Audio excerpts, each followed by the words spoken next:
Basketball scientist. This video is purely for entertainment and does not infringe on copyrights or laws. The rights to the novel and image belong to the original author. We do not claim ownership.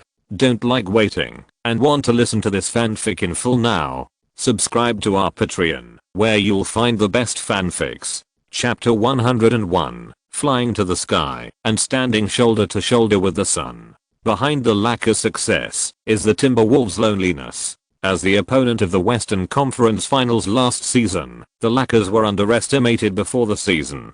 Phil Jackson's departure, the disintegration of F4, and the negative impact of Kobe's deep involvement in the Handsome incident are all unfavorable to the Lakers. Although the Timberwolves lost in the Western Conference Finals and the core players are 1 year older, they have retained the core lineup of last season after all, and the team leader Garnett is in his prime, playing a huge role on both offense and defense. I'm afraid no one would have thought that the Lakers would recover in time after just half a season of adjustment. No one would have thought that the Timberwolves would even be kicked out of the playoffs list because of the contract issues of two veterans. However, historically, the Timberwolves have always been a bad team. Until Kenyon traveled through time, they had only entered the playoffs twice in their team history without Garnett. The team has been destroying people tirelessly for many years, known as the rookie graveyard and the mine clearance king. The pinnacle was in the 2009 draft. The Timberwolves, who held the 5th and 6th picks and were in urgent need of a point guard, chose Rubio and Flynn in succession, but missed Curry.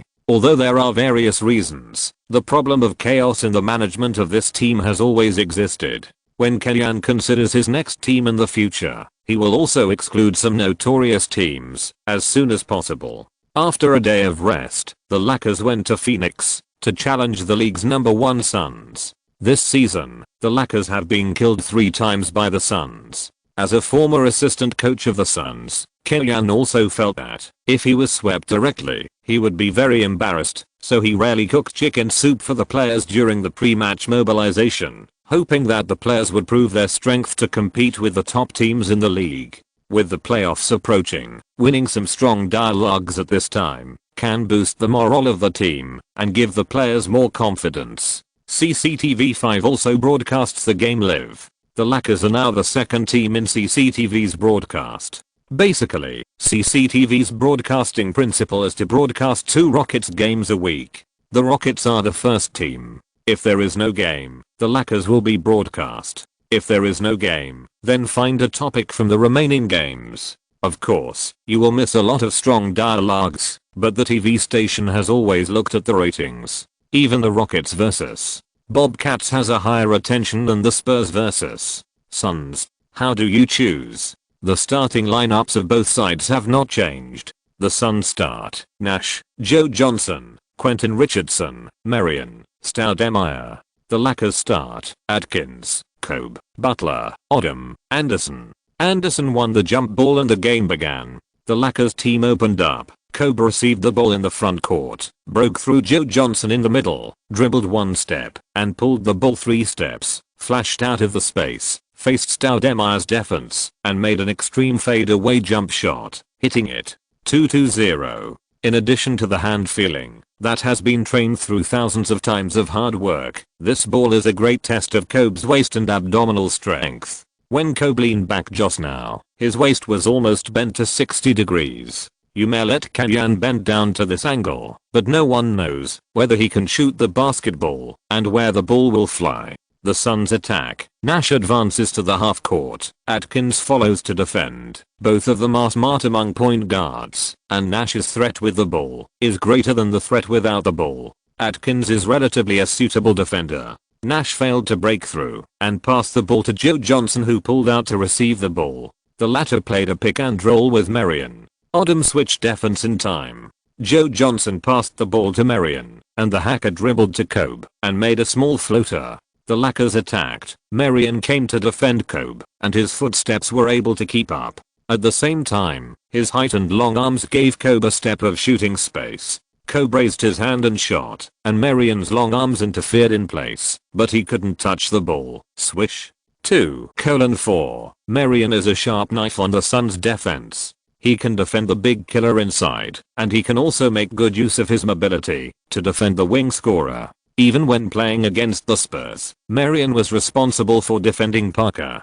But his shortcomings are also more prominent. He is not a point that can score steadily in a strong dialogue, especially in positional warfare offense. He has a small floater. When the big plays against the small, he can also use his body to play hard. Even if the opponent dares to let him go, he dares to throw a three-pointer from the outside. But these tricks are unstable without exception.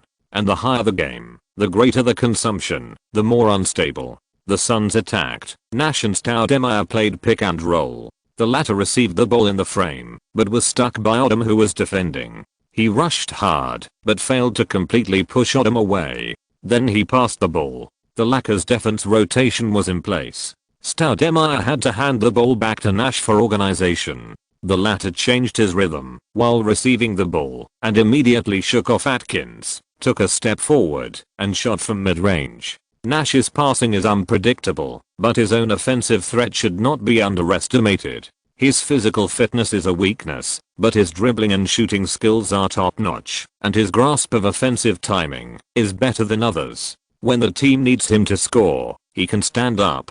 The Lakers are attacking. Kobe relies on the off-ball screen to run and receive the ball, turn around and face the basket. Marion chases and defends, and forms a double team with Big Q under the double team. Kobe's stubborn problem comes back, turning back and jumping back. The posture is very cool, and the sound of the iron is very crisp. Stoudemire took the rebound and counter-attacked with a pass. Nash took a step and passed it to Joe Johnson, who counter-attacked with a large space to shake off Kobe. Kobe could only foul Joe Johnson and made 2 free throws. 6:4. Kobe and Odom played hand-to-hand cooperation, and the moment he received the ball, he passed the ball to Butler, who was cutting in the air, and the latter relied on Joe Johnson to get to the basket and throw the ball in.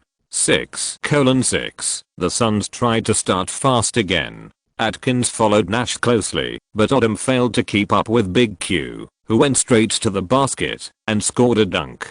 8:6. The offense and defense of the game were very fast. The Suns' offense was more coordinated, and they could often find opportunities to shoot easily. Fortunately, the Lakers also played their own characteristics.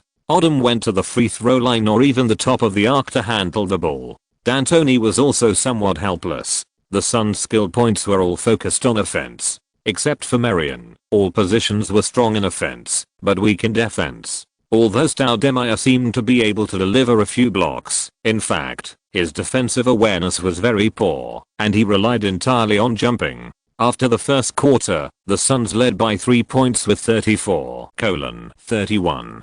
In the second quarter, the Lakers were suppressed by the Suns at the start. After Nash left the court, Joe Johnson took on the team's organizational tasks and teamed up with Brazilian Lightning Barbosa to suppress the Lakers' backcourt. Marion also stayed on the court, facing Butler and blocking the Lakers' second scorer on the defensive end. The Suns played a 13-2 attack wave in one go, widening the score difference to 14 points. 47:33. Killian did not call a timeout, allowing the players to adjust on the court. Finley's breakthrough and jump shot stabilized the morale of the team. After the pick and roll, Butler cut in the air and received the pass. He attacked the basket and caused Otero to foul and made a free throw. 47:37. The Suns' interior defense really has a big problem. The starting player Stoudemire has a big problem with defense, and the backup center Hunter is mediocre, even worse than Mim, who Killian doesn't think much of. People say Killian is a mad scientist who stacks up the wings and doesn't want the inside players. However, his team has all the element needed on the defensive end.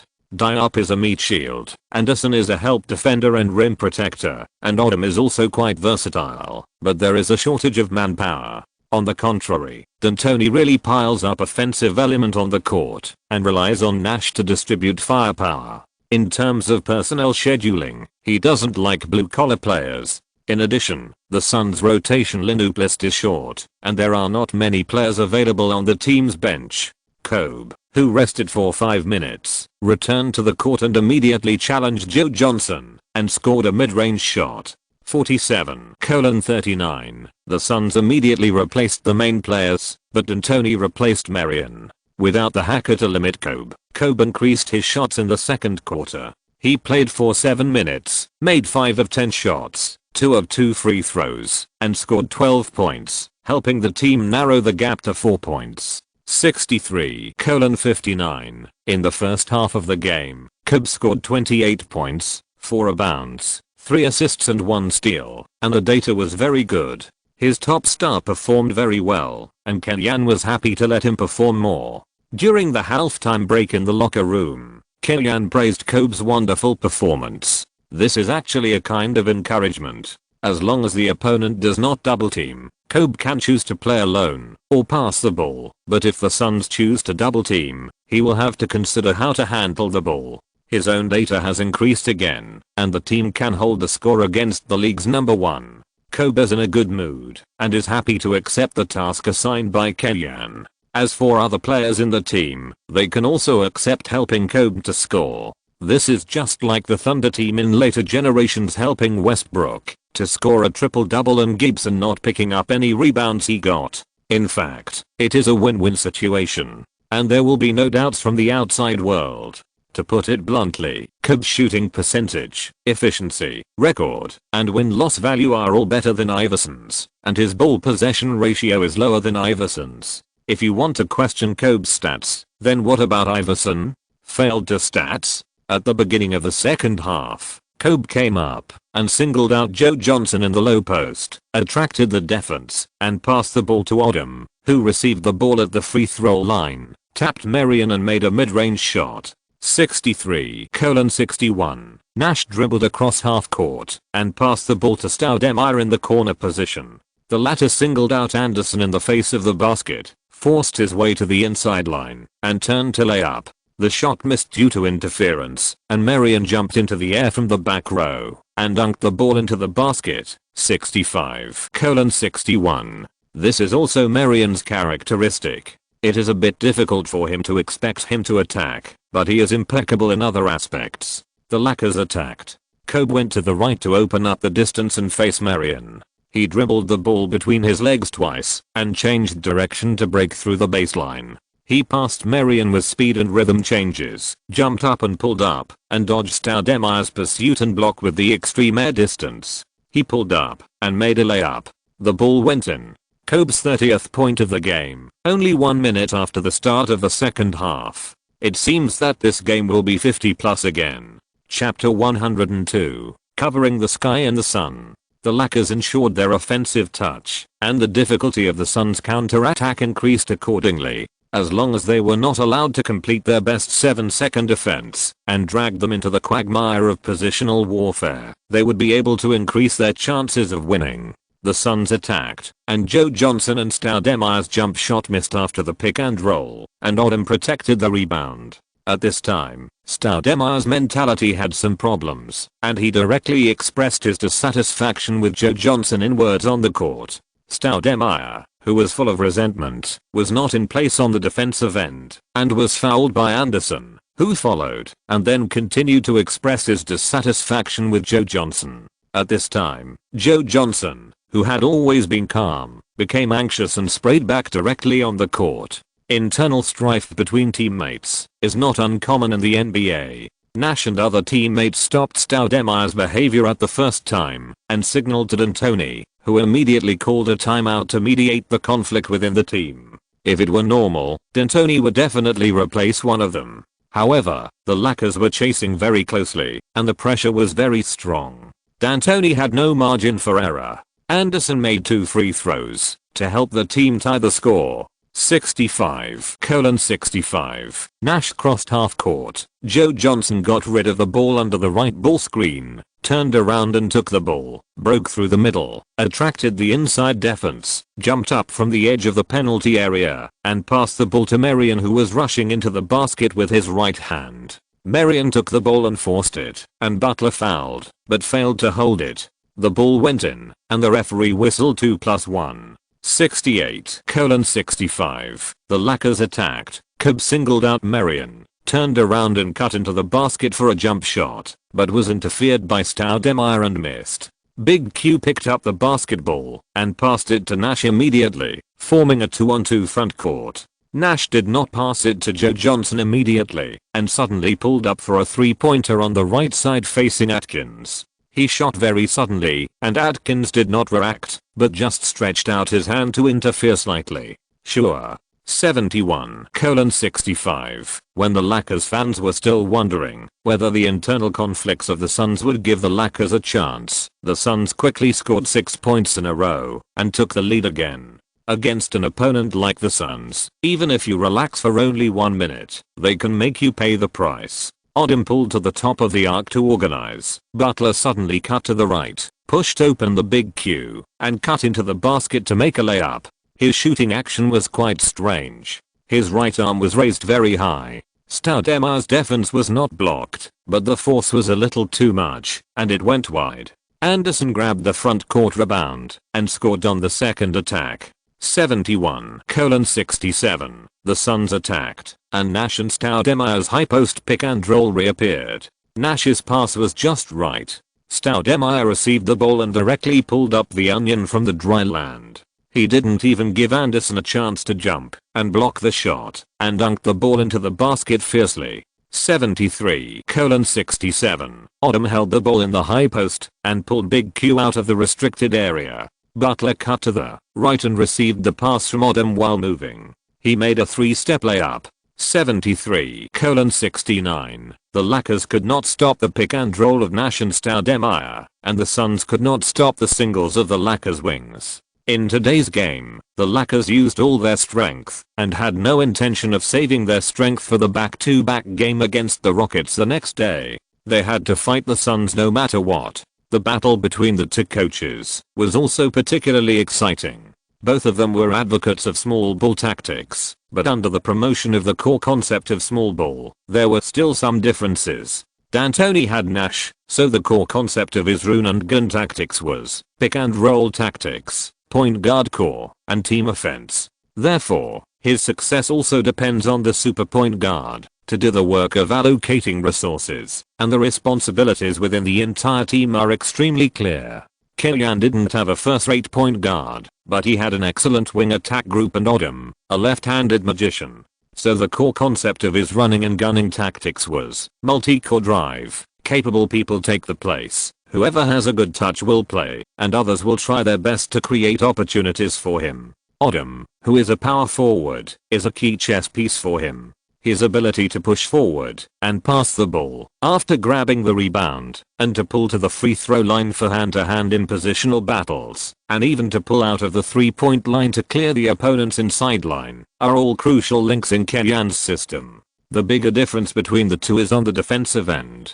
Compared with Kellyan, D'Antoni does not pay attention to defense. He will not change players when the opponent's offense is on the rise. His adjustment is limited to the opponent's inside attacker bursting. Marion pulls back to defend the inside. The opponent's outside line scores a few 3-pointers, and Marion pulls out to defend the outside. It doesn't matter if we can't defend, we just need to fight back on the offensive end. At the end of the third quarter, the score between the two sides was still rising in a 96-94 battle, and the suspense was retained until the fourth quarter. Zanghelli saw the gap between the two teams and analyzed, the Lakers are somewhat behind the Suns in terms of strength, but Kellyan did a better job in arranging player rotations. Only Kobe played for a long time, and the other players played for less than 30 minutes. The Suns relied more on the main players, especially Nash. The beginning of the fourth quarter should be the key for the Lakers to exert their strength. Whether the Suns substitutes can withstand this wave is crucial. Kellyan has always been unconventional in his use of players, and D'Antoni, who has been with him for half a season, is also well aware of this. In order to prevent Kellyan from launching another blitzkrieg raid, D'Antoni left Joe Johnson, Big Q, and Stoudemire on the court, with backup point guard Barbosa and forward Otero. Barbosa is a backup assault point guard. Nicknamed Brazilian Lightning, he has full speed, but only in straight line speed.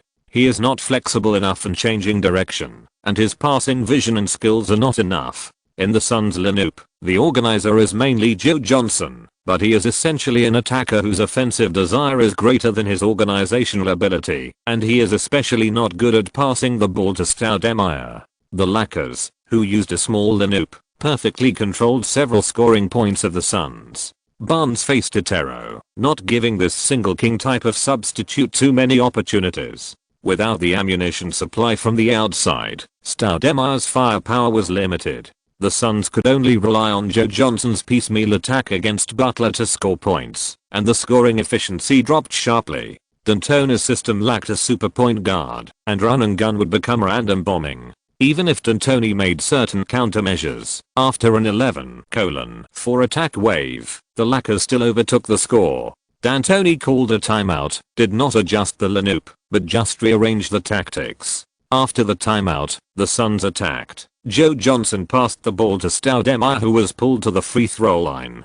Stoudemire faced Anderson's defense, started the ball charge, and pushed the opponent, then turned around and passed the opponent, jumped up in one step, and scored a two-handed dunk 102:105. In the 200,203 season, the team did not have Nash, but Stoudemire still beat Yao Ming and won the best rookie. There is nothing to doubt about his ability to face the basket in singles, but it is more tiring to play like this. The Lakers attacked. House passed the ball to Butler for a singles. The latter faced Joe Johnson and forced his way into the basket and missed the layup.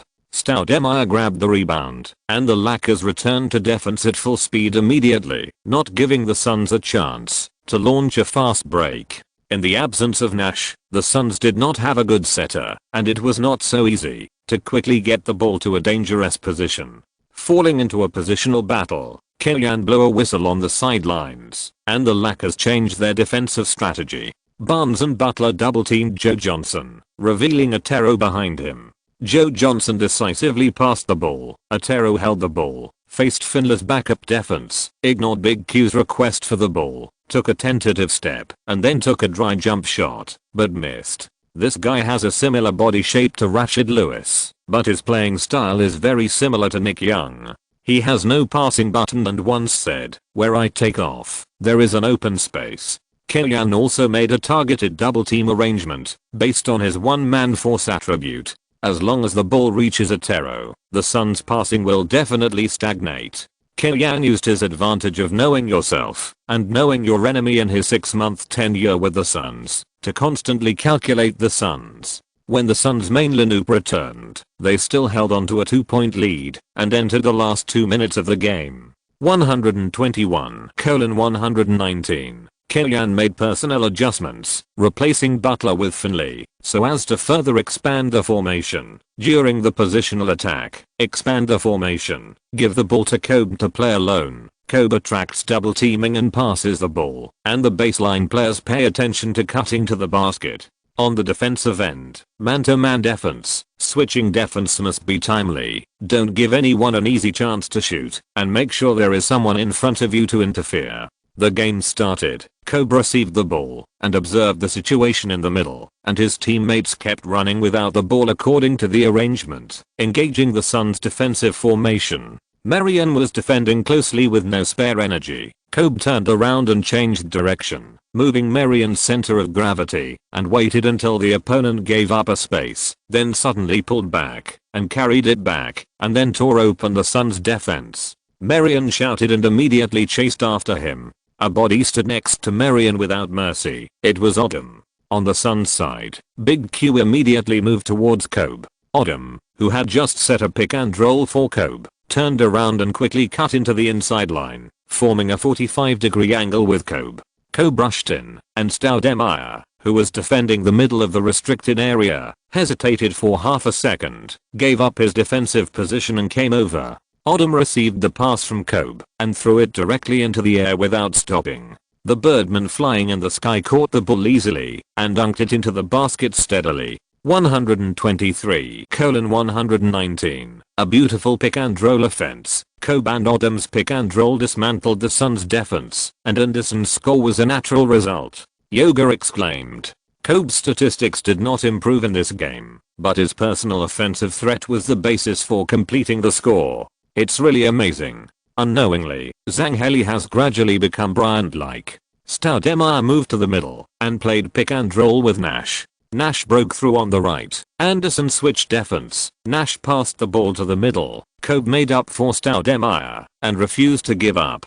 Stoudemire used his body to force his way into the inside, causing Kobe to foul. This foul was reasonable. It allowed Stoudemire to dunk, and the Suns might have gained momentum. It's better to foul and gamble on the opponent's free throws, which might not go in. Zangheli continued to whistle Kobe. Stoudemire's foul was wise, but at the critical moment, he missed the free throws. He made one of 2 free throws. Odom grabbed the rebound and did not immediately launch an attack, but slowed down the pace and played a positional battle. 123:120. He pushed forward to the front court. Odom organized in the middle, guarded the ball, and waited for his teammates to run, and passed the ball to Finley on the right, who got half an open space by adjusting his pace without the ball, instead of Kobe, who was strictly guarded by the Suns. This was a crucial pass. At the critical moment, Odom did not stick to Kalyan's decision to pass the ball to Kobe, but passed it to Finley. Finley was very well prepared. He received the ball and shot a jump shot. Joe Johnson behind him rushed over desperately, but it was useless. The arc of the ball was very good, and it went into the net. 126:120. The basketball fell into the basket. Kalyan excitedly punched in celebration. 1 minute and 20 seconds of game time, a 6-point gap. The Lakers had a big advantage. D'Antoni requested a timeout. The Lakers team walked off the court excitedly. Butler, who stood up from the bench, jumped up and bumped his chest with Finley to celebrate. "Okay, guys, the game is not over yet. It's not time for us to celebrate." Kalyan pulled everyone out of their joy and reminded them McGrady was possessed by God and cut Pierce 10 points in 35 seconds. It was not long ago that the Spurs were beaten by 13 points. At this time, no one wanted to follow the Spurs' footsteps, not to mention that the team had a chance to win the league's top team. If they missed at the last moment, the players would feel sorry for their efforts throughout the game. Leading by 6 points, the team had a certain margin of error.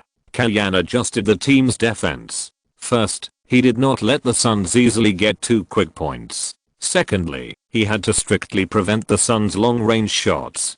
Finally, after defending the pick and roll, if he could not keep up with the opponent's passing rhythm, the end of the rotation of the defense was Marion, and Marion could be allowed to shoot from mid-range and long-range. His defensive strategy really worked. The Suns players kept picking and rolling and running. The Lakers players switched defense very quickly and would not lose their positions. It took 20 seconds to finally give Marion an opportunity to shoot from the baseline in the mid-range. In the state of no one defending, Marion's small floater hit the neck of the basket. Stoudemire failed to grab the front court rebound. Anderson pushed the ball out of the restricted area with one hand. Finley picked up the rebound and passed it to Kobe. Kobe dribbled across half court, but he didn't fast break and controlled the tempo. With only 10 seconds left in the offensive time, Kobe forced his way through the Suns' defense, attracted Marion and Big Q to double team, but didn't make a mistake. He passed the ball to Finley in the right corner. Finley's shot missed, but this time the offensive lasted for 22 seconds. Marion grabbed the backcourt rebound, but before he could pass the ball, Odom stepped forward and fouled, sending Marion to the free throw line. Penalty shootout reappeared. Marion made both free throws, and the Suns were still 4 points behind with 36 seconds left. If there was no foul, the Lakers would have used up all 24 seconds, and even if they didn't score, they would only have 12 seconds left for the Suns, and they would have won. But if the foul tactic was implemented, it would be a free throw shootout, and the Lakers had 2 very reliable free throw shooters, so they would have won. In this bet, Kalyan was the banker, and he was almost certain to win. D'Antoni had no choice but to follow the dealer Kalyan, hoping that the home fans could better interfere with the Lakers players when they were shooting free throws. At the critical moment, Kobe and Finley lived up to Kalyan's trust, standing on the free throw line 4 times and hitting all of them, helping the team beat the league's number 1 team 130:126. Chapter 103, Shortage of Staff. Disadvantages begin to emerge. After playing with the Spurs to the end and defeating the Mavericks and the Suns, the Lakers' performance in strong dialogues has also improved since Kalyan took office. The reputation of the Lakers has gradually reached the 4th place in the Western Conference. The media's praise for them is higher than that of the Supersonics, who are ranked 3rd in the Western Conference. Fans also feel sorry for Kellyan. Everyone thinks that he took over the Lakers in the middle of the season, and it is a pity that he is not qualified to compete for the Best Coach trophy. If he is given a full season, he may not be unable to compete with D'Antoni. Kellyan himself is not very interested in this honor, or he has never thought of it. Leading the Lakers to achieve good results, finding a good place to go in the off-season, and asking for more salary are the realistic things for Kellyan. As for the option of staying in the Lakers, after Kellyan made a clear statement last time and the management still had no news, Kellyan had already understood the team's intention. In fact, a more obvious signal has been sent to Kellyan long ago. All the rookie reports of the scout team for this year's draft conference have not been sent to Kellyan, let alone asking Kellyan's opinion on which rookie to focus on. Of course, this is a Lakers loss. I won a beautiful resume for myself, and found a beautiful girlfriend by the way. How can I say that this trip to Los Angeles is not a loss? The day after the fierce battle with the Suns, the Lakers returned to their home court and faced the Rockets in a back-to-back battle. They lost to their opponents 94-105 due to lack of physical strength, and once again lost in the battle for position. 43-24, as early as when he chose to fight the Suns, Kellyan thought that he might be picked up by the Rockets. But in the choice of two options, he would rather have a vigorous run and gun civil war with D'Antoni than fight a tough battle with the Rockets. Losing is a small matter, but in the game with the Rockets, the Lakers encountered an injury crisis, which made Kellyan feel like a thorn in his throat. Odom strained his thigh muscle in the game with the Rockets. After examination by the team doctor, he needed to rest for 2 weeks. In principle, it will not affect his performance in the playoffs. The team doctor gave his own judgment. The injury was not serious, which was a blessing in disguise for the Lakers. Including the water-level player Medvedenko, the Lakers only have 5 inside players. Odom is not only the most important one among the 5 inside players, but also a very important fulcrum in Kellyan's tactical system. His injury is a very serious loss for the Lakers. In fact, we should have prepared some rest at the end of the season. Kellyan blamed himself. Rest? Hamblin didn't quite understand what Kellyan meant. Isn't this a professional term in football? These days, even the Spurs have no precedent of letting the main players be absent without reason. Forget it. I won't say it anymore. Kellyan looked at the schedule and felt a little more at ease. Thanks to the NCAA's March Madness entering a critical stage, the NBA's game arrangement has also made concessions for broadcasting. The intensity of the Lakers games in the next half month is not high.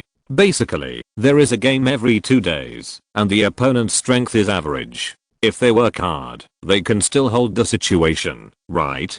Kellyan was not in a good mood because of the loss of a general, but life must go on. After receiving $300,000 from Nestle Coffee, Kellyan's task was to shoot a set of commercials with the theme of, "No matter how busy I am, I will accompany you for a cup of coffee." The general plot is, Kellyan was busy in the office all night and appeared at his girlfriend's school gate on time the next day. His girlfriend asked, "Aren't you busy?" Kellyan replied in an extremely gentle voice, "No matter how busy I am, I will accompany you for a cup of coffee."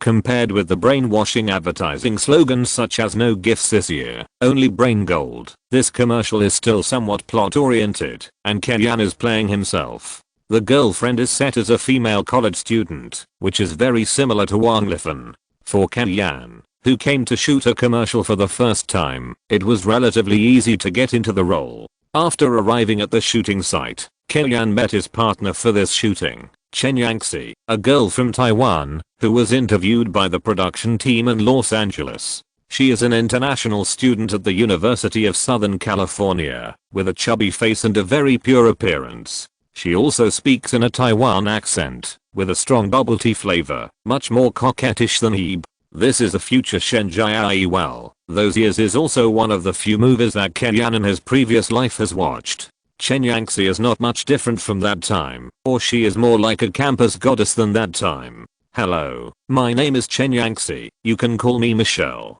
Taking advantage of the fact that the filming has not started yet, Chen Yangtze enthusiastically introduced herself. "Hello."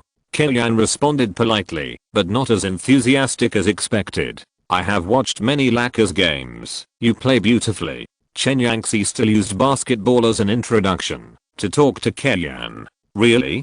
Kellyanne raised his eyebrows and became interested. "Kobe's very popular in our Treasure Island." "Really? What about me?" After chatting for a few sentences, Kellyanne was able to find out the other party's background. He said that he had watched many Lakers games, but he probably only knew 3 or 4 people on the Lakers, and it was probably just a temporary Google. Then, his interest dropped greatly. As a head coach of an NBA team, he usually has to deal with senior management, face reporters, manage the locker room, and talk to colleagues. It is already very tiring. He really didn't want to make friends with people who speak to people and speak to ghosts in his private life, and he was even more reluctant to make friends. The filming of the advertisement was very simple. Although Kellyanne had never acted in a play, as a coach who was often interviewed, he had no camera phobia. He followed the director's requirements to do the actions and was not nervous when reading the lines. And his voice was also very soft. After all, he was from Suzhou. There is a joke on the internet: "I would rather quarrel with people from Suzhou than talk to people from Ningbo," which describes the soft and sticky voice of people from Suzhou, which is also very suitable for the characteristics of this advertisement.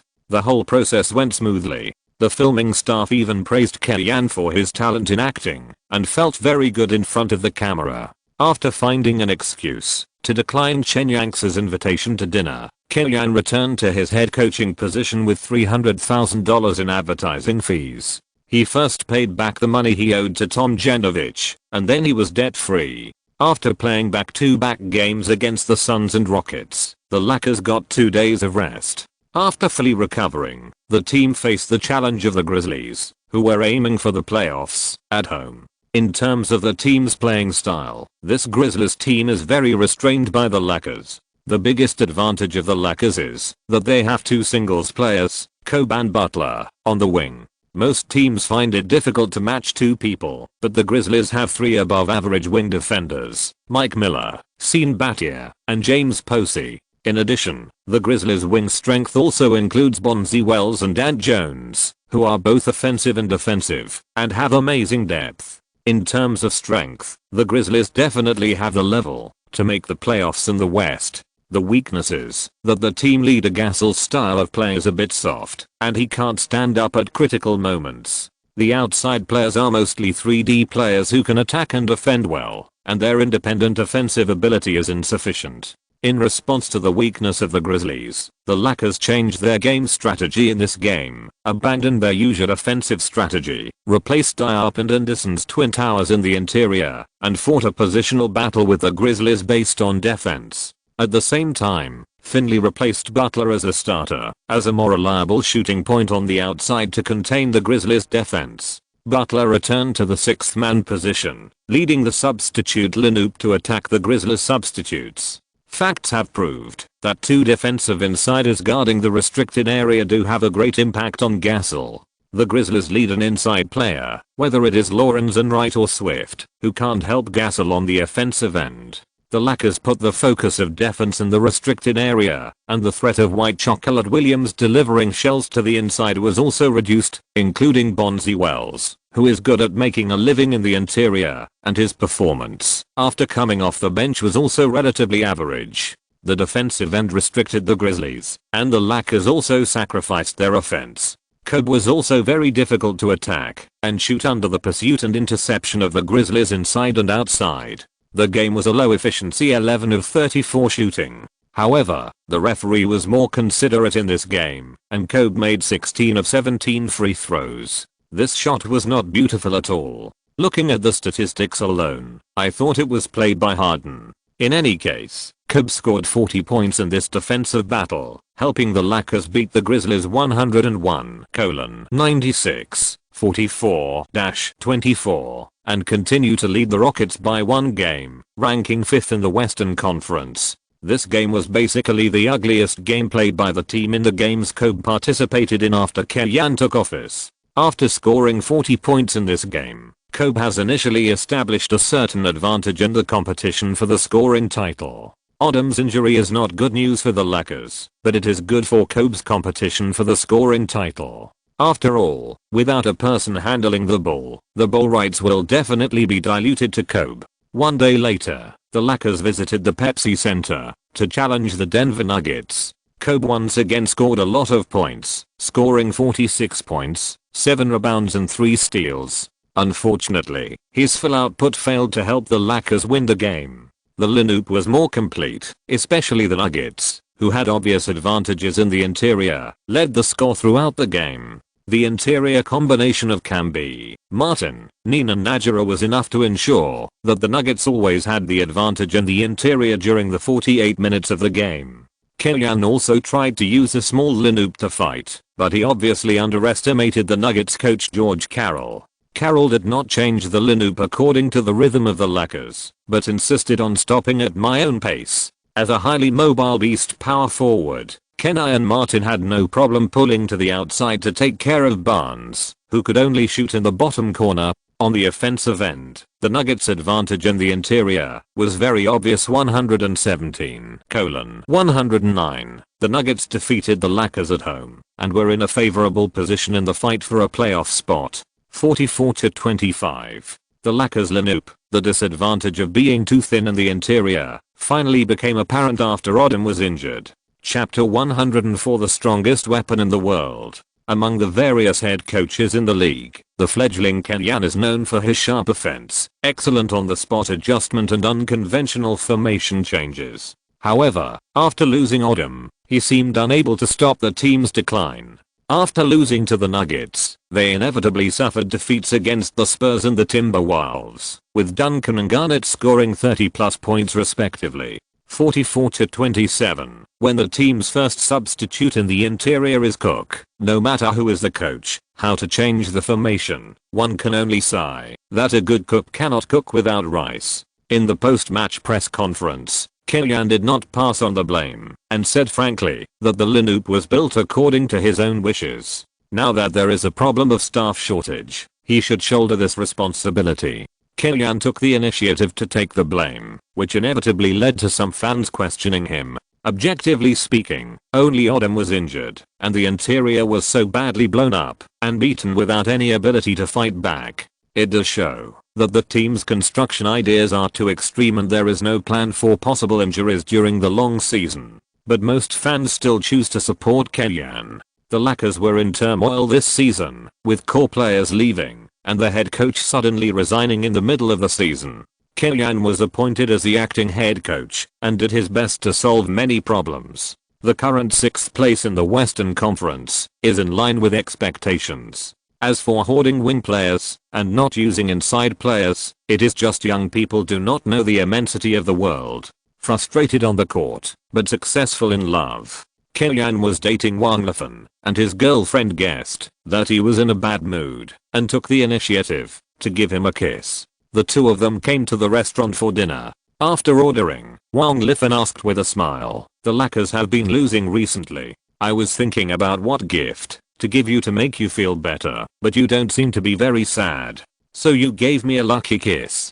Killian smiled. "It's okay, we are in professional sports, and winning and losing are common. If someone only wins and never loses in his life, it can only be said that he has a very buggy system when he travels through time." As he led the team for a longer time, Killian's mentality became calmer. He would not easily be happy or sad because of the victory or defeat of a game. This is also a sign of being more adapted to this job.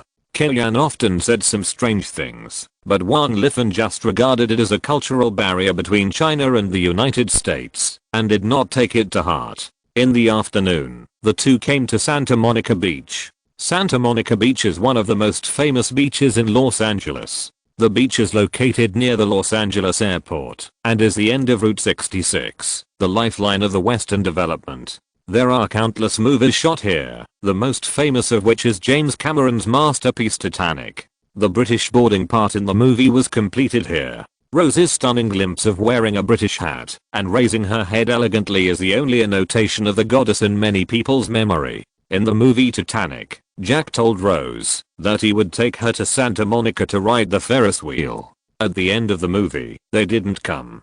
Kellyanne and Wang Lifan came for them. They are not Jack and Rose, but Kimmy and Neva. Enjoying sunbathing on the beach, witnessing the beautiful sunset, taking a walk, and then having a dinner in the gentle sea breeze. This is the ultimate enjoyment given by Santa Monica Beach. After changing into loose beach pants and t-shirts, Kellyanne and Wang Lifan walked shoulder to shoulder on the beach towards the sea. The sand is very fine and warm underfoot. If you walk too much, you will feel a little hot on your feet.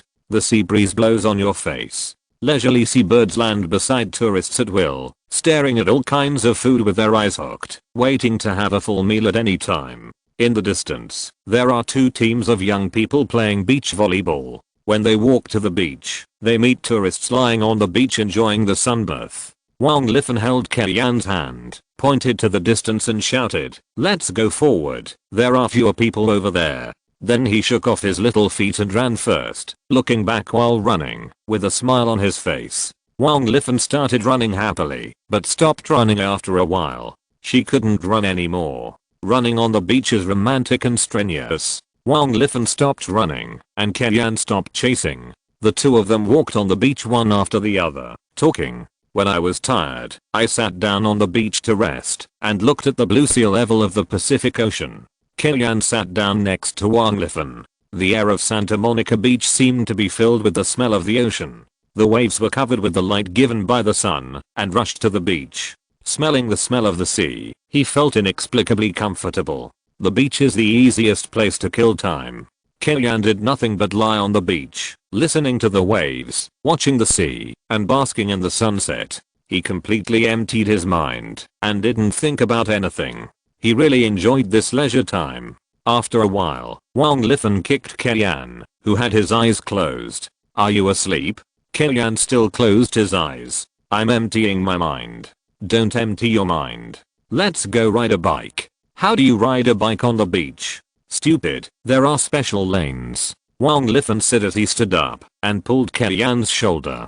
Route 66 was built not far from the beach, dividing the leisure area and the beach into two. The infrastructure developed in the leisure area is very sound. There are not only many restaurants and hotels, but also entertainment facilities such as Ferris wheels, roller coasters and carousels. When they arrived at the bicycle rental place, Kellyanne suddenly had an idea. The two of them only rented one bicycle, and Wang Lifan sat on the back seat. This scene reminded Kellyanne of a movie from his own era. "Have you seen that movie?" "What movie?" "Comrades, Almost a Love Story." "Ah, Comrades, Almost a Love Story, I've seen it." Wang Lifan responded, moving his little butt restlessly. "It was starred by King Lee and Queen Zhang, right?" Kellyanne smiled and said, "One of the scenes is like us. It doesn't seem to be on the beach. Don't you think it's more romantic on the beach, and under the setting sun?" Wang Lifan nodded and hummed softly. "Comrades, Almost a Love Story, your smile is so sweet, like flowers blooming in the spring breeze. I've seen you somewhere, your smile is so familiar." "Oh, not bad, you can even sing Comrades, Almost a Love Story." Wang Lifan laughed, kicked his toes happily, and was very proud. As Wang Lifan sang, Kellyanne was full of energy. He pedaled from the parking lot to the pier in one breath, just like he had just hit a new car cover. His waist and legs didn't hurt, and he didn't even breathe. "Never, we've arrived." Wang Lifan jumped off the car and squinted at the beach pier. The sunset had already touched the horizon, and a group of seabirds flew in the halo of the sun, adding a bit of dreamy color. Kellyanne got off the car, put down his bicycle, and walked towards the beach pier. Facing the afterglow of the sunset, Kellyanne's shadow was very long. Wang Lifan retracted his gaze and followed Kellyanne's footsteps as he walked towards the pier. The pier was made entirely of wooden boards, and stepping on them made a dang dang sound, which was very rhythmic. After walking about 100 meters, the two stopped and held the iron railings to admire the last sunset. "It's so beautiful." Kellyanne nodded involuntarily. "Yes, it's very beautiful." The last ray of afterglow disappeared, leaving only the bright red clouds in the sky, and the flying seabirds disappeared. There was silence between the sea and the sky. After 3 consecutive defeats, the Lakers ushered in a sweet schedule. facing 4 tag teams, the Jazz, the Clippers, the Warriors, and the Hornets. At the end of March, the Lakers under Kenyan did not drop the chain, seized the opportunity, and completed a wave of 4 consecutive wins, raising the team's record to 48 wins and 27 losses. In the East, this result ranks 3rd, not to mention the playoffs. Even the home advantage of the playoffs is basically a sure thing. But in the West, this result is only the same as the Rockets, because the same division performance is slightly worse and ranked 6th, and even only leads the Timberwolves, who are ranked 9th, by 5 wins. In theory, there is still a possibility of being eliminated from the playoffs. It can only be said that the current situation of the league's strong West and weak East is getting worse and worse. Eastern teams can enter the playoffs without any effort, while in the West, it is very competitive. In the days when Odom was away, Kobe increased his firepower output, scoring more than 35 points in 4 consecutive games. He now has raised his average score to 30.6 points per game, ahead of Iverson's average of 30.4 points per game. If nothing unexpected happens, he will win the first scoring title of his career. Coincidentally, the Lakers' first opponent in early April is the Philadelphia 76ers led by Iverson. Kobe once again ushered in the #1 enemy of his career. Iverson's relentless pursuit on the scoring list gave this game more meaning. The 76ers completed a deal in the middle of the season. The team robbed Chris Webber from the Kings with 3 blue-collar players, hoping that the joining of the old king could assist Iverson in making a career this season. However, the facts seemed to disappoint them. The combination of Iverson and Webber showed obvious incompatibility from the beginning. Iverson was unwilling to give up some of the ball rights for the new teammate, and simply regarded the other party as a shooting point to open up space. Webber's top-level support ability was almost useless, and his only skill was to catch the ball and shoot. Due to the poor running in with Iverson, 76ers head coach O'Brien tried to let Webber lead the bench and use Webber as a strong singles point. Webber in his peak period could barely do this, but now, Iverson at this stage is really not suitable for an all-star teammate. I guess even if you give him Nowitzki, he can use the German tank as Ryan Anderson. Of course, Webber is not suitable, but his strength is here, and he is much stronger than Kenny Smith and others who were traded.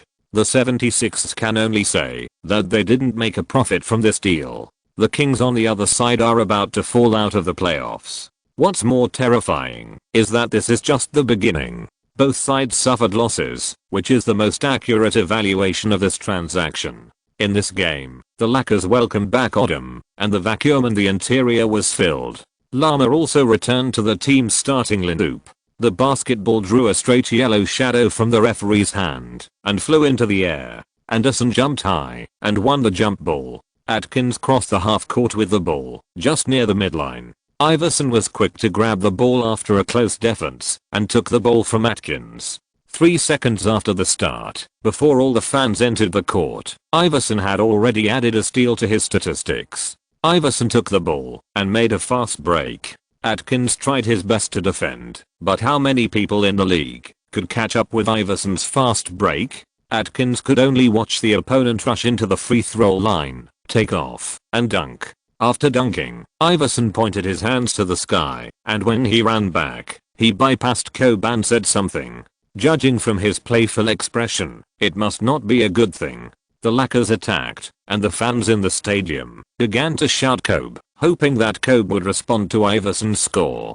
Kenyan was speechless on the sidelines. He knew that in this game, Kobe and Iverson would definitely lose their minds, but he didn't expect that the fans would go crazy just after the game started. The fans in the stadium were shouting Kobe's name. What could he do? What could Odom, who was holding the ball, do? Just give the ball to Kobe. Honestly, Kobe didn't say anything. Facing Iguodala's defense, he just lowered his head with a sneer on his face, pressed the basketball, and rushed to the right side of his body. Snap. After Kobe's left toe suddenly held the ground, the basketball quickly swept in front of him and passed it to his right hand. A change of direction dribble in front of him, while Iguodala's body center of gravity was still moving to the right, whizzed past him from his left. At this moment, something happened that everyone couldn't believe. Iguodala suddenly turned around, took a lightning step, and blocked Kobe in front of him sideways. The 76ers fans affectionately call him Little AI, not only because of the initials of his name, but also because of the expectations of the 76ers fans for him. Iguodala's offense is average, he is good at everything, but his skills are not stable. But he has improved rapidly on the defensive end, whether it is confrontation or flexibility, he is good at defending all types of outside scorers. Kobe took a step back, turned around and made a comeback, almost jumping up next to Iguodala's body. Iguodala stuck to Kobe and jumped up with all his strength, with his right hand stretched straight, swinging towards Kobe who was in a shooting posture.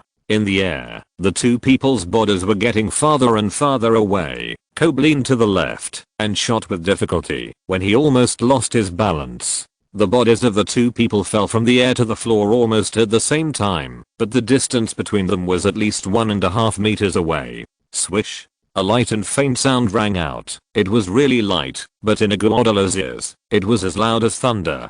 He really has achieved the ultimate in defense. After scoring the goal, Kobe roared with a grim expression. The game has just begun. The 76ers attacked, Iverson held the ball, and Atkins defended alone. Iverson bent his legs, raised his arms suddenly, pressed the basketball under his left wrist, and touched the ground with his left toe with all his strength. The whole person instantly moved to the left of Atkins. Atkins did not dare to neglect it, and withdrew his left foot, and followed Iverson's breakthrough. After Iverson's right foot touched the ground, he quickly pushed the ground with all his strength, relying on his explosive power to instantly push his body in the opposite direction at high speed, and then suddenly passed by Atkins' right side like lightning. An ordinary right to left move, but with Iverson's excellent explosive power and coherent technical connection, it produced a stunning visual effect. Facing Anderson's defense, Iverson cleverly avoided the opponent's waving big hand in the air, rotated his fingertips, sent the ball to the backboard, and bounced into the basket. Iverson was showing off his prowess on the road, and Kobe couldn't give up at home. The basketball was passed symbolically twice on the outside line, and finally came into Kobe's hands. After a fake move, Kobe suddenly accelerated, ignoring Iguodala's annoying waist-pinching hand on his waist, and the inside line full of white figures in front of him, and jumped up with one foot. Iguodala jumped up, and the Haitian Dalembert was also blocking Kobe in front of him. The two of them had completely covered the basket together. Inhaling, tightening the abdomen, the ball was switched from the right hand to the left hand. Kobe barely freed his left hand in the double team in the air, pulled out a space, grabbed the ball with one hand, and slid out an incredible beautiful trajectory in the air, from Dalembert's raised armpit, reached over, and then flicked it out. The referee's whistle sounded sharply, and after the basketball fell into the basket, everything became great. Kobe was pressed down on the floor by the underwater man, but he still tried to get up. His stubborn expression, pursed lips, and tightly knitted brows made the scene look very beautiful in the eyes of the fans. The free throw went into the basket, and Kobe slowly retreated to the backcourt amid the cheers of the whole audience. After 2 rounds of confrontation at the beginning, there was no winner. Iverson did not further turn the game into 2 people playing, 8 people watching. Webber took the ball in the low post, passed it to the right, and then held the ball with his left hand, flashed out of the shooting angle, and hit a mid-range half-court shot. Such a beautiful singles is rare for Webber now. Odom pulled to the wing to make a hand-to-hand match with Kobe, and blocked Iguodala by the way. Kobe took the ball and made a shooting move, attracting Alonzo G and Dalembert to make up for the defense. Kobe's upright body suddenly shrank again, and he lowered his body to hit the floor directly, passing the ball between the two. Odom shook off Iguodala who was switching defense, turned sideways to catch the ball in his hands, and then strode to the basket with the ball. Webber wanted to help defend, but found that Odom had already rushed up. The best outcome of forcing him to go in would be both sides will suffer. After a half-second hesitation, Odom's domineering one-handed slam dunk was ushered in. He has all the 5 poisons, wasting his talent, but he is still the most versatile player in the NBA. This is Odom. 7:6. Iverson and Webber completed a beautiful virtual pick and roll, which tied down the Lakers defense. Webber's extremely fast and efficient pass assisted Dalembert in the interior to hit the rebound. 7:8. Kobe held the ball in the front court, tied down the 76ers defense, and then passed the ball to Odom on the free throw line, but Odom missed the shot from outside the 3-second zone, and the rebound was firmly controlled by Webber.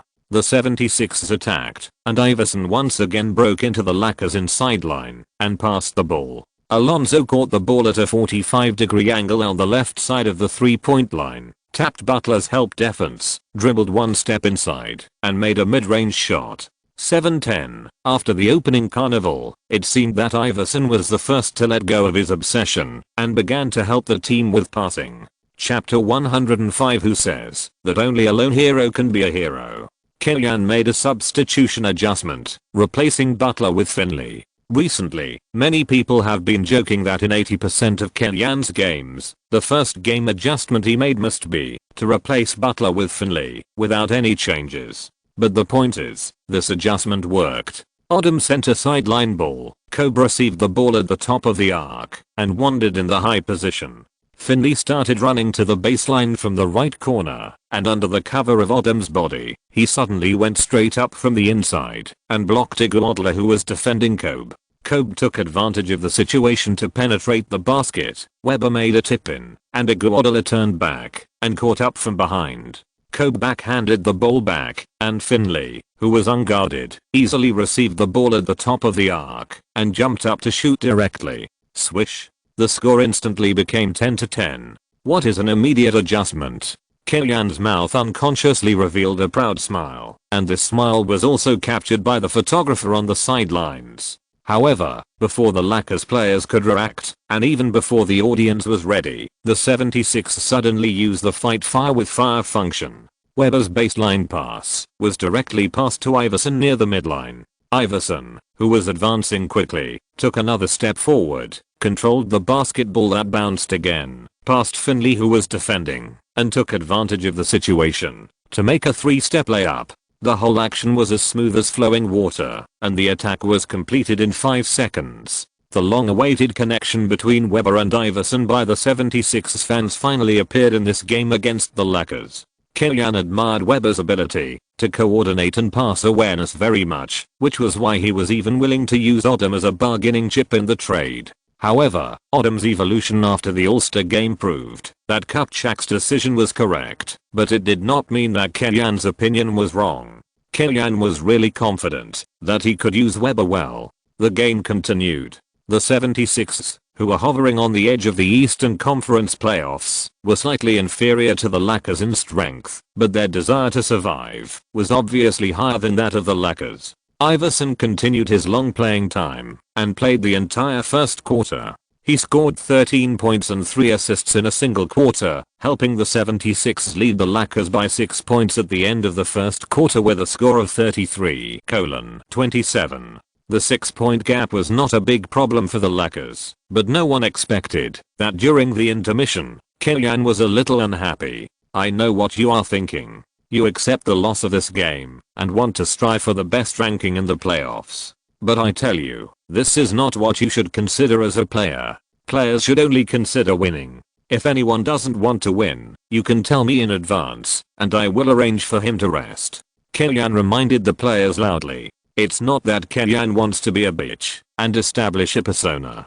The problem is that there are still 7 games in the season, and the Lakers need at least 2 wins to make it to the playoffs. Now that they haven't even made it to the playoffs, they're already losing interest. If something goes wrong, all their efforts in the past half season will become a joke. On the other hand, Killian is even less willing to stimulate the Supersonics by showing an obvious "I'll just pick you as my opponent" attitude like McGrady stimulated the Pistons. Historically, the Rockets and the Kings have competed to deliberately lose and fall to 6th place, hoping to catch the Supersonics. As a result, the Kings got what they wanted and were sent away by the Supersonics in the playoffs with a clean 4-1. Due to the butterfly effect brought about by Killian, the Lakers and the Rockets are now at this crossroads.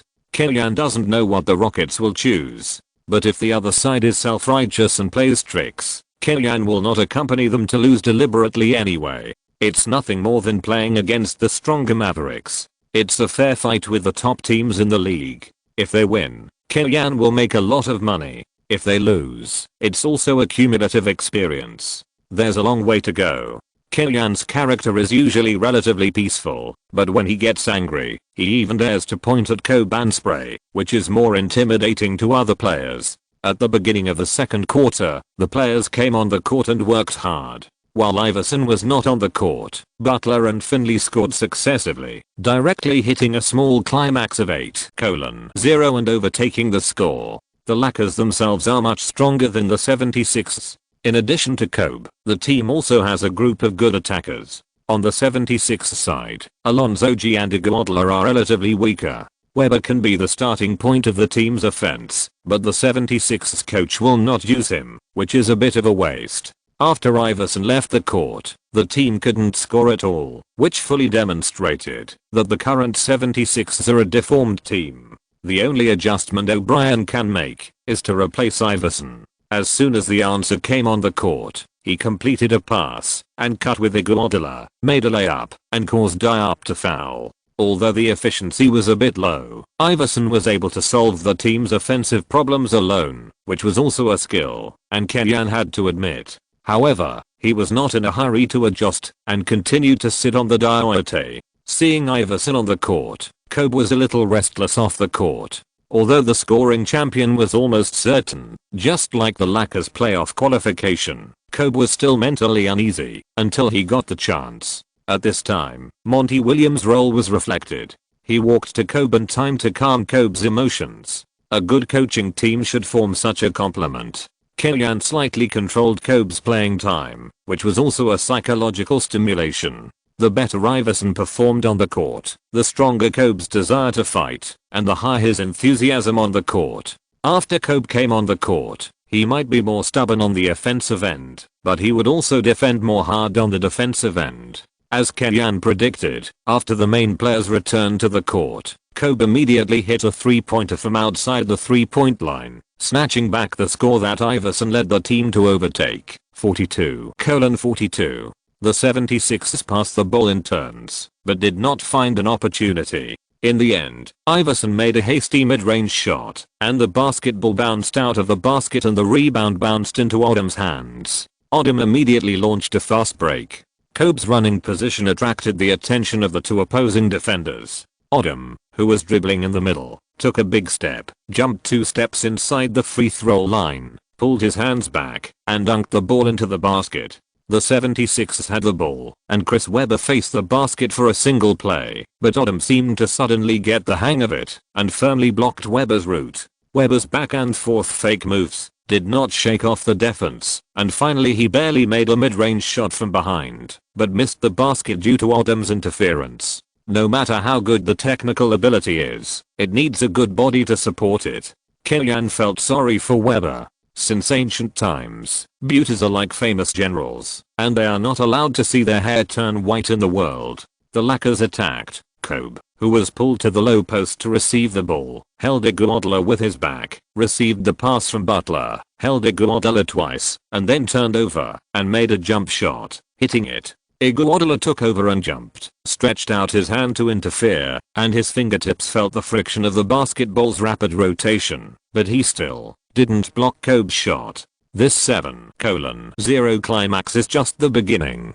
Compared with not being able to defend Kobe, the bigger trouble the 76ers face is that they can't score the ball. Iverson can fight continuously on the court, but you have to give him time to adjust. It's impossible to play 43 minutes in a game and rush for 43 minutes. But if he doesn't control the ball and tear open the Lakers defense, it will be more difficult for the 76ers to score. They don't even have a secondary attack scorer like Butler. Once upon a time, the Lakers faced a similar situation, but Killian strongly supported Butler to enter the starting lineup and force Kobe and Butler to run in with each other, making the two people coexist more harmoniously now. The 76ers' current situation is probably related to Iverson's monopoly on the ball, and other attackers are unable to develop their touch. The Lakers once again played a 14:5 attack wave in the second half of the second quarter, and the score came to 60:47, with the Lakers leading by 13 points. Okay, in the second quarter, everyone performed very well. We beat the 76ers by 19 points in a single quarter. Keep up this intensity, and we can beat the 76ers in the whole game. When the performance is not good, he scolds with a dark face, and when the performance is good, he naturally has to encourage it. Kylian speaks very authentically, and even shows off his mathematical skills. The 76ers have good defensive resources, but no one on their offensive end can help Iverson continuously and stably maintain our defensive intensity, limit others, and increase Iverson's consumption. The halftime break ended quickly, and the two sides returned to the court for the second half of the game. After the adjustment during the halftime break, Iverson's physical strength recovered. The Lakers adopted the strategy of single defense on the outside and double teaming inside, but still couldn't stop Iverson, who was in hot form. He scored repeatedly in singles and made difficult layups, causing the fans at the Staples Center to exclaim. But the Lakers were not pushovers. Kobe took over the ball and pressed Iguodala to the ground repeatedly, occasionally setting off ball screens or handing him off to find a more comfortable shooting space. His scoring efficiency was even higher than Iverson's. Iguodala, who was a little overexcited in the first half, was having trouble maintaining his energy now. This is a common problem for rookies, who only know how to rush forward and don't know how to distribute their energy reasonably or exert their strength at the right time, so they are easily fooled by veterans. With a small number of players against a large number of players, Iverson played his singles to the extreme in the third quarter. Even the Lakers fans at Staples Center were gradually conquered by Iverson's difficult scores one after another. There were sporadic cheers in support of Iverson, but the 76ers still couldn't cope with the stronger Lakers. After the third quarter, the 76ers were 24 points behind the Lakers at 76:9. Iverson's singles not only did not help the team catch up, but the score difference widened. After the start of the fourth quarter, O'Brien replaced Iverson, who was seriously exhausted. This was also the last attempt. If the substitute players could catch up some points, the team could also replace Iverson at the end of the fourth quarter and make another push. But if the score difference was widened again, Iverson would not have to appear on the court. 99% of the coaches faced this situation. Basically the same idea as O'Brien. After all, the 76ers are now ranked 8th in the Eastern Conference and there is a possibility of being eliminated from the playoffs. Don't be careless. But when the team was 21 points behind, Iverson still walked to the sidelines, ignoring the coach's dissuasion, and insisted on playing. Kylian looked at Kobe and nodded at him. Whether Iverson was for the purpose of competing for the scoring title or simply to lead the team to another charge, or both, what Kylian had to do was to ensure the team's victory without letting Kobe have any negative emotions. If Iverson really scored a lot of points and threatened Kobe's scoring title, who was close at hand, who knows what kind of shooting choices Kobe would make in the next game? Black Mamba vs. Answer. The third round started. This round had nothing to do with the outcome of the game, only between Kobe and Iverson. There were 2 minutes and 40 points left in the game, and the score difference was still 19 points. O'Brien replaced Iverson, who was about to run out of ammunition and food, and Kobe also left the court in the next round. In this matchup, Iverson scored 46 points and 7 assists, with a perfect performance, overwhelming Kobe with 39 points. Iverson took the data. Kobe kept the victory. The Lakers won the game with 123:105, just one step away from 50 wins, 49-27. Although he scored 7 points less than Iverson, Kobe's mentality remained calm. Kylian and his teammates all supported him in this game. The reason why he scored less than Iverson in this game was mainly due to the ball possession issue, but the difference in the lineups of the two teams and the difference in the playing styles of Kobe and Iverson meant that Kobe could not be like Iverson, holding the ball across half court, dribbling the ball himself to start a test offense, and then playing for more than 40 minutes in each game. This is not the rhythm of Kobe's habit. After the game, the media also focused on the scoring duel between Kobe and Iverson. Both of them are top scorers in the league, but Kobe has not won a scoring title so far, and he is determined to win the scoring title this season. Iverson shoulders the heavy responsibility of leading the 76ers into the playoffs, and the pressure of scoring is heavier. Even if his willingness to compete is not that strong, he has to continue to compete. After 3 consecutive losses, the team won 5 consecutive games, and the fans began to worship Kellyanne again. And a day later, the Lakers won another game, slaughtering the Knicks 125-92, and won 6 consecutive games, which is also the Lakers' longest winning streak this season. After leading the team into the playoffs last season, Marbury shouted out the declaration, "I'm the number 1 guard in the league," and then the Knicks fell into a slump under the leadership of the no 1 guard, and became a team that fell into a slump. The team's offense was sloppy and the defense was a mess. The only highlight was probably that Marbury and Crawford were very good at dribbling, but their hit rates were not high, and the team could not win. Facing this team without a perimeter defensive streak, Kobe was holding back to brush up his data. He made 16 of 34 shots in the game, 5 of 12 3-pointers, 9 of 10 free throws, and scored 46 points, paying tribute to Iverson's 46 points in the previous game. Odom also played steadily, with 18 points, 9 rebounds and 5 assists. Although only 3 players scored in double figures, the core players' scoring was unstoppable, helping the team to defeat the Knicks and win the 50th win of the season.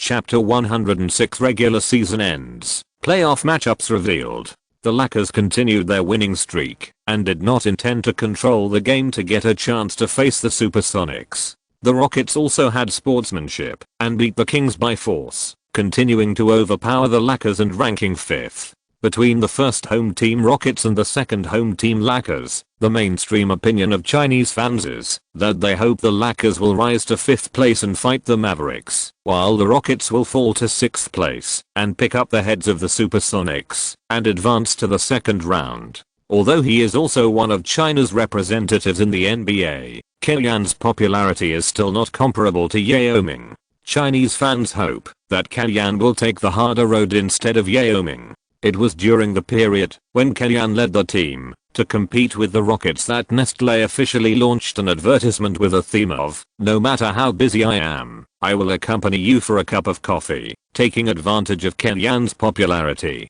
Kellyanne in the advertisement is handsome and has a soft voice. In addition, the female lead Chen Yangtze perfectly matches the image of a campus goddess. Once the advertisement was broadcast, the visual effect like an idol drama immediately received a good response from young people. His line, "No matter how busy I am, I will accompany you for a cup of coffee," also became popular. It has become a popular earthy love talk between young lovers. Boys regard Kellyanne and Yang Ming as a ceiling of basketball appearance, and they are called South Kellyanne, North Yang Ming. Kellyanne is from Suzhou, and his place of origin perfectly matches Mirenfu, so he was directly named Gusu Kellyanne. Girls are very interested in Kellyanne's green eyes and call him the elf coach. For Nestle, there is no doubt that this is a successful marketing. Thanks to this wave of publicity, Kellyanne's popularity has also been confirmed, and there will definitely be more advertising invitations in the future.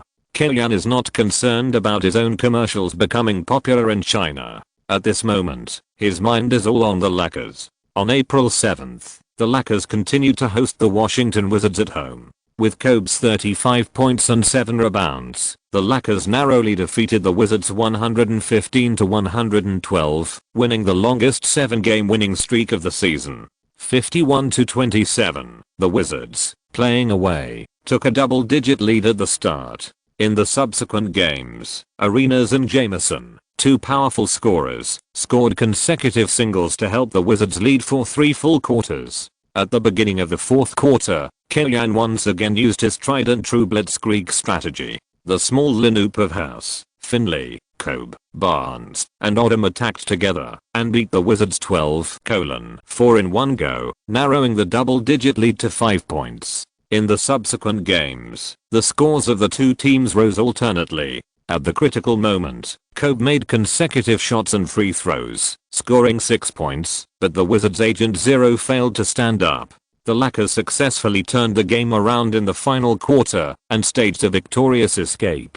In the game on the same day, the Rockets welcomed the Lakers city rival Clippers at home and easily defeated the Clippers 106-87. Continuing to suppress the Lakers and occupying the 5th place in the Western Conference.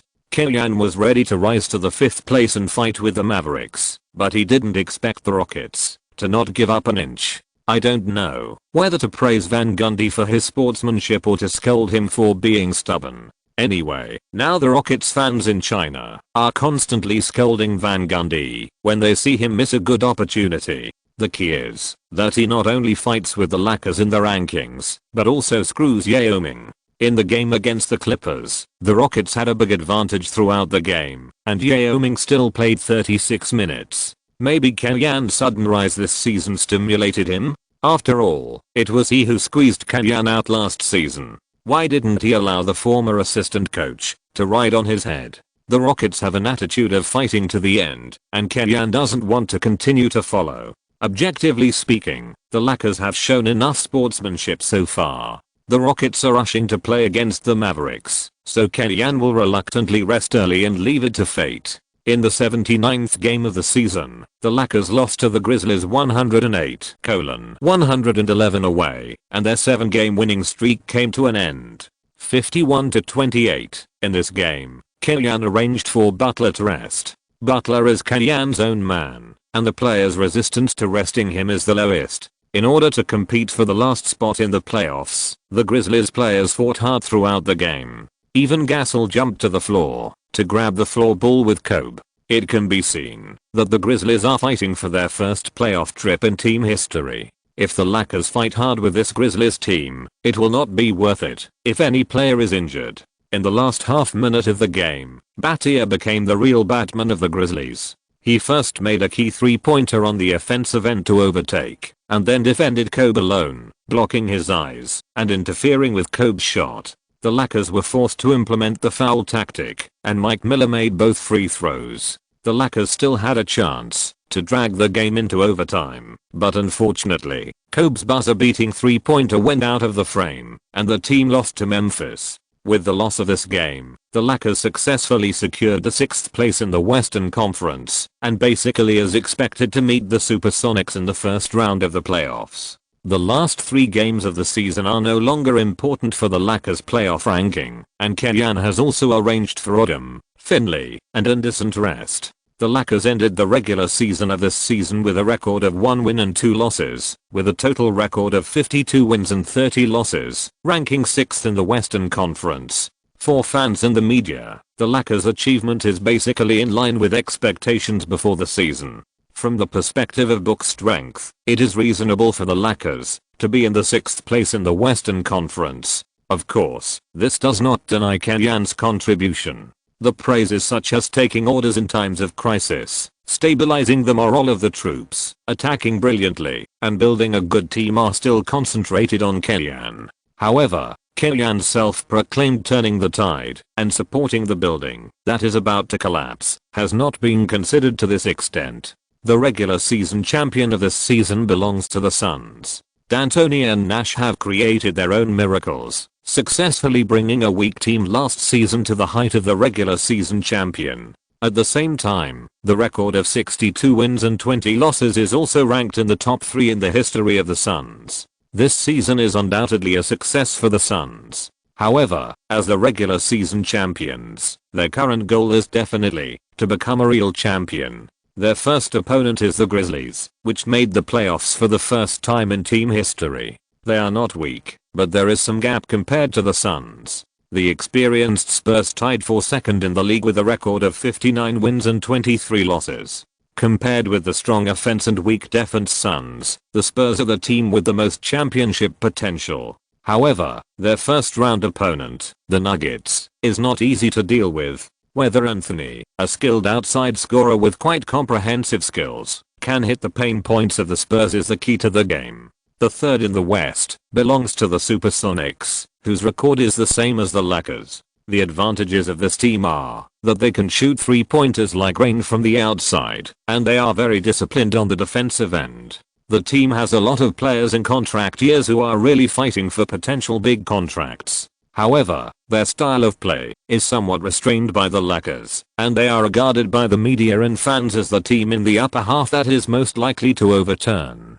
The last group of matches in the West are the old rivals of Texas, the Mavericks and the Rockets. The quality of the Rockets role players is much worse than that of the Mavericks. Unless Yao Ming and McGrady really open up, it will be really difficult to play. At the end of the season, although the selection awards are almost certain, they have not been announced yet. The data awards are the first to be released. Kobe beat Iverson to win the scoring title with an average of 30.7 points per game, which is his first scoring title in his career. The Timberwolves won the lottery championship with a ranking of 9th in the West, but this did not prevent Garnett from winning the rebounding title with an average of 13.5 rebounds per game. Nash won the assist title with an average of 11.5 assists per game without any suspense. The playoff schedule was confirmed and officially started on April 24th. Kellyan also immediately made his own schedule. On the 21st and 22nd, Kellyan announced that he would take a day off. He only arranged training on the 23rd. The training volume was very low, mainly to restore physical strength. On the morning of the 24th, he flew to Seattle to prepare for the game against the Supersonics. That is, after the team schedule was announced, Kellyan came to Kupchak's office and found Kupchak. "Mitch, I plan to leave the team after the season ends." After saying this, Kellyan felt much more relaxed and felt that a stone that had been weighing on his heart for a long time fell. Hearing this news, Kupchak's reaction was very calm, and he just nodded slightly. "I will convey your decision to Mr. Buss." The Lakers and Kellyan had already prepared for this ending. Kellyan emphasized at the press conference that he was the acting head coach as the last test, and after still not getting a response, he completely gave up. That's why he said in his conversation with Wanglafan that he might leave Los Angeles and the two of them would enter a long-distance relationship. Kupchak stood up and walked towards Kellyan and stretched out his hand to him. "Kimmy, I'm very grateful for everything you have done for the Lakers. Without your efforts, I'm not sure whether the Lakers can reach the current position. I hope you understand that I support you, but I understand. Mr. Buss has shown me great respect by not letting the news of his contact with the new head coach leak out. You don't have to worry about any changes in my mentality affecting the team's playoffs. I need a good result to win more attention for me. I also hope to leave good memories for Lakers fans. I was really happy with the Lakers in the past year." Kellyan shook Kupchak's hand and said sincerely, "I believe in your professional ethics and I believe that you will not bring shame to the Lakers." Kupchak paused and then said, "I hope everything goes well for you." "Thank you." After saying all this, Kellyan left Kupchak's office with a complicated mood. The reason why he chose to make everything clear before the start of the playoffs was to leave no room for himself and cut off the remaining thoughts in his subconscious mind of leading the team to achieve good results and still have hope of staying in the team. After this playoff journey, he was destined to go to a new team and start his first chapter as a head coach. As a formal head coach, where would it be? Kellyan already had a preference in his mind. Chapter 107 With great power comes great responsibility. Kellyan vaguely remembers that his first game after joining the Lakers was at Key Arena. The Lakers, the runner-up last season, challenged the league's bottom Supersonics away. At that time, everyone was more optimistic about the Lakers. Now, his first playoff game with the Lakers is also in Seattle, facing the same opponent, which can't be said to be a kind of fate. In the regular season, the two teams tied 2:2, and their overall strength was similar. From the scene, the Lakers have a slight advantage, but the Supersonics have the home advantage in the playoffs, which is also a factor that needs to be taken into consideration. Welcome to NBA 04-05, the first round of the playoffs. The Supersonics will face the Lakers at home. After the host's exciting shout, the Supersonics fans' deafening shouts and screams followed, and the Seattle people burst into infinite enthusiasm. The team has not entered the playoffs for many years.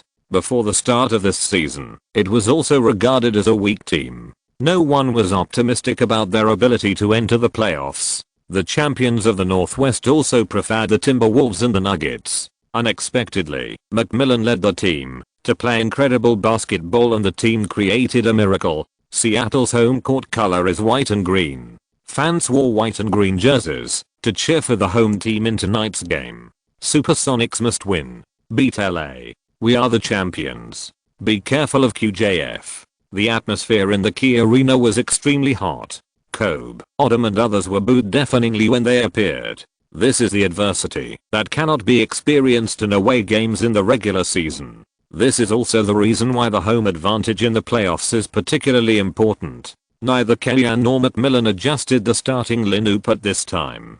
Changing the lineup on the spot is a taboo in military strategy. Is this your first time experiencing the playoffs? When the players took their positions on the court, Hamblin teased Kellyanne to help his playoff virgin relieve pressure. "I can't help it. I was born to be a head coach, but God insisted that I be an assistant coach for 2 years." Kellyanne was not so nervous. To put it bluntly, the Rockets and the Suns in those 2 seasons were beyond the reach of gods. Anderson won the jump ball, and the Lakers attacked first. Kobe held the ball in the middle and faced the basket. Ray Allen came up to defend. Kobe broke through on the right. Lewis made up for the defense in time. Kobe forced a 3-step layup, but missed due to interference. Jerome James protected the rebound. The Supersonics attacked. Redner and Radmanovic played pick and roll. The Lakers switched defense and passed the ball to the middle. Atkins failed to keep up with Radmanovic in off-ball defense and watched the opponent raise his hand and hit a 3-pointer. The Lakers attacked. Atkins took the ball to the front court and passed it to Kobe. The latter received the ball on the left and suddenly pulled up for a 3-pointer, but the force was a little too strong and missed. The Sonics' offense was not fast. The players spread out. Redner and Lewis set a pick and roll. After attracting a switch, he created a little space and passed the ball to Lewis, who cut into the basket. The latter received the ball under the basket and forced a turn and shot under Anderson's defense, but failed to hit the target. Butler grabbed the rebound and immediately pushed the offense and defense switch. The Lakers made a 3-line fast break. After Kobe and Butler tied down the Sonics defense, Atkins received the ball and easily scored a layup. The Sonics attacked. Ray Allen's flexible off-ball movement made it very difficult for Kobe to follow. What's more, the time lost by bypassing various pick and rolls was still used by Ray Allen. The latter's lightning-fast shot made Kobe's efforts in vain. Ray Allen made a long 2-pointer accurately. 5:2. Kobe received the ball in the half court, and Ray Allen expanded to the 3-point line to lead the defense. At this time, Odom moved up to the 3-point line to make a fake pick and roll for Kobe. Odom is good at 3-point shooting. Radmanovic did not dare to neglect it and followed him. He also expanded slightly to protect Jerome James. At this time, the Sonics' restricted area defense had obvious loopholes. Butler suddenly cut into the restricted area with the help of Anderson's defense. After attracting the defense, he passed the ball to Anderson, who was behind him. Birdman did not miss this opportunity and jumped into the air to complete a dunk. 5:4. Kellyanne and Kobe made an agreement that Kellyanne allowed Kobe to strive for the scoring champion in the final stage of the regular season. At the same time, Kobe needs to be more obedient in the playoffs. When the score is behind, he should play whatever tactics he should play. Even if Kellyanne asked him to play pick and roll, he had to obey. The Sonics attacked, and the Lakers continued to expand the defense, which allowed Jerome James to find an opportunity in the interior. He played a time difference, clicked on Anderson, and then easily scored. Jerome James is also in the contract year this season, and he needs a good performance to win a big contract. The Sonics all-star lineup is just right for him to play to his strengths in interior defense and rebounding. From time to time, there will be opponents like the current Lakers, who are obviously expanding outward, leaving the interior completely exposed, giving him the opportunity to steal the ball. The Lakers were attacking, and the Sonics were defending tightly. Kobe forced his way into the basket and missed the layup. He glanced at the referee and saw that he had no reaction, so he stood up and chased him back. After years of playing in the playoffs, Kobe has a deeper understanding of the playoffs. Not only is the atmosphere at home more intense, but the referee's whistle is generally more inclined to the home team. Otherwise, why would the players fight so hard for the home advantage? To earn more ticket money for the boss. The Sonics were attacking. Lewis played Butler with his back to the basket and made a turnaround jump shot. The Sonics took a 5-point lead at the start. 9:4. Kobe has not scored since the start of the game. He is a little impatient. In the next round, he fell to the low post early, used his physical advantage to suppress Ray Allen, received the ball, carried Ray Allen twice, turned around and forced to cut into the inside line, and missed again under the interference of Jerome James. Kobe came to the Lakers in his first year as a rookie. He has never missed the playoffs, and is indeed experienced. However, what Kellyan overlooked is that this is the first time Kobe led the team to the playoffs as a boss. In previous games, Kobe randomly and there was O'Neal beside him to help him. In today's league, except for Duncan, no one's playoff performance can match O'Neal. With such a towering tree, Kobe's mistakes within a certain range can be covered up. But now, Kobe has become the boss of the team, and his teammates around him need him to support them. In this case, his subconscious mind has not completed this identity transformation, and he is a little too focused on his offensive data. The Sonics played a pass cut match. Ray Allen cut into the basket and dunked. The Sonics started with an 11:4 lead. Kellyan called a timeout directly, his face livid. Kobe's face was also not good. His eyes were cold. There was no doubt that he knew his problem. Being the boss is not about getting the most limelight, taking the most shots, and hitting the most shots, but about being the psychological pillar of teammates. Let teammates understand that we still have Kobe. In front of everyone, Kellyan directly reminded Kobe, this is not just a status, but also represents responsibility. The greater the ability, the greater the responsibility. You should know this better than me. I think you need to calm down. I have to replace you too. For the Lakers, the team needs you to leave now. Kellyan glanced at Finley, who immediately took off his training clothes. Kobe was better prepared to be scolded. After all, his performance during this period was really not good. But being replaced directly? It was beyond Kobe's expectation. Kobe looked unhappy, muttered angrily, and then threw off the towel around his neck to show his dissatisfaction. However, Kellyan ignored Kobe's emotions. It was also related to submitting a resignation report. Kellyan was now strong without desire, and he was the greatest in the world. He directly arranged the players to play. Finley replaced Kobe. In recent years, he has transformed into an off-ball shooter. On the defensive end, he is more familiar with Ray Allen's running position.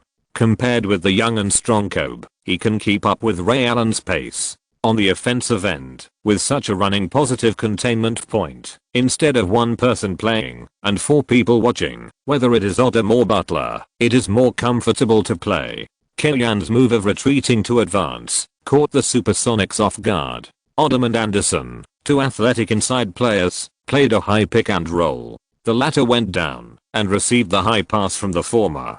Radmanovic didn't keep up and watched Anderson catch the ball and dunk. The Lakers' offense was revived. When the official timeout came, the score was 17-14. The Sonics' lead was reduced to 3 points, and this was when Kobe was not on the court. The commentator, who was originally worried that the Lakers' internal strife would affect the game, was now speechless. After calming down for a moment and seeing the team's smooth ball movement, Kobe's expression was still serious, but his brows had relaxed a lot. Seeing that his goal had been achieved, Kellyan gestured to the other party. Have you rested enough? I don't need to rest. Kobe was still stubborn. If you don't need to rest, don't be lazy. It's time for you to go on the court. Kellyan patted Kobe's butt twice to show encouragement. Do you know what you should do? Of course. I will tear them apart. You better be able to do it. Back on the court, everyone felt that Kobe was going to start his personal offensive mode. He did pull out to the 3-point line to receive the ball early, and then he played pick and roll with Anderson, attracted the defense, and dribbled to the baseline, throwing the ball into the air. Anderson caught the ball in the air and sent it into the basket. Throughout the regular season, Kobe used his life to resist the pick and roll, as if the more convenient offense with the pick and roll would damage his reputation as a top scorer. But in the playoffs, he was left on the bench by Kellyan for a while, and he suddenly figured it out. How could this be science? Did Kellyan feed Kobe ecstasy? On the defensive end, Kobe ran at all costs, stared at Ray Allen, and finally successfully prevented the Sonics from attacking. Then on the offensive end, Kobe and Anderson played pick and roll again. This time Kobe did not pass the ball, but dribbled directly through Ray Allen and James, shook off Radmanovic's defense, and scored a layup. This was Kobe's first goal in the game, and it was also the one that helped the Lakers overtake the score. I worked overtime and updated late, sorry. There is another chapter in the evening. Chapter 108. The playoffs are different. The Lakers continued to attack through pick and rolls, and now it was McMillan's turn to have a headache. Since the Lakers changed their formation and replaced Kobe, the Supersonics failed to take the opportunity to widen the gap. McMillan already had an ominous premonition. He didn't expect Kellyan to really use this Cheyenne horse racing and persuade Kobe to play pick and roll, which was equivalent to giving his superior horse a stimulant. This is not to say that the pick and roll tactic is unsolvable, but mainly because the timing was very sudden and hit the pain point of the Supersonics. As shown in the two attacks just now, Jerome James switched to defend Kobe, and no one on the Supersonics could match Anderson, who went down to the penalty area, and if he didn't switch defense, Kobe could easily break into the basket and score. The Sonics failed to score, and the Lakers launched a quick counter-attack again. Kobe took the lead, suppressing Lewis and Ray Allen in the penalty area, and then passed the ball to Finley, who came in from the back. The latter raised his hand and made another three-pointer. The Lakers launched a 7:0 attack wave and directly reversed the score. 17-21. When returning to defense, Kobe and Finley clapped their hands, both with smiles on their faces. The Sonics attacked. Daniels went around the screen, and the Lakers did not switch defense, so they let Atkins chase him. He was quite effective in defending guards like Nash and Iverson, but he was at a loss when encountering guards who mainly played without the ball and was often confused by the opponent. Instead of missing people when switching defense, it is better to let him follow the defense in a single thread. At least he can play his agile characteristics. In a sense, this Sonics team has the prototype of the future Warriors team, but it lacks a dream chaser green. If Dio is brought in to organize the inside line and carefully sculpted, maybe he can do something. Lewis's vision is average, but his singles ability is stronger. He made a mid-range pull-up shot and hit it. 19-21. Odom and Kobe played hand-to-hand cooperation. Radmanovic switched defense a little slowly. Kobe received the ball and made a quick stop jump shot. The ball drew a perfect arc and went into the net. 19-23. The Lakers followed up in time, and the Sonics off-ball movement was once again in vain. Ray Allen received the ball and played a pick and roll, but was caught up by Kobe. Under the interference, his shooting hand shape was not adjusted in place, and his shooting hand shape was not well controlled. The rebound was taken by Odom. The Lakers suppressed the Sonics. The Rockets fans in China scolded Van Gundy even more fiercely. They didn't want to deal with the Sonics, who were easy to deal with, but had to go head on with the Mavericks. How easy is it for the Lakers to play against the Sonics? Laymen watch the excitement, while experts see the doorway. Kellyan himself really doesn't think that the Lakers can suppress the Supersonics, and the Rockets can also easily deal with them, but basketball is not a game of chess. There is still a mutual growth and restraint. The Lakers were able to suppress the Supersonics in the game, first of all, because they had very good wing personnel reserves. The team changed the lineup to a small lineup, and it was no problem for Barnes or even Karen Butler to play the fourth position to deal with Radmanovic. The team's mobility was superior, and it was difficult for the Supersonics to find mobile opportunities without the ball. Secondly, the Lakers' two main inside players Odom and Anderson are relatively flexible in their respective positions.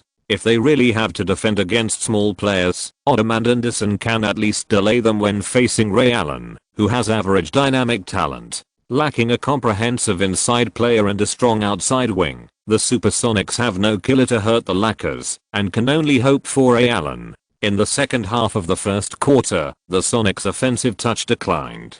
The Sonics, who could not score, were like a beast without fangs. Although they still had sharp teeth, their threat was reduced. The Lakers played steadily and took an 8-point lead.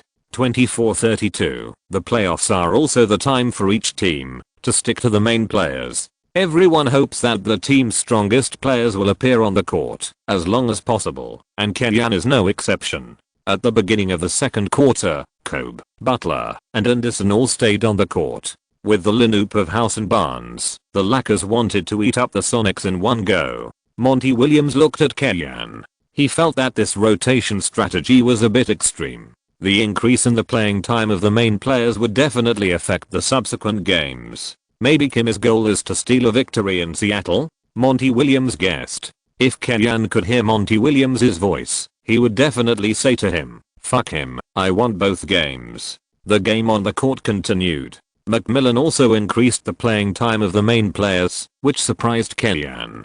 McMillan had already studied his habit of disrupting the rotation time, and now the main players of both sides happened to face each other again. Ridner punished the Lakers at the 3-point line as soon as he came on, and the score was forced to close to 5 points. This floor-flowing point guard has very clear ideas and a stable style of play. The disadvantage is the common problem of floor flow, which is poor physical fitness. Looking back, Butler broke through the basket and caused Nick Collison to foul. McMillan paid too much attention to the tactical qualities of the players and ignored that physical fitness is also a part of basketball. Wilcox, the beast power forward with the best physical fitness in the team, was not reused by him. Reggie Evans and Nick Collison had a hard time playing high-end games. The Sonics continued to play pick and roll, but the Lakers' defense rhythm was perfect this time.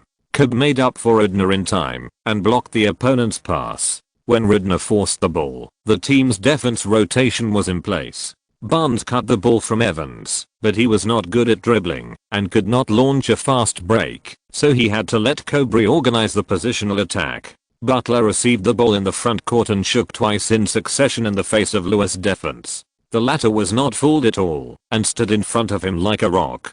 Kobe ran over from the right baseline and caught the ball. Ray Allen was behind him.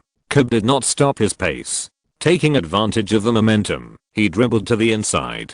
Collison came up again and committed 2 fouls. In the face of an absolute disadvantage in confrontation, the Sonics could only delay the Lakers' scoring speed by committing fouls, and the disadvantage became more and more obvious. McMillan's pre-match preparations were very good, but his on-the-spot dispatches were not as flexible as Kellyan's. Kobe made 2 free throws, and the score difference came to 9 points again. But the Sonics were able to continue their dark horse status into the playoffs this season, and they were not vegetarians. Ray Allen received the ball around the screen, took a deep breath, and threw it out. Swish. Another empty net. It was still a 3-pointer. Although they did not have an advantage on the field, the Sonics were very tenacious. The Lakers had a certain advantage on the field, but they had the advantage, but could not score, so they could not widen the score difference. It can only be said that the playoffs are different. All teams will be much more tenacious in the playoffs.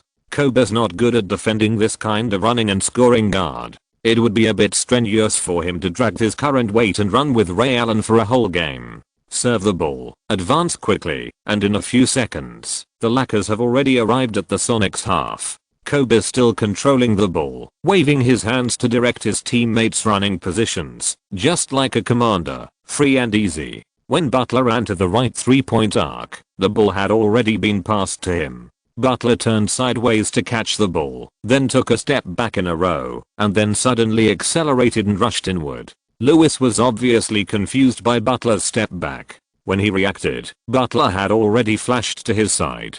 Lewis then stepped sideways to stick to him. Butler continued to force 2 steps forward, and when everyone thought he was going to shoot, he suddenly passed the ball with his low hand. Barnes stood steadily outside the 45-degree 3-point line on the left, caught the ball, and then stood up and shot easily in the situation where no one was guarding. Ding. The ball hit the outer circle of the basket and bounced out. At the end of the season, we practiced 3-pointers from other angles, but at present, the effect is not ideal. Barnes shrugged and retreated quickly. I don't feel very good today. I have only saved so many until now. Please forgive me. If you're listening to this novel on a channel other than Fanfic World, it means they downloaded and uploaded it without effort. We cordially invite you to visit our channel, Mundo Fanfic Novelos. There you'll find the original version of this story and you can explore many other novels of various genres. We're waiting for you to immerse yourself in a world of incredible novels. Chapter 109. Victory is within reach without bloodshed. In the middle of the second quarter, Rashard Lewis began to play the role of the second scoring point and also told the Lakers why he was selected as the Western Conference All-Star this season. Although Butler tried his best to defend, and despite the help of his teammates, Lewis still relied on his excellent shooting ability to score 6 points, helping the Supersonics to bite the Lakers tightly. Butler once again helplessly watched Lewis turn around and jump shot at the baseline with a soft touch and sent the ball into the basket again. 42:45. Here, Kellyan could not sit still and replaced Butler with Odom, letting Barnes return to the small forward position. Watch how Matt fights against Rashard Lewis. Kellyan said to Butler off the court, "You can't always count on Matt to help you solve problems for a whole series." Odom conveyed Kellyan's words to Barnes as soon as he came on the court. Stick to Rashard Lewis's lower body. When he is not moving, stick to his core and hit him repeatedly when he moves. No matter where he goes, even if he goes to the toilet, you must block his route. Even if he comes to pick and roll, the other defensive player can even throw away his opponent and at least block him. I want Lewis to have no chance to stand firm on the free throw line and the baseline. Kellyan's strategy is actually the Celtics' strategy for defending Durant in the 22nd playoffs in history. In that series, the Celtics relied on this defensive strategy to limit Durant and directly swept the Nets led by Durant. Lewis is a bankrupt version of Durant, and it is inevitable that he will suffer a loss in dealing with this move. After all, the Lakers' forward strength is here. Barnes, Butler and even Kobe can face him. The Lakers serve the ball, Odom dribbles across half court, and Kobe and Atkins pull away from each other.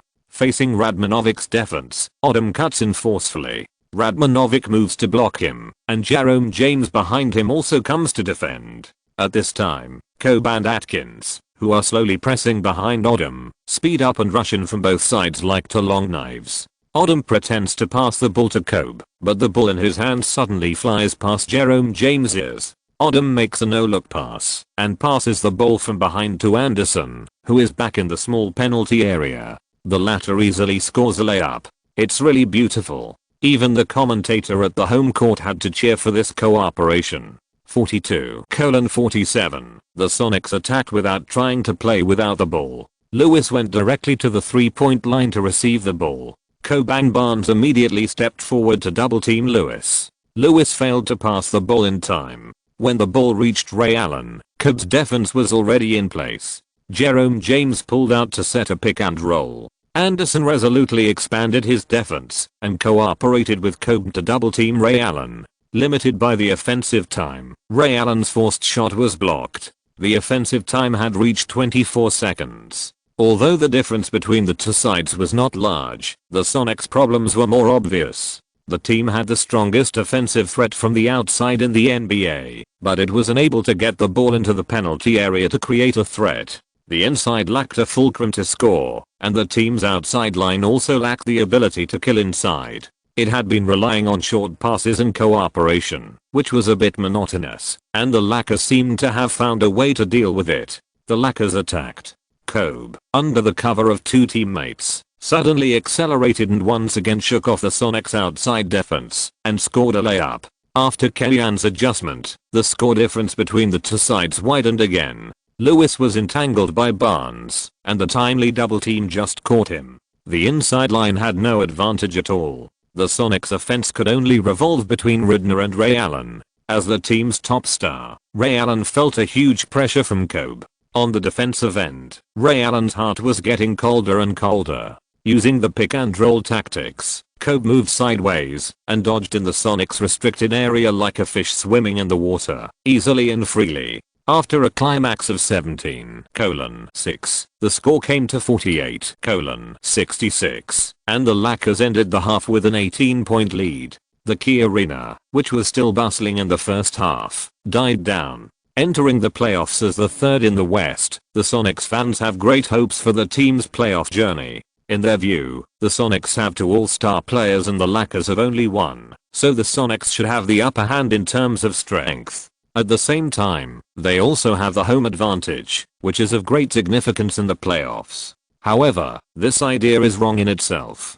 The Sonics only led the Lakers by 1 game in the regular season, and this was based on the fact that the Lakers rested in the last 3 games. If we start from the winning rate after Kellyan took office, the Lakers are higher. As for the 2-1 number of All-Stars, this is even more nonsense, as the Spurs only have 1 All-Star. In the second half of the game, with a considerable lead, Kellyan took the initiative to slow down the pace and began to boil the frog in warm water. The scene of the game declined, but the possibility of the Sonics triggering the passive skill 10,000 arrows was avoided to the greatest extent.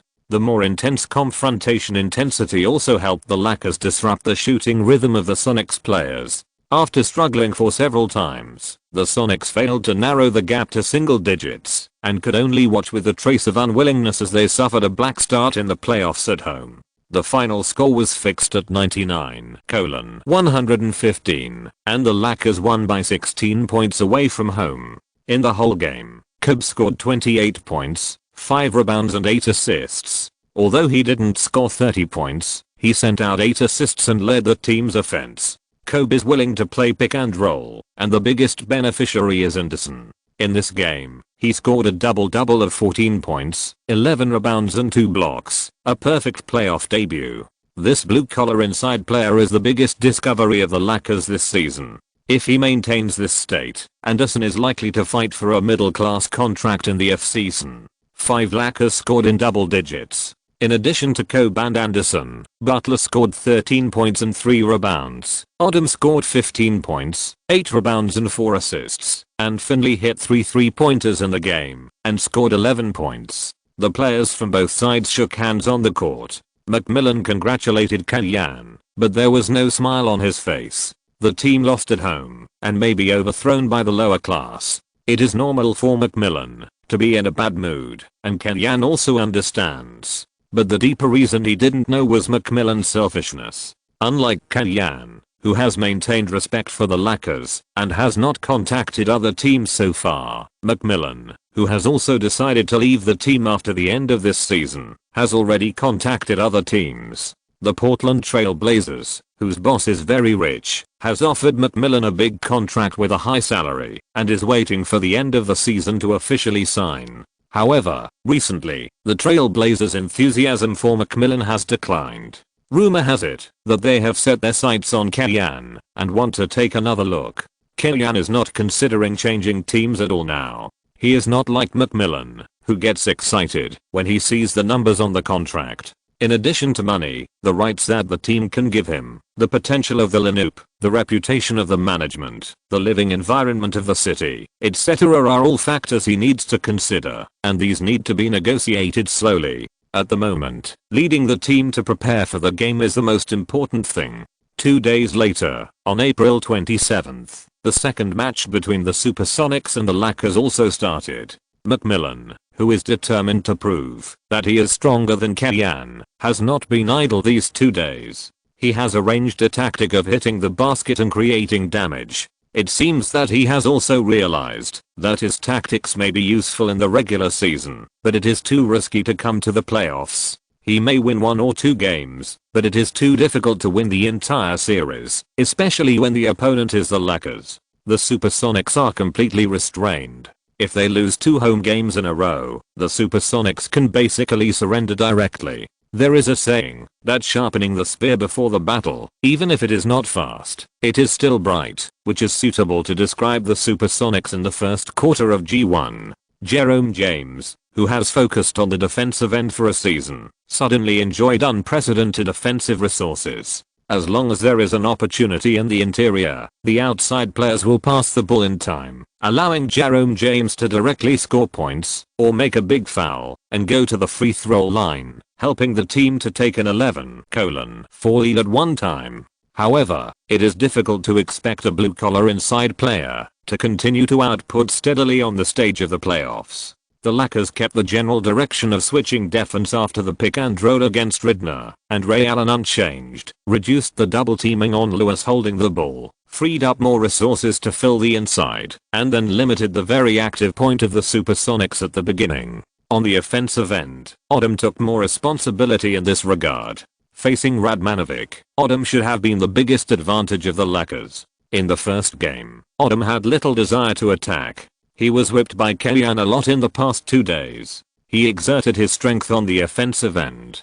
The Supersonics had to switch defense and let Lewis, who had better athletic ability, match Odom. Lewis' energy was dispersed on the defensive end, and the Lakers' defensive pressure was further reduced. Offense is the best defense. Kellyanne's idea of solving the problem also opened Monty Williams' eyes, and also opened up the situation on the court. At the end of the first quarter, the Lakers had already surpassed by 4 points at 30:26. In the second quarter, the two sides rotated their lineups, and the Supersonics still couldn't take advantage. McMillan's style is similar to a weakened version of Jerry Sloan. He is good at building a team and preparing before the game, but he is always lacking in on-the-spot adjustments and is very stubborn. It's like two people fighting in a ring. If one punch doesn't kill the opponent, then another one will do it. If it still doesn't kill the opponent, then another one will do it. The strength and speed of each punch may be different, but he just doesn't consider kicking, elbowing, kneeing, or even using joint locks. At the end of the half, the Supersonics were already 12 points behind the Lakers, which looked a little better than the previous game, but the fans at the scene were still listless. No one liked the rhythm of the game being controlled by the visiting team. In the second half of the game, McMillan replaced Wilcox, a more athletic beast power forward, and swung him to the center position of Jerome James. Compared with Jerome James, he can attack the basket more directly and quickly after receiving the pass from the outside. Facts have proved that this adjustment is not direct enough. McMillan still has a better effect by replacing Jerome in front of James with LeBron. Wilcox was used as a water dispenser for the entire season, and it was obviously a pipe dream to pin his hopes on him at a critical moment. The Lakers attacked Wilcox, who had a poor sense of position, and decisively fouled him on defense, sending him to the free throw line. The latter's performance of 1 of 4 free throws was worthy of Kellyanne's expectations of him. The Lakers offense failed to crack the Lakers defense, and the Lakers seized the flaws on defense and took advantage of them. McMillan's gamble failed, and the Supersonics collapsed across the board in the third quarter, eventually losing to the Lakers by 18 points with a score of 105:123. They lost 2 consecutive home games and the series was on the edge of a cliff. The team with the home advantage lost 2 home games in a row, and was defeated by the Lakers without bloodshed, without any resistance. This was not only embarrassing for the Supersonics, but also a critical blow to the league's rule of locking the top 3 in the division championship.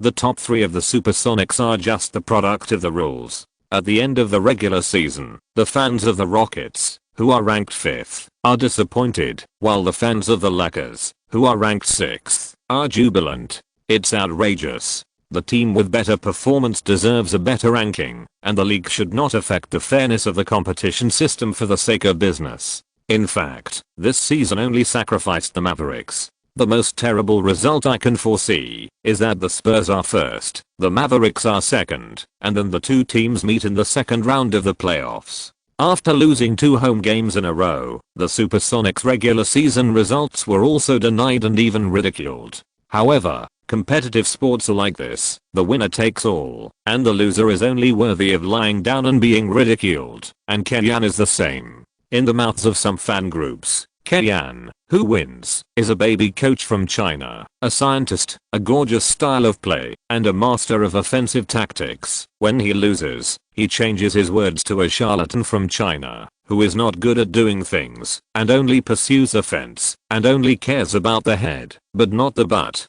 Fortunately, the Supersonics are not alone. In this season's playoffs, the Dallas Mavericks also had a home court advantage, but lost 2 home games in a row. Compared with the Supersonics, who were completely controlled by the Lakers, the Mavericks lost unfairly, losing a total of 10 points in the 2 games, all of which were lost on key balls. Facing the defense of Bowen and McGrady, the team's core Nowitzki's level dropped sharply, and his average points per game dropped from 27.7 points in the regular season to 21.5 points, and his hit rate also dropped sharply. The team was on the verge of elimination, which also made owner Cuban very dissatisfied. On the one hand, he criticized the referee for ignoring Yao Ming's mobile pick and roll, and on the other hand, he put pressure on Avery Johnson and the team. Basically, if he really lost in the first round, Avery Johnson would be fired. In the other two groups of duels in the West, the Spurs defended the two home courts without any suspense, and Anthony was firmly controlled by the Spurs. The Grizzlies were also overwhelmed by D'Antoni's bombardment against the Suns. The two most flamboyant point guards in the league were directly talking to each other, and White Chocolate only made more mistakes than Nash. Chapter 110. The front of a jersey is always bigger than the back. Returning to Los Angeles with a score of 2-0, most Lakers fans are optimistic about the team's advancement to the second round. Some overconfident fans are even discussing whether the team can win 2 home games in a row and complete a 4-0 sweep. Even with the super lanoop of F4 last season, the Lakers did not complete a sweep throughout the playoffs. They defeated the Rockets 4-1 in the first round, and defeated the Spurs and Timberwolves 4-2 in the second round in the Western Conference Finals. The 6th in the West and the 3rd in the West are actually discussing whether they can sweep. On the one hand, it shows that the Lakers have a huge advantage now, and on the other hand, the Lakers fans are indeed floating. Of course, fans can be floating, but players cannot be floating. Kellyan commissioned Monty Williams to help with psychological counseling for the players. He also knocked them with a dark face from time to time during training to remind them that the series is not over yet and they must not be careless in this round of the series. Kellyan's worries are not unreasonable. The Magic had just had a precedent of leading 3-1 in the playoffs and being overturned by the Pistons in the previous season. The 2-0 advantage is nothing. He tried his best to suppress some restless emotions in the team, but not everything was under his control. And these things that he could not do got a concentrated outbreak in the opening stage of G3 in Los Angeles. The Lakers fell into a great passive situation from the beginning, and the interior defense was completely lost. The highly mobile interior defense, which was the key factor for the first 2 victories, was gone. Ridner and Ray Allen found opportunities to shoot easily in the mid-range through pick and rolls, and Anderson and Odom suddenly couldn't keep up with them on the defensive end. If it was just Odom's abnormality, Kellyan could still understand it. This guy has his period from time to time, so just let him play less and make mistakes in this game. But this season, Anderson's performance has been stable and rising. After cutting a double-double in the first game of the playoffs, the media has already clamored to give him a contract extension, but he turned around and performed abnormally. This is too weird. Moreover, the performance of the two people is not to underestimate the Supersonics, and the defense is careless, but more of the soft, slow and empty exposed in the body. If the other players were not in good condition, Kellyan would have suspected that the team was poisoned. Not only on the defensive end, Odom's performance on the offensive end was also abnormal. He couldn't push the counter-attack, was unreliable when doing screens, and his shots were ridiculously biased. As an important fulcrum in Kellyan's tactics, he was replaced by Kellyan before the official timeout. Anderson played 1 minute longer than him, and when the official timeout came, he was also replaced by Diop. Chris, what's wrong with you? Why is your physical condition so bad? People make mistakes, and horses stumble. Kellyan is not unable to accept players' abnormal performance, but there should be a limit, right? Odom and Anderson's performance is not like their usual selves at all, just like they took too much drugs. I'm sorry, coach. Anderson seemed to want to explain something, but he took back what he wanted to say. Did you go to a nightclub yesterday? Kellyan's face turned very bad. TMD went to a nightclub the day before the playoffs. You two are also talented. Anderson's eyes were a little evasive, but he couldn't avoid it after all, so he had to put on a nonchalant look. We are just going to relax. What does it mean for athletes to go to nightclubs to relax? Those who know it will know it. Looking at their weak legs, they must have stayed up all night, and they probably took drugs. Kellyan took a breath, and his face turned ugly. He stared at the two people angrily for a long time, staring at them so hard that he drank water, and Anderson lowered his head. You should reflect on it carefully. If Kellyan is still in the Lakers next season, he will definitely have to choose between him and Odom. This guy has been disobedient for more than once or twice. But now, I'm about to leave, and I have no right to say these things. I will leave it to Phil Jackson to worry about. All Kellyanne can do is to prevent Odom and Anderson from reappearing in this game and continue to embarrass themselves. In a sense, the Lakers' style of play somewhat restrained the Supersonics, partly because of the Anderson plus Odom pair of inside players who were very mobile and could support Kellyanne's defensive arrangement of double teaming outside. At the same time, the Supersonics had no strong inside players and no small and fast guards to target them. The advantages of this pair of inside players were magnified, and the disadvantages were hidden. Without Anderson and Odom, Kellyanne had to use Diop, who had lost playing time in this round of the series, to play the center position, and had to replace Barnes in advance to play the power forward position. He had to give up directly, and the House Finley Kobe Butler Odom small lineup that took a long time to form was greatly affected in tactical scheduling. McMillan didn't know what Kellyanne was up to by removing Odom and Anderson, but he understood the principle of taking advantage of your illness to kill you. Taking advantage of Diop's inability to get out on the defensive end, the Supersonics expanded their lead. The score difference was widened all the way. In the second half of the second quarter, the Lakers still had the inside combination of Diop and Cook on the court. At this time, the score difference had reached 19 points. The fans at the scene finally realized that something was wrong. Odom and Anderson seemed to have been abandoned. This is a very strange game. The Lakers suddenly lost their fighting spirit at home. There seemed to be some problems in the team's locker room. Chris and Lamar were put on the bench and never played again. Other players seemed to be affected and their performance declined. Did something happen in a place we can't see? The commentator Wilson said helplessly. A game that should have made the Lakers fans excited suddenly turned into this. As a commentator, he was puzzled. During the halftime break, Anderson took the initiative to apologize to Kellyanne and expressed his hope to appear in the second half to help the team, even as a substitute. I manage the team, not what you say, but what you do. You can go to a nightclub and have a night before the game during the playoffs, and now you tell me that you want to help the team. You are not qualified to say that. Kellyanne rejected Anderson directly, his tone firm. The morale of the whole team was very low because of these two guys. The direction of the whole series is uncertain now. You tell me that it is useless to admit your mistakes now. In the second half of the game, Kellyanne deployed his troops. Brian Cook played as the starting number 4 and partnered with Diop. Barnes played number 4 in the rotation lineup, and even the water-drinking player Medvedenko got a chance to play, replacing Diop to give Diop a breathing time. Maybe they were a little relaxed after leading by a large score, and they really didn't expect Kobe to be so tough. The surfing Supersonics team was once narrowed to 9 points by the Lakers with 2 minutes left in the fourth quarter, which gave the Lakers the possibility of overtaking. Unfortunately, the 9-point difference in 2 minutes seemed within reach, but it was difficult to climb to the sky. Kobe tried his best, but still failed to grab these points. In the end, the Lakers lost at home 106-113 and lost the team's first home playoff game. The big score between the two teams came to 2-1. Scoring 45 points alone still couldn't stop the team from losing.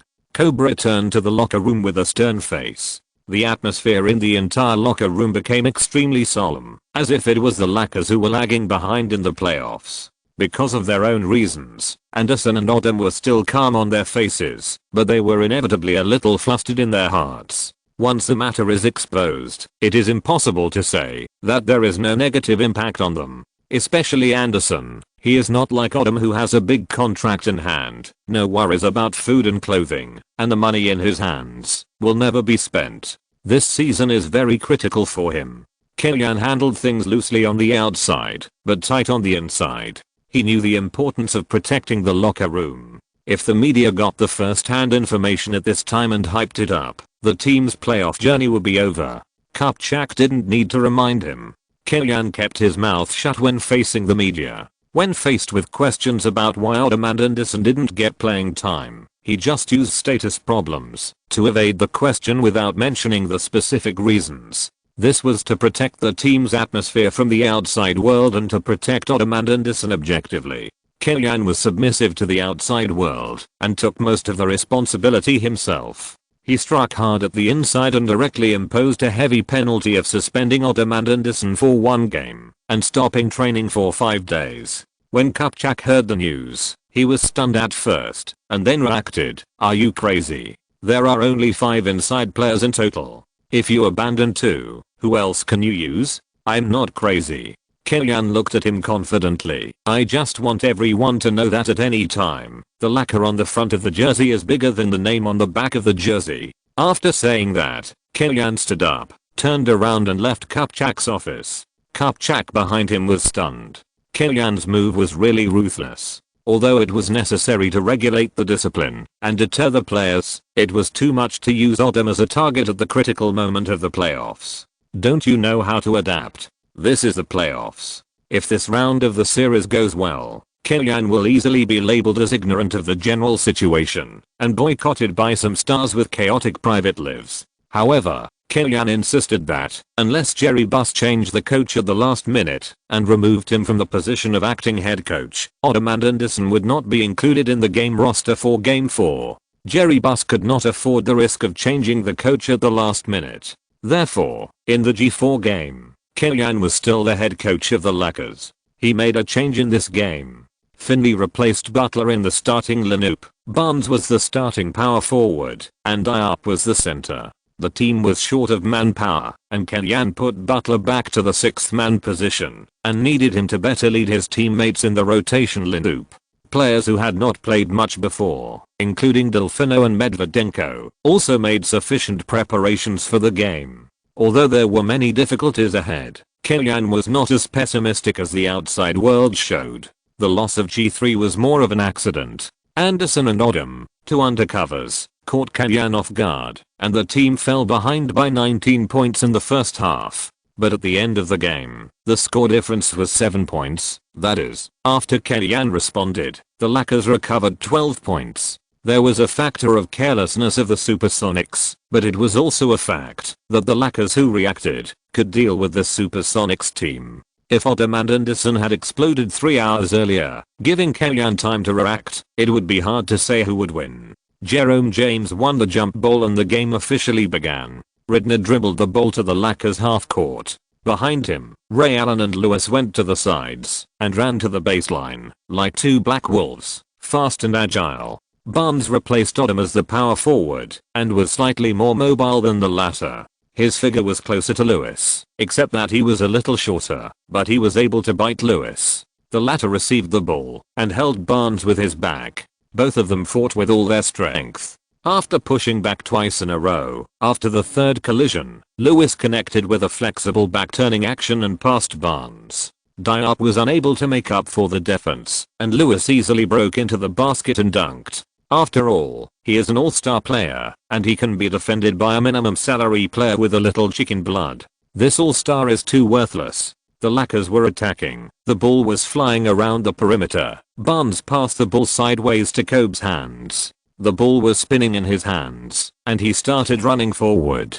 Kobe took a step, ignoring Ray Allen who was still pinching his waist and clinging to him, and forced his way into the 3-second zone. In front of him was the huge body of Jerome James, beside him was Ray Allen, and on the right, Radmanovic was already sticking to him. Kobe exerted force on one foot, jumped diagonally, leaped into the air, faced the large net woven by 6 hands in the air, and broke free from the net with the ball. With a flick of his wrist, the ball bounced up lightly and fell into the basket with a graceful arc. Swish. In the Staples Center, all the Lakers fans cheered for the god in their hearts. Instead of retreating immediately, the Lakers launched a full-court double team in the front court, catching the Supersonics off guard again. Ridner's pass was intercepted by Barnes, who did not pass the ball immediately, but took the ball forward to the free throw line, and the situation suddenly became clear. Only Jerome James chose to squat in the basket to protect the rim of the Supersonics.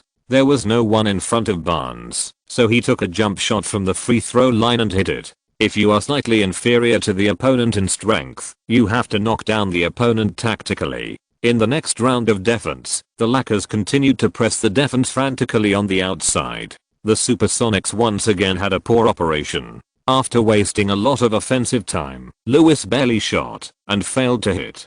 Diop held Jerome James and protected the rebound. Forced to use a small lineup to face the Supersonics, the Lakers instead used ultra-high intensity outside pressure to catch the Supersonics off guard. The Supersonics lacked a player who could pass the ball steadily under high-intensity pressure defense. Ridner was short and had limited vision after being double-teamed. Ray Allen was not good at controlling the ball, and Lewis' dribbling was also not good. Hit on the weak point, the Supersonics made mistakes one after another. The Lakers made full use of their advantages in speed and impact and stopped the Supersonics with an 11:2 start. When the players returned to the bench, the whole audience applauded. This beautiful start made the entire Staples fans excited. Kellyanne even high-fived the players one by one to express his recognition of their efforts. Chapter 111. Beat the slow with the fast. After 3 games, the Lakers led 2:1.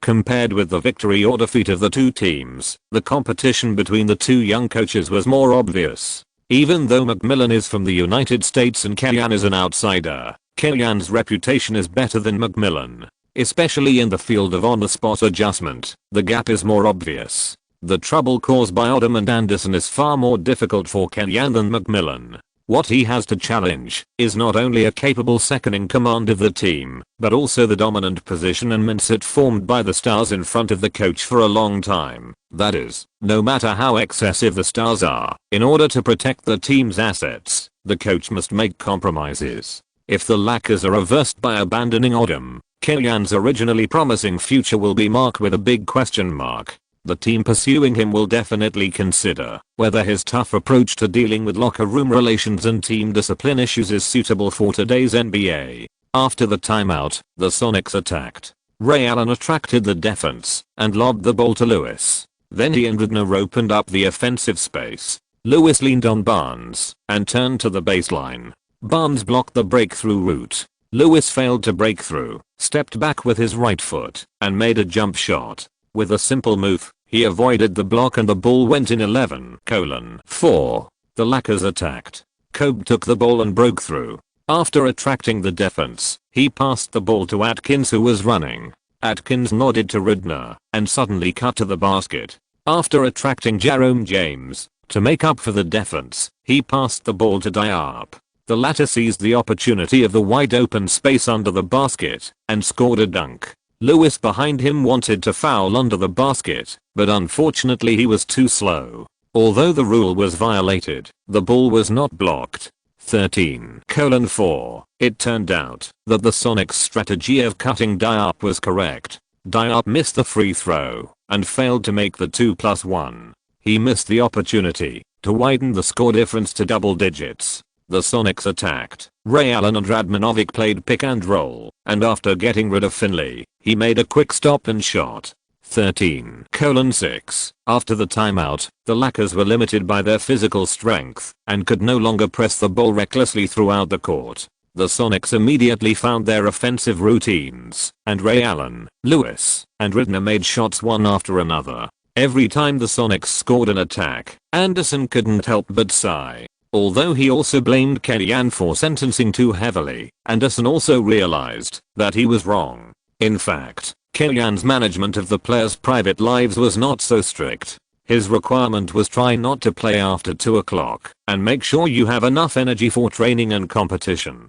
Lakers players usually go to nightclubs, but others would take Kellyanne's suggestion to heart. It is a bit troublesome to limit it to 2 o'clock, but going to bed early will make the training and competition the next day less uncomfortable. Over time, you will develop a habit and adapt. Just like ordinary people going to an internet cafe to surf the internet, there are times when they are too high to log off the computer, but are reluctant to leave. This is the case with Odom and Anderson. In some ways, the two of them were also a little misled by the media. They really thought that the overall situation of this round of the series was already decided, and the next 2 games were just about harvesting heads. They didn't expect to come up with such a situation.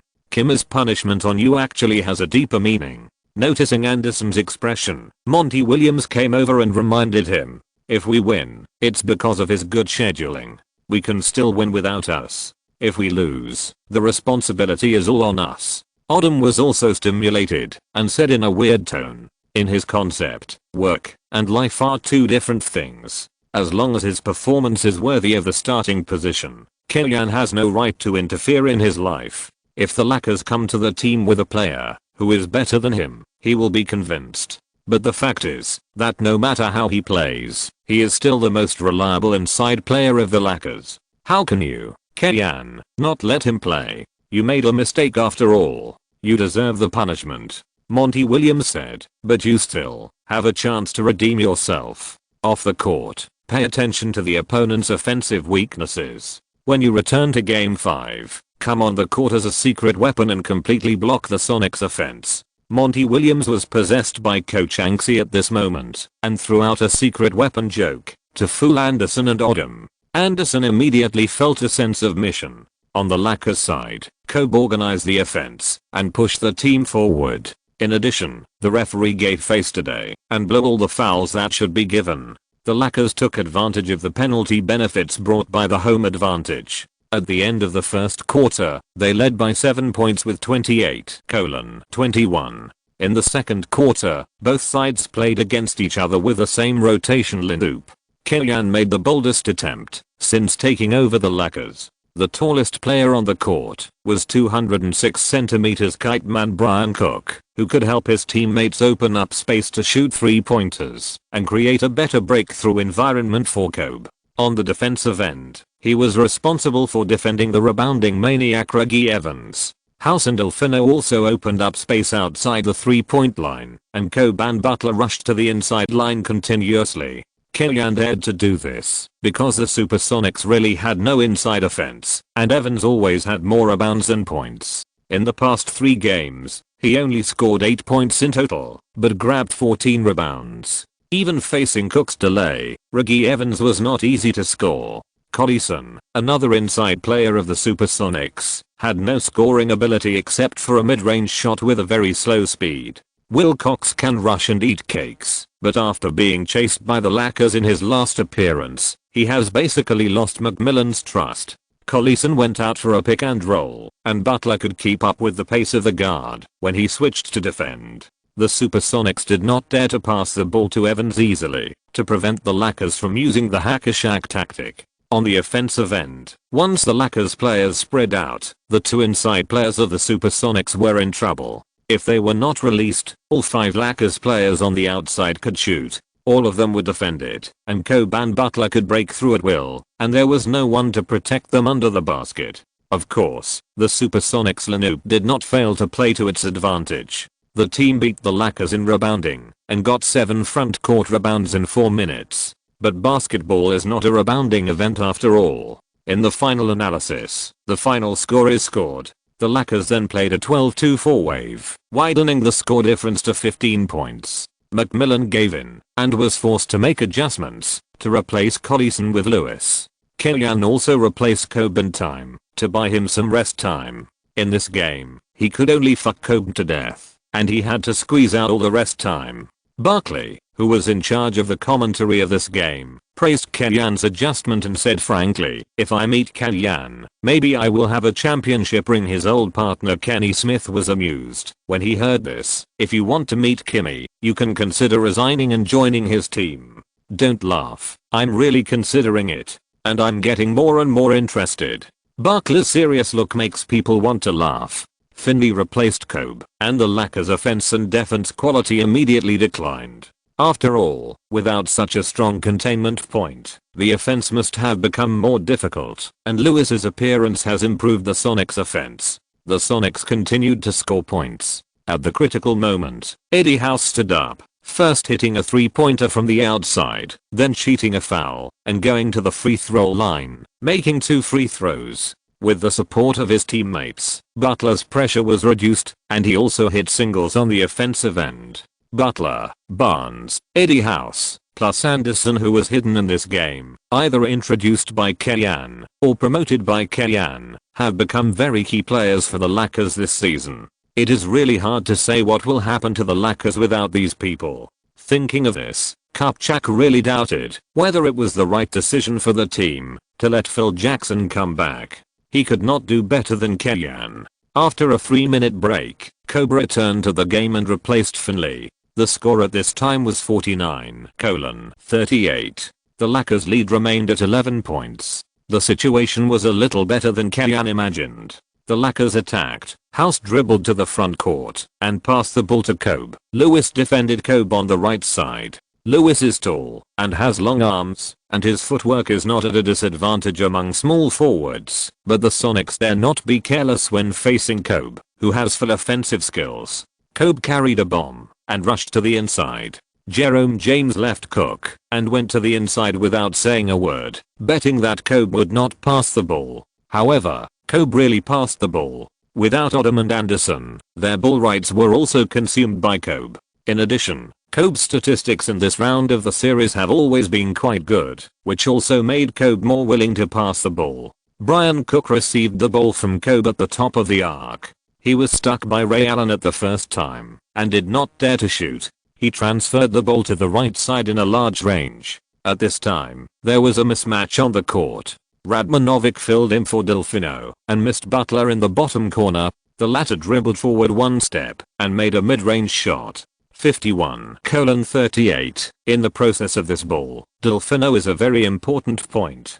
Delfino, who can shoot and pass the ball, is a player that Kayan likes. He was originally an important addition to the team in Kayan's plan. However, the arrival of Finley squeezed his playing time, and made him return to the position of the water dispenser. However, in this game, the Lakers played a small lineup and Delfino regained playing time.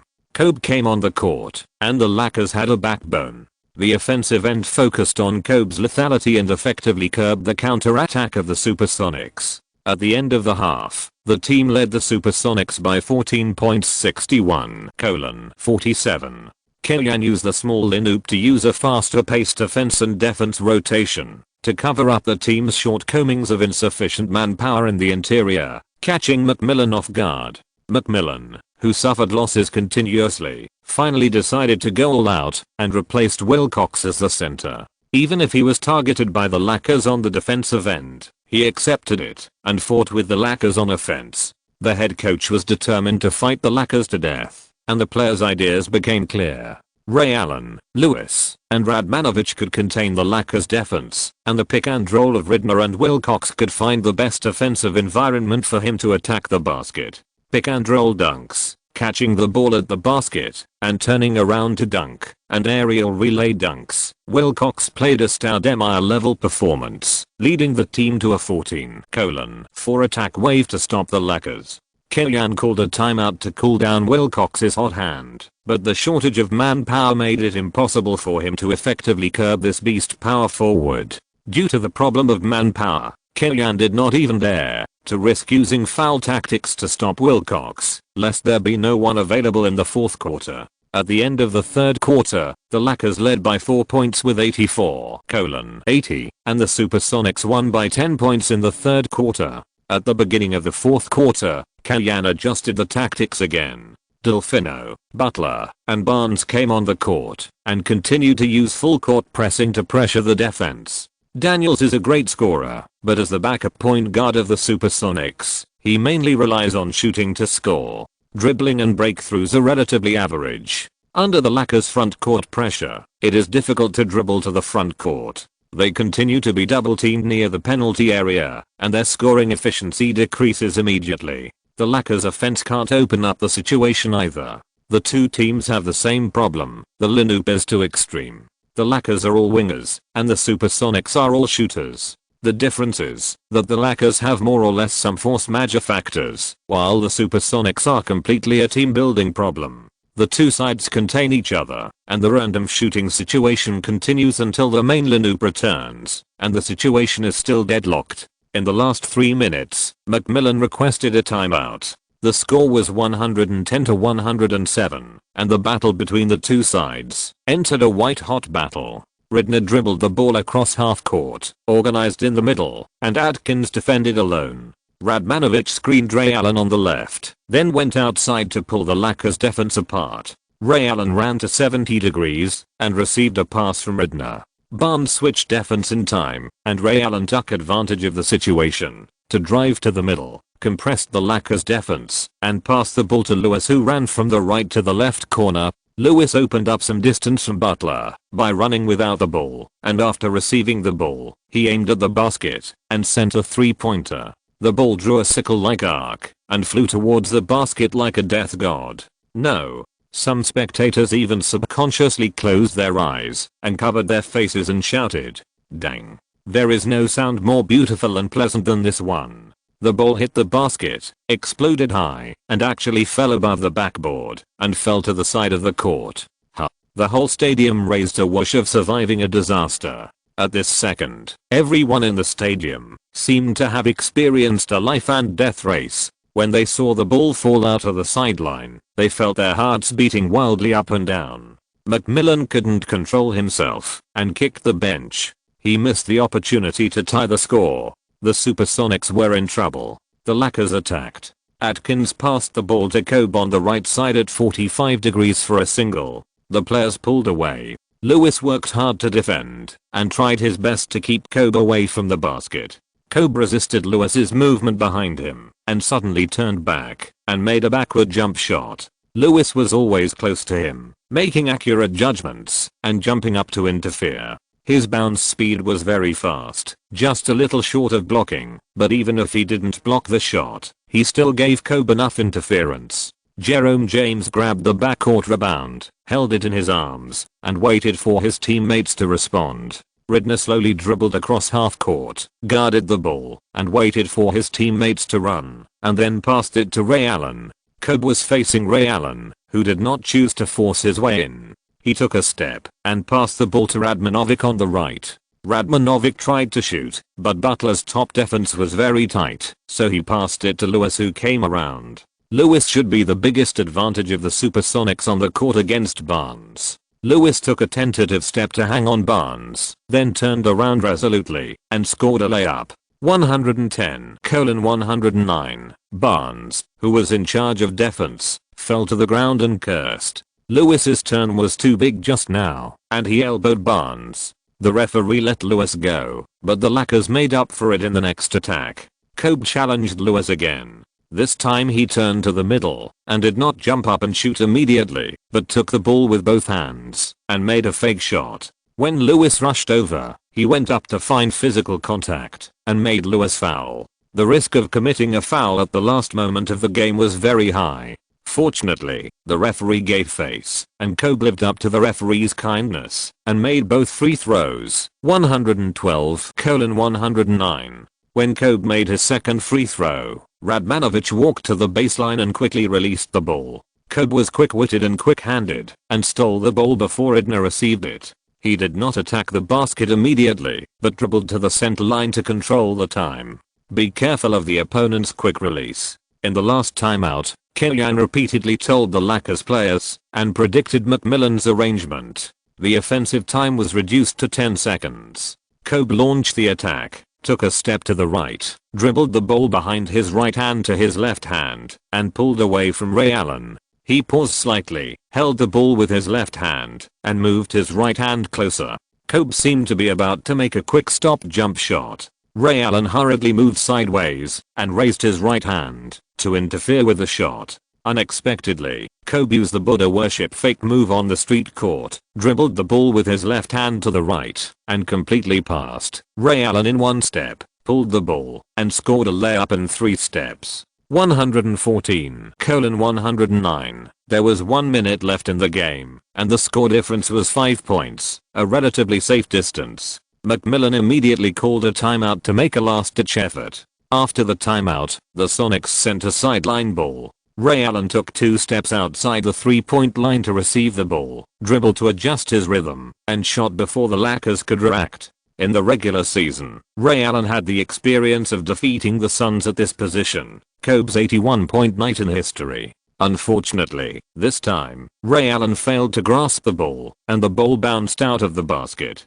Diop tried his best to protect the rebound, but was fouled by Radmanovic. With less than 1 minute left in the game and a 5-point difference, the Sonics were already on the edge of the cliff. Diop continued to miss 2 free throws, giving the Sonics a chance to stay alive. The Sonics played a pick and roll, and Ray Allen broke through Barnes. Facing the opportunity to easily get 2 points, He didn't want to, and passed the ball to the outside. Lewis shot a three-pointer from the right, but it still didn't go in due to Butler's interference, and the game completely lost suspense. McMillan's final arrangement was to shoot a three-pointer. He knew that, if he scored 2 quick points, Kellyanne would definitely use the fouling tactics to drag the game into a penalty shootout. There is no doubt that this is more advantageous to the Lakers, who are playing at home. Instead of doing this, it is better to fight directly. The Supersonics did not continue to foul, and the Lakers did not play. Kobe dribbled across half court, waited for the 24-second violation, and walked back to the bench in a chic manner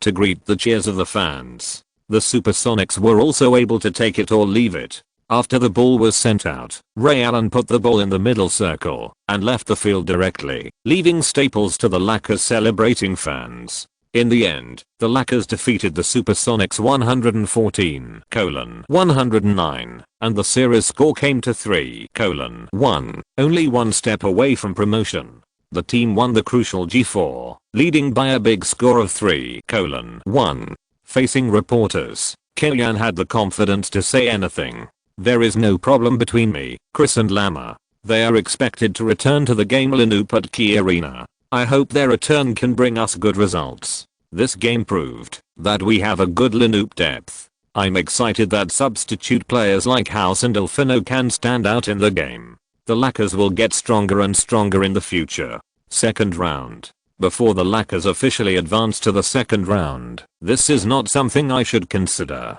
I haven't even decided what to eat for supper later. Everyone can see that this game is the most stressful game for Kellyanne so far this season. After winning this game, Kellyanne can be said to be relieved. On the other hand, returning to Seattle with a big score of 1-3, some players of the Supersonics have lost their fighting spirit. Kellyanne had previously analyzed this team and said that the Supersonics team was very extreme in team building. Leading a team with such a Lanoop structure to play such an outstanding record, on the one hand, is the good coaching of head coach McMillan, and on the other hand, it is because a considerable number of players on this team have entered the contract year. Whether it is training or competition, they have to work harder than usual. Such a team will go smoothly, but if it encounters adversity, there are doubts as to whether it can withstand the pressure. The G5 game will continue at the Key Arena, and the attitude of admitting mistakes is good. The good Anderson returned to the starting lineup and appeared at the power forward position. Odom also returned to the team's starting roster, but was placed in the substitute lineup. After 5 days of hard training, Anderson's performance after coming on the court was extremely excited. Anderson, who was liberated to the power forward position, not only overturned Radmanovic for a dunk on the offensive end, but also suppressed Radmanovic on the defensive end and couldn't shoot. He received 2 fouls in 3 minutes and left the court waving the towel, which also gave his brother Odom, who went to the nightclub with him to have fun, a chance to play. Compared with the unworldly Anderson, Odom has experienced more storms. Coming off the bench, he can still play his role. With him, the burden on Kobe's shoulders is obviously much lighter. Even if the two people look down on each other, they have to admit that Kellyanne helped the Lakers find the most suitable way to use Odom, and Odom is also a lubricant in Kellyanne's system of the Lakers. When he can play, the Lakers' offensive routines can be switched randomly, resulting in many changes. The Lakers played better and better, while the Sonics' defense was very loose, and the score difference gradually widened. The fans at the scene also booed the team in the team's last home game of the season. This also involves the conflict between the team and the city. The Sonics have not performed well in recent years, and the attendance rate has gradually declined. In addition, the Key Arena is a relatively shabby home court in the league. The team owner has always hoped that the city government will pay for a new arena. However, this proposal could not be passed by the city government at all. Compared with the Sonics, the people of Seattle prefer the Seahawks. At the end of the third quarter, the score difference the gap was pulled to 26 points, and the game entered garbage time in advance. In the last quarter, both sides replaced the substitute players. The Supersonics recovered some points, but did not threaten the Lakers' victory. The two sides ended the 12-minute competition on the court peacefully. The score was fixed at 107-121. the Lakers defeated the Supersonics away from home, ended the series with a big score of 4-1, and successfully advanced to the Western Conference semifinals. After the game, the Supersonics fans looked coldly at the winning Lakers, and the Lakers players did not celebrate the victory on someone else's territory. Instead, McMillan, who had previously been lukewarm towards Kellyanne, pulled Kellyanne, and said a lot of blessings after being eliminated. His mentality has also adjusted. It is true that he is not as good as Kellyanne for the time being, but he is also the top coach of the new generation. There are so many jobs, and Kellyanne can only occupy one. Are you afraid that you can't find a job? Study Kellyanne carefully, ask for advice from him more, and improve yourself. This is the right way. Come on, beat the Spurs. McMillan encouraged before saying goodbye. A book friend in the book review area pointed out that this book has a plot that is different from the star's personality and blackens the character. I didn't notice it when I was writing the book myself. Maybe I was subjective. I would also like to ask if you have a similar feeling that I blackened any star. Either explain or correct the reason. Chapter 112 I can't win at all. I don't understand. The Spurs also advanced to the second round with a score of 4-1. Unlike the Lakers, who experienced some twists and turns and even survived a wave of crisis before advancing to the second round, the Spurs performed as experienced as ever. Except for G3, which was restricted by the Nuggets' high-altitude home court, and lost one game. The Spurs beat the Nuggets by more than 12 points in each of the other 4 games, highlighting the word stability. In the 5 games, Duncan averaged 27.8 points and 12.4 rebounds per game. More importantly, the Nuggets, who had a sharp offense in the regular season, only averaged 87.2 points per game against the Spurs in the playoffs, and Duncan's role as a mainstay on the defensive end was clearly visible. This is also the charm of the playoffs. In the regular season, everyone's focus is on self-performance, and the competition is about who has the longer strengths. When it comes to the stage of the playoffs, the battle of wits and courage between the head coaches is more intense, and the competition is about who has the longest weaknesses.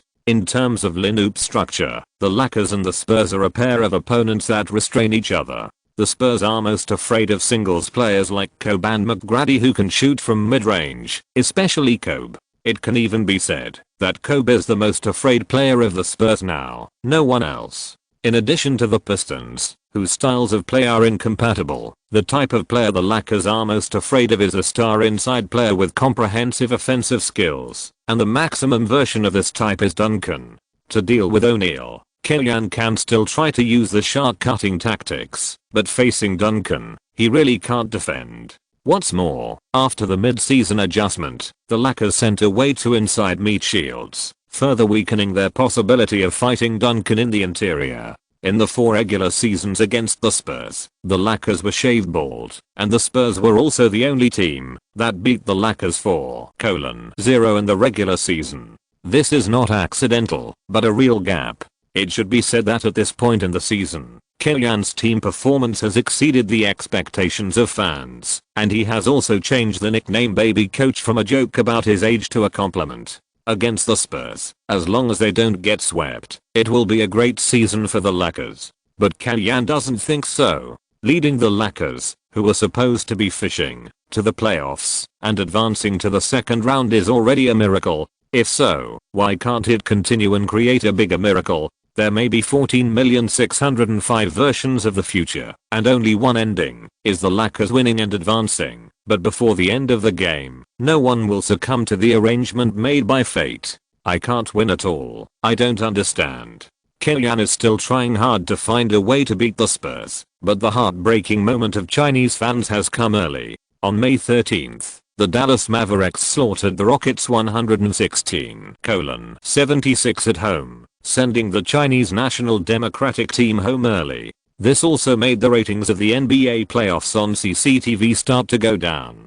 A considerable number of fans watched the NBA to see Yao Ming. The Rockets were eliminated, and the season was over for them. In this situation, Kellyanne became the only Chinese element in the NBA this season. He and his Lakers team became the core of CCTV's broadcast. The original fixed broadcast plan of Tuesday, Wednesday, Saturday, and Sunday was also adjusted according to the Lakers schedule.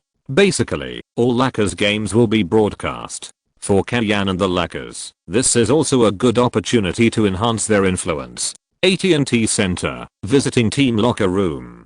Kellyanne just finished arranging the tactics for this game. The Lakers players all looked at Kellyanne with a serious face. The team was silent. Kellyanne could even hear the heartbeats of all the players. "Have you read the newspaper recently?" Kellyanne asked calmly, without a smile or anger. Some of the players nodded, some shook their heads, and some nodded and shook their heads. "I did read it. Most of the newspapers did." Kellyanne laughed slightly at himself. "I'm very surprised. The game hasn't started yet. Why do all the people think we will lose to the Spurs?" You say, can they predict the outcome of the game in advance? When did the NBA become a league where the strongest team can win the championship?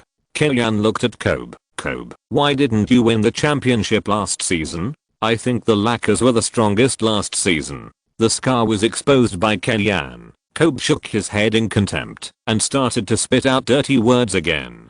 Kellyanne smiled. He just used words to stimulate the fighting spirit of this star player. In this game, this round of the series, Kobe's performance is crucial. All of Kellyanne's tactical arrangements are based on Kobe's super performance. "I'm not your opponent. It's useless for you to swear at me. How to make everyone forget the 2004 finals. You know better than me." Kellyanne shrugged. His face became serious. "This is a world of survival of the fittest. The fittest survive, and the unfit perish. Once you embark on the path of competitive sports, there is no turning back. You can only keep moving forward until the day when you can no longer play, and then you can leave this stage. As for when the time comes, will you be legends? Or the footnotes of other people's legends? The decision is not up to me, but yours." Kellyanne slowly opened the door to the locker room, and the AT&T Center suddenly rushed into the locker room. Kobe was the first to stand up, roared, and walked out of the locker room first. Then Anderson, Butler, Odom. One by one after another, the players walked out of the locker room firmly and walked onto the court. In China, Kim's nickname is Scientist, which is derived from his name. But it really suits him, and he often changes various formations, just like scientific research requires many attempts. In this game, our scientist once again arranged a lineup that left me speechless. He arranged 3 inside players on the court and replaced Diop, Anderson, and Odom at once. Is he using Odom as a point guard directly? In the previous commentary, Barkley was very interested in Kellyanne. After seeing the Lakers starting roster in this game, Barkley once again expressed incredible. This is the playoffs. Popovich's lineup hasn't changed much, but judging from his expression, Kim's adjustment seems to be beyond his expectations. However, the Spurs are experienced, and Popovich should know how to deal with it. The outside media are unanimously pessimistic about the Lakers. One of the important reasons is that no matter how Kellyanne changes the lineup, the Lakers lineup structure means that he can only deploy the Lakers outside players, and the presence of Duncan makes the Lakers dare not use a small lineup when competing with the Spurs. Otherwise it would be a death wish. In the first round, the 2 inside defensive stalwarts of the Nuggets, Camby and Martin, were blown up by Duncan. This reminded Kellyanne that, if 2 inside players can't defend Duncan, then 3 of them should go together. 3 people guard the restricted area. Duncan can't be like O'Neal, hanging 3 people and dunking, right? As for the problems with the outside defense, especially Parker, who may explode, Kellyanne also made detailed arrangements. Kobe will face Parker on the defensive end, defending against breakthroughs but not shots. Parker's mid-range and long-range shots have always been unstable. His mid-range and long-range feel has opened up, and the Lakers are cold anyway. Bowen only has 1 3-pointer in the bottom corner on the offensive end. When Duncan doesn't have the ball, Anderson just needs to watch the bottom corner and prevent him from cutting to the basket. Don't worry about him running to other positions. Kellyanne's arrangement is a bit idealistic, but this is the limit of what the Lakers can do with the defensive resources they can use. Of course, he can use the conventional formation to compete with the Spurs. Maybe he will be boiled by the Spurs and die a more beautiful death, but Kellyanne would rather fight, even if he is broken by Popovich and beaten to a pulp. If your civilization is to ask us to bow down, then I will show you the pride of barbarism. Anderson won the jump ball. The Lakers attacked first. Anderson gave Kobe an off-ball screen from the side to help him get rid of Bowen. Kobe received the ball, and Duncan, contrary to his usual behavior, followed him resolutely. Kobe took the ball and paused, changed direction to the right to pass Duncan, and stopped sharply at the high position, but failed to hit. Anderson fought hard to grab the rebound, and passed it to Odom at the free throw line under double team, who made a mid-range shot. 0:2. The Spurs attacked, and the formation was very wide. Parker dribbled the ball across half court, and was entangled by Kobe. He passed the ball to Ginobili, and then started to run without the ball. Ginobili dribbled to the wing, and passed it to Duncan, who was in the low post. Duncan faced up with his back to the basket, but failed to gain an advantage after 2 attempts. He turned to the middle, and made a one-handed jump shot before Odom could make up for the defense. The Lakers attacked. Kobe dribbled the ball, but failed to pass Bowen in one step. He took the ball to the 45-degree back, and leaned against it. Parker came up to double team, and stole the ball from the bottom 3. The Spurs left Anderson open. Kobe pulled the ball to avoid the steal, turned to the middle, and made a fadeaway jump shot, bypassing 2 people at once, and opened up the distance by jumping back. The elegant fadeaway jump shot went in. 2:4. The weakness of the big lineup is that Anderson and Diop both have no shooting ability. Duncan can take care of them by guarding the restricted area alone, and the Spurs can double team the ball handler without restraint. Killian couldn't help applauding on the sidelines. It's not a bad thing to say that he is as beautiful as a painting.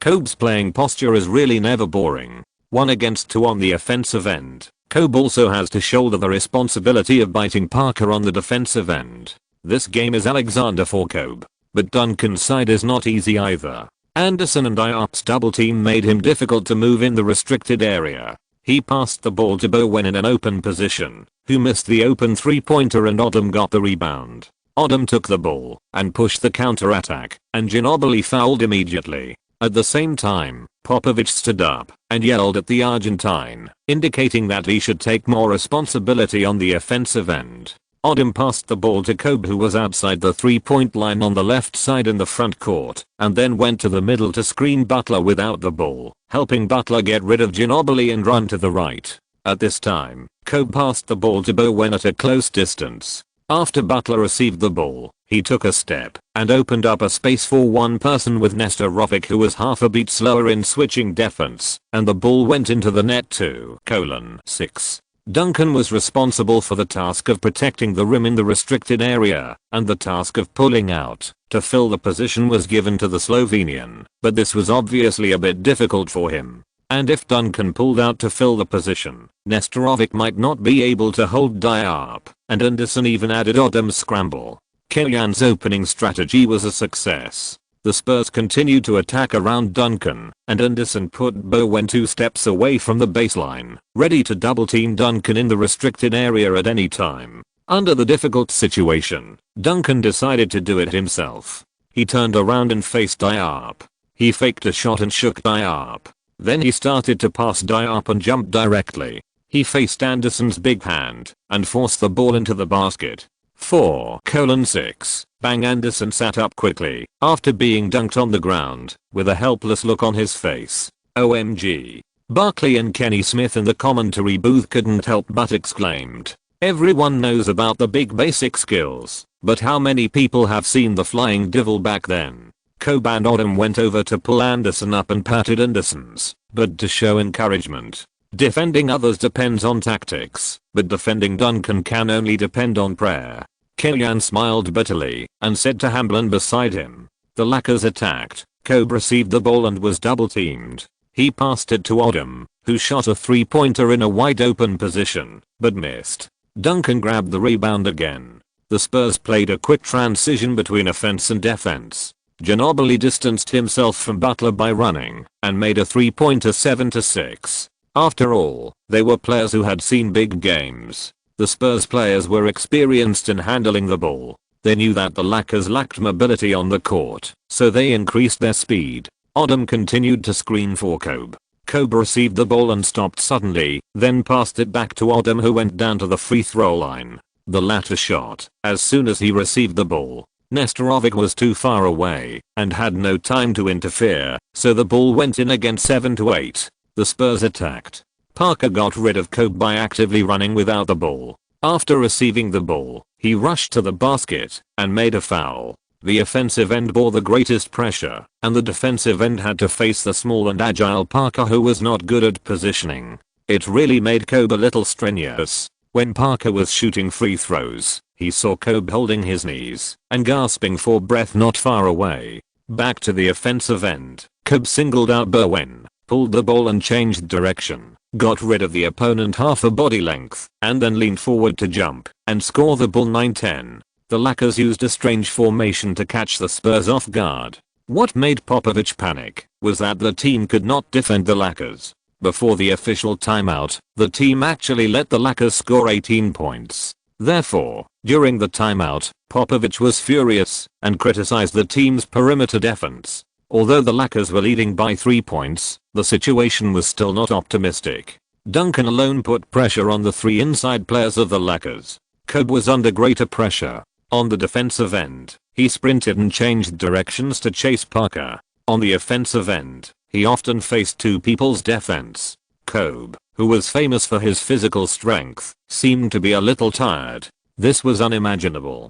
Kellyan could also feel that, if he continued like this, Kobe would not be able to last until the fourth quarter anyway. After weighing the two, he replaced Butler with Atkins and let Kobe guard Ginobili, who was not so flexible. After the timeout, the adjustments on both sides were not big. The Spurs only replaced Nestorovic with Mohammed. The veteran's mid-range defense was slightly better than Nestorovic's. The defense target changed from Kobe to Atkins, and Parker breathed a sigh of relief. The Spurs attacked, and Parker's ghostly footsteps immediately broke through Atkins' defense. He suddenly stopped at the free throw line, and Atkins, who was chasing him, stumbled and almost fell to the ground. Parker calmly passed the ball and made a mid-range shot. This shot was very Iverson. 17-18, the Lakers attacked, and Adam and Kobe still cooperated hand to hand. After Kobe received the ball, he made a fake move, shook off Bowen's defense, and made a mid-range jump shot. 17-20, if the Spurs lose today, it's really because they were killed by the Lakers in the mid-range. Barkley's commentary on the game became more and more excited. The start of this game was the most valuable since the start of the playoffs this season. Under the shackles of limited resources, Kellyan firmly grasped the sore spot of the Spurs. Thanks to the book Friend Go to Hell, there can't be any characters for the 1500-point reward. Although I sometimes update once, my update word count is at least 4,000 plus. At most 6,000 plus, 7,000 plus. There will definitely be a second update tonight. At least 3,000 words. Chapter 113, Desire for Victory. With the appearance of Muhammad, the Spurs' protection of the mid-range area has been improved. At the same time, Butler was replaced by Atkins, and the containment of the weak side also declined. The Lakers' offense initiated by Kobe also declined in efficiency. The Spurs side was not easy either. The current Popovich did not have the accomplishments of the later tactical master. Especially on the offensive end, he relied heavily on Duncan's hard digging and Ginobili's unsolvable breakthrough. Kellyan used the barbaric inside tactics to hold Duncan, and even Ginobili's breakthrough was not so smooth. 3 inside players with 6 hands standing up, you will be numb even if you stomp. The offensive efficiency of both sides declined. At the end of the first quarter, the Lakers led by 3 points with 28:25. Both sides played the first quarter with the call loop. At the beginning of the second quarter, all substitutes were replaced. The Lakers had House, Finley, Butler, Barnes, and Medvedenko against the Spurs Udry, Brent Barry, Devin Brown, Horry, and Nestorovic. In the matchup of the substitute lineup, except for the center position, the gap between the two sides is not that big. Of course, this is also due to Kellyan's discovery of Eddie House and Matt Barnes. If you replace them with Terry Brown and Luke Walton, the Spurs will tell you what lineup depth is. Brent Barry ran sideways and shook off Finley, who was following behind. As soon as he got to the position, the ball was passed from Udry. Receiving the ball, turning around, and taking off, The 3 actions were done in one go. The ball drew a small arc, just passing the right end of the basket, and passed through the left side of the basket. Swish. Hollow into the ground. Brent Berry was still the main point guard of the Supersonics last season. His departure is also a great loss for the Supersonics. Condescending to come to the Spurs as a substitute, his goal is to fight for a championship at the end of his career and seek a happy ending. The Lakers attacked, and the ball was passed on the outside. Although time was passing by little, the Lakers players were not impatient and continued to pass the ball quickly on the outside. Finley suddenly moved, dodged and cut diagonally into the 3-point line, only half a body faster than Barry. Butler passed the ball to Finley, who received the ball, took 3 steps, and rushed into the inside. Horry then retracted and blocked Finley's move. Barnes, who he missed, cut from the left at a high speed. After receiving the ball, he did not make any additional movements, jumped directly, and slammed the ball into the basket. This was Barnes' first dunk since entering the NBA. This time, he did not nervously change to a layup temporarily, but ignored Nestorovic, who came over and smashed the ball into the basket without hesitation. 27:30. The Spurs were on offense, and Idri made a fake move, broke through Eddie House, and made a mid-range jump shot. 29:30. Eddie House's shooting was indeed accurate, but his other abilities were not at the NBA level, so it was no wonder that he could not play well in many teams. Kenyan used him mostly to play to his strengths and avoid his weaknesses, letting him play with Kobe and Odom and shoot quickly when someone was restraining him. However, in the playoffs, when facing an opponent like the Spurs, no one can play in a comfortable environment, and House is no exception. The two sides went back and forth, and the score difference was always maintained at 3 points, which lasted until the return of the mainland hoop. The Spurs were on offense, facing Kobe's defense. Ginobili raised his toes, and his whole body arched like a cheetah, full of breathtaking strength and beauty. Unknowingly, Duncan came behind Kobe. Ginobili's feet shifted, his left foot stepped out with lightning speed, and his right toe instantly exploded. In the blink of an eye, Ginobili dodged Kobe's defense. His upper body turned left, his lower body turned right, his whole body was as soft as noodles, and he deceived Odom, who came forward to switch defense. He bounced, stretched, twisted his body in the air, and lifted the basketball with his right hand. Ginobili completed this attack with a very pleasing layup. 38:39. In the Spurs' mechanized offensive system, the greatest visual attraction comes from Ginobili. His ghostly breakthrough is not inferior to anyone. Once he echoes with Duncan, the Lakers' defensive pressure doubles. The Lakers' offense, their only hope is Kobe. Kobe dribbled across half court and came to the top of the arc. Bowen stood in front of him, looking at him intently. Kobe passed the ball to Odom, who had just run over from the other side, with ease. The latter immediately made a fake move after receiving the ball, pretending to rush inward, but immediately passed the ball to Anderson, who was standing at the corner. Anderson did not let the ball stay in his hands. After receiving the ball, with a tremor in his hand, he passed the ball to Butler, who had just run over from the left side. Butler received the ball, bent his body, raised his hands, and slightly put his feet together, a standard shooting preparation. In a flash, Ginobili chose to jump up. Butler retracted his hands, separated his feet, turned sideways, pushed off the ground, and accelerated in 5 actions in one go. He passed by the jumping Ginobili with the ball, and rushed straight to Duncan under the basket. Duncan also stood in his position without hesitation, standing outside the 3-second zone. Duncan's precise positioning forced Butler to shoot early, and then the two inevitably collided.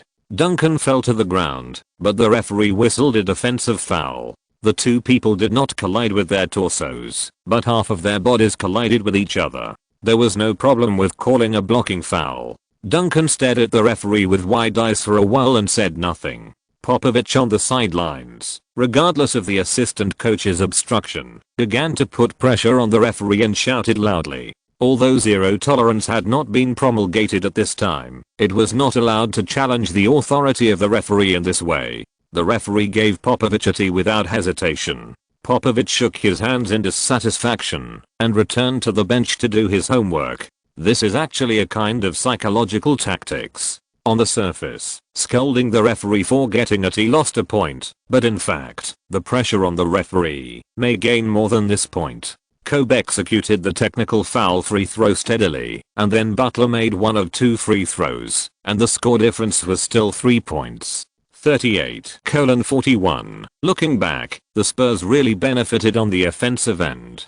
Duncan faced a double team of Diop and Odom in the low post, and forced a shot but missed, and the referee blew a foul. This time, it was Kenyan's turn to be dissatisfied. "I beg you to look carefully, there is no problem with the defense this time." His tone was relatively elegant and easygoing, and the assistant referee only negotiated with him for a few words, and did not blow the technical foul. Fortunately, Duncan's free throws were not so stable compared to his other scoring methods. He made one of 2 free throws, and the score difference was narrowed to 2 points. Kobe fell into the low post, and faced Bowen with his back to the basket. He turned around flexibly, and shook off Bowen, then cut into the basket. Facing the help defense of Duncan and Muhammad, he flew into the air, flashed through the gap between the two, and scored a super large pull-up layup, scoring his 20th point of the game. 39-43. Popovich was also helpless on the sidelines. Speaking of it, the team did not limit the Lakers' offense today, which was the key to the team's predicament. But to put it bluntly, the team did not limit Kobe, allowing him to shoot 8 of 12 shots, and his offensive touch was completely explosive. Kenyan's tactics today were also very simple. On the defensive end, 3 inside players tried their best to consume Duncan, and on the offensive end, they created the best singles opportunities for Kobe. The rest depended on Kobe's performance. This set of tactics was really effective, especially Kobe, who really supported the team's offense and led the team to the lead. The game continued. Under the leadership of Duncan, the Spurs still carried out a strong inside attack in the Lakers' restricted area. The Lakers put 3 inside players on the court to limit Duncan, but they were still suppressed. Fortunately, after each loss of points by the Lakers, Kobe and Butler were able to use singles to help the team score points and make up the score again and again. Wonderful goals were presented to the fans again and again. The Lakers' offense attacked again. Kobe swept in the air, spread his body, and raised his hands like a rock spreading its wings. Before Duncan blocked the shot, he flicked the ball up. The ball simply hit the backboard.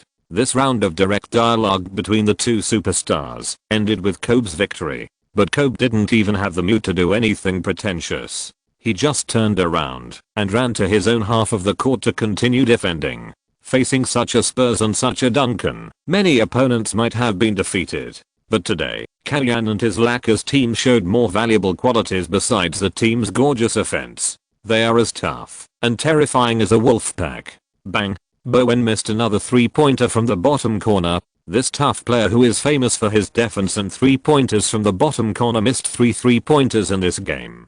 He consumed too much energy in the confrontation with Kobe on the defensive end and could not find the touch. Seeing that the ball was about to fly out of the sideline, a person flew up diagonally. The moment he landed, he threw the basketball almost parallel to him forward angrily. The ball was saved by him and immediately changed direction and flew to the Spurs half. Originally, the ball could not be saved. The Spurs players just stood there, waiting for the Lakers to serve the sideline ball, but saw a black figure running towards the basketball and actually jumped out of the sideline with the basketball and miraculously saved the ball. Kobe. This is his desire for victory. Butler bent down to catch the ball and threw it forward. In the front was Odom, the Lakers' most powerful player. At this moment, Odom ran faster and more focused than at any other time. After catching Butler's pass, Odom jumped up again and jumped higher than any other time. With his hands swung, Odom used all his strength to smash the ball into the basket.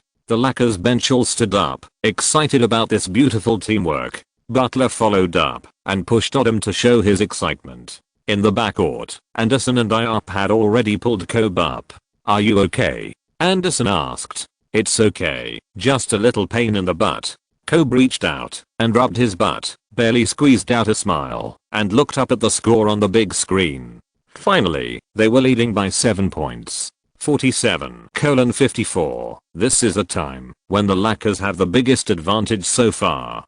Popovich didn't want to let the Lakers gain momentum, so he called a timeout, and then he started to scold the players. Ginobili and Parker were so angry that they couldn't raise their heads. On the Lakers side, the excitement of the whole team was beyond words. They had been leading for nearly half the game, and now everyone was increasingly convinced that they could beat the Spurs. Chapter 114 The Final Battle.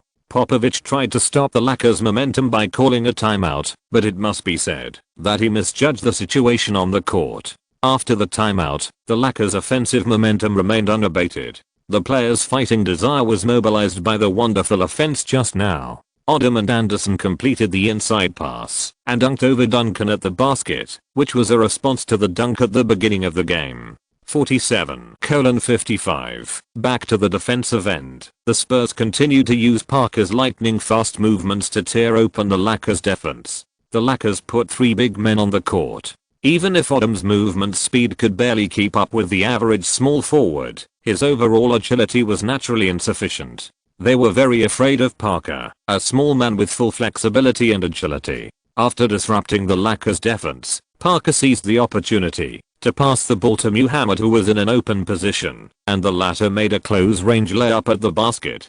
Snap.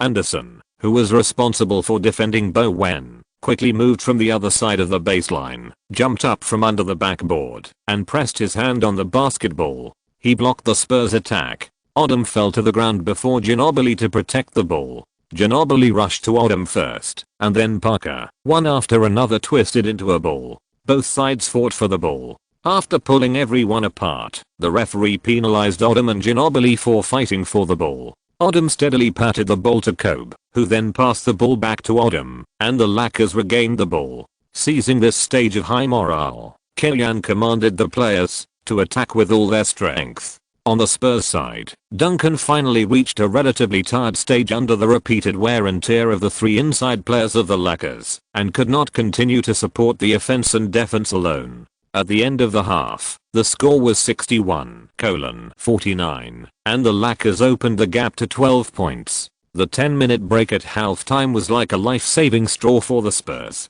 I believe Popovich will adjust the tactics in order to better withstand the offensive pressure brought by the Lakers. However, although it was only 24 minutes, we completely overturned the predictions before the start of the series. I don't think this will be a sweep or a gentleman sweep of the series. For the Spurs, the Lakers have never been easy to deal with. How should we evaluate Kenny, the best of the new generation of coaches? Or is he already a top-notch head coach in the NBA? In a bar in Los Angeles, fans who were drinking and watching the game were also excited about the progress of the game. Scientists are scientists. The first half was really exciting. It was so strong. Yeah, I didn't expect that after Shaq left, we could still suppress the Spurs. The media said they were the biggest favorites. I laughed. If Kami hadn't taken over the team early, they might not have had the home court advantage. Even if there is no chance this season, I believe we can definitely go further next season. Kellyan, who was in the locker room of the AT&T Center in San Antonio, had no time to listen to the outside world. He was anxiously arranging the team's game tactics for the second half and making targeted adjustments. If I guess correctly, the Spurs will definitely speed up the pace at all costs in the second half. In this case, we will satisfy their wishes. Kellyan made personnel adjustments, replacing Anderson with Barnes, and improving mobility by strengthening the front line. At the same time, this is also a strategy to lure the enemy, to tempt Duncan to go inside and consume Duncan's physical strength. After fighting with 3 inside players in the first half and taking the lead in the third quarter, Kellyan didn't believe that Duncan could still play both offense and defense in the inside in the fourth quarter. Don't hesitate when it's time to foul Duncan. I'd rather see Duncan go to the free throw line than let him score. Kellyan asked Barnes. In the regular season, Duncan's free throw rate was 67%. It's a bit of a gamble to cut him, but it's not a loss to send him to the free throw line when you can't defend him. In terms of fast-paced offense and defense, the Lakers are really not afraid of the Spurs. The players of both sides returned to the court again, and the game continued, and personnel adjustments were made. The Spurs replaced Nestorovic with Horry to add a shooting point, obviously to strengthen the offense. Although the Lakers changed their formation, they still maintained their advantage in size. When Horry comes on the court, Duncan will face more pressure on the defensive end. I don't believe he won't get tired.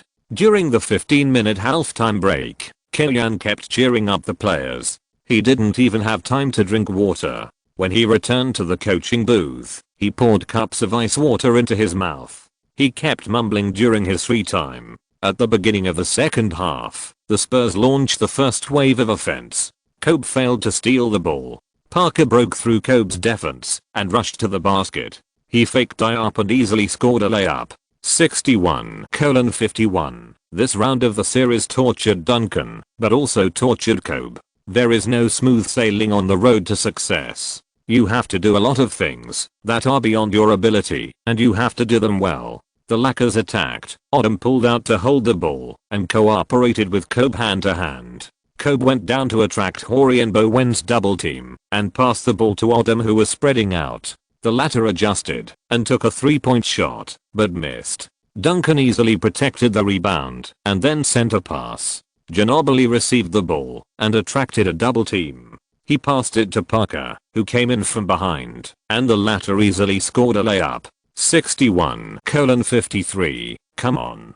Kellyanne shouted loudly on the sidelines, reminding his players to put pressure on Duncan, and not let him live a life of luxury in the interior. Odom dribbled the ball across half court. Butler ran out from the right to receive the ball, and then Odom passed the ball, and ran directly to the left corner. Die-up in the interior, walked to the free throw line, and Kobe on the right suddenly went to the baseline. The two of them went up and down, left and right. The sudden change made the defending Spurs notice the change, but they instinctively followed the pace. Just as Duncan instinctively followed die-up to the top line, Barnes, who was originally in the bottom corner, forced his way into the restricted area. Parker, who was defending his three-pointer in the bottom corner, could not hold on. The ball was transferred to Barnes through Odom. Duncan moved inward to protect the frame, leaving Die-Up completely exposed, and he did not even have time to foul. Die-Up scored a steady dunk, which was also the only way he could score with certainty. 63-53. The Spurs attacked in a positional battle. Ginobili once again used his ghostly breakthrough steps to flash out of the defensive space, attracted Odom's defense, and then passed the ball to Horry, who called out Die-Up, and sent it to the basket. Duncan easily drew the ball, which was the easiest time he scored in this game. The same pass to the inside line to eat the ball. The Spurs' cooperation was obviously much smoother than the Lakers. Kellyanne's expression on the sidelines was also helpless. He had already tried his best. The Spurs were really too strong. With Die-Up on the court, the team was able to consume Duncan on the defensive end, but it also created a black hole on the offensive end. Considering that Barnes had no other good offensive means except for the three-pointer from the bottom corner, the Lakers had almost 1.5 offensive black holes on the court. In the first half of the game, the Lakers relied entirely on Kobe's super high hit rate to hold on, and as Kobe's physical fitness declined, problems began to erupt. Under the double attack of Parker and Bowen, Kobe forced a shot but missed. Duncan once again succeeded in grabbing two, and passed the ball to Ginobili in time. The latter received the ball at the sideline, and passed Butler through his crotch. He broke into the basket, and was knocked away from behind by Barnes. Barnes' action was a bit big, and Ginobili lay on the ground, and rolled back and forth, which directly caused Barnes to be fouled with a second-degree flagrant foul, and was sent off. Bowen was still rational in this game, and did not disable anyone. Instead, the bad guy on the Lakers side was sent off first. What's even worse is that Barnes was off the court and Ginobili was also fine. Of course, this is also a good thing. Kellyanne doesn't want his opponent to get hurt, even if the opponent is an actor. Barnes, who can be 3 or 4, is a very important point on the Lakers defense. His penalty was a blow to Kellyanne's lid hoop. After hesitating for a while, Kellyanne chose to replace Delfino, an Argentine on his team, and use the person who is most familiar with Ginobili to deal with Ginobili. Ginobili executed a technical foul free throw, and made both free throws. Then the Spurs still had the ball. 63-57. Duncan served the ball. Ginobili went up the line from the baseline, caught the ball, squatted and raised his hands, and then completed a pick and roll with Duncan, passed Kobe neatly, and broke into the basket, and caused Diop to foul again. What made Kellyan more difficult than the narrowing of the score difference was that this was Diop's fourth foul. The team's most important meat shield must go off the court. Kellyan pulled Anderson over helplessly and gave him instructions. The team must adopt foul tactics to stop the Spurs. Ginobili made both free throws, 63-59, and Kellyan replaced Diop with Anderson. The appearance of Anderson and Delfino gave the Lakers a better offensive space. The two players who had just appeared played a pick and roll match. Delfino found Anderson, who flew into the air towards Duncan. Although he did not send the ball into the basket, he caused Duncan to commit his third foul. The noise of the home fans disturbed Anderson's free throw state, and the Birdman made one of two free throws, 64-59, but in turn, Delfino directly fouled Bowen and sent Bowen to the free throw line. In the regular season matchup between the two teams, Kellyan instructed the players to cut Bowen and forced Popovich to replace the team's most stable perimeter defender. At this time, the same trick was used again. One of two free throws. This is almost Bowen's normal free throw level. The Lakers attacked, and Kobe, who had a short break, used Anderson's pick and roll to force his way into the basket and face Duncan.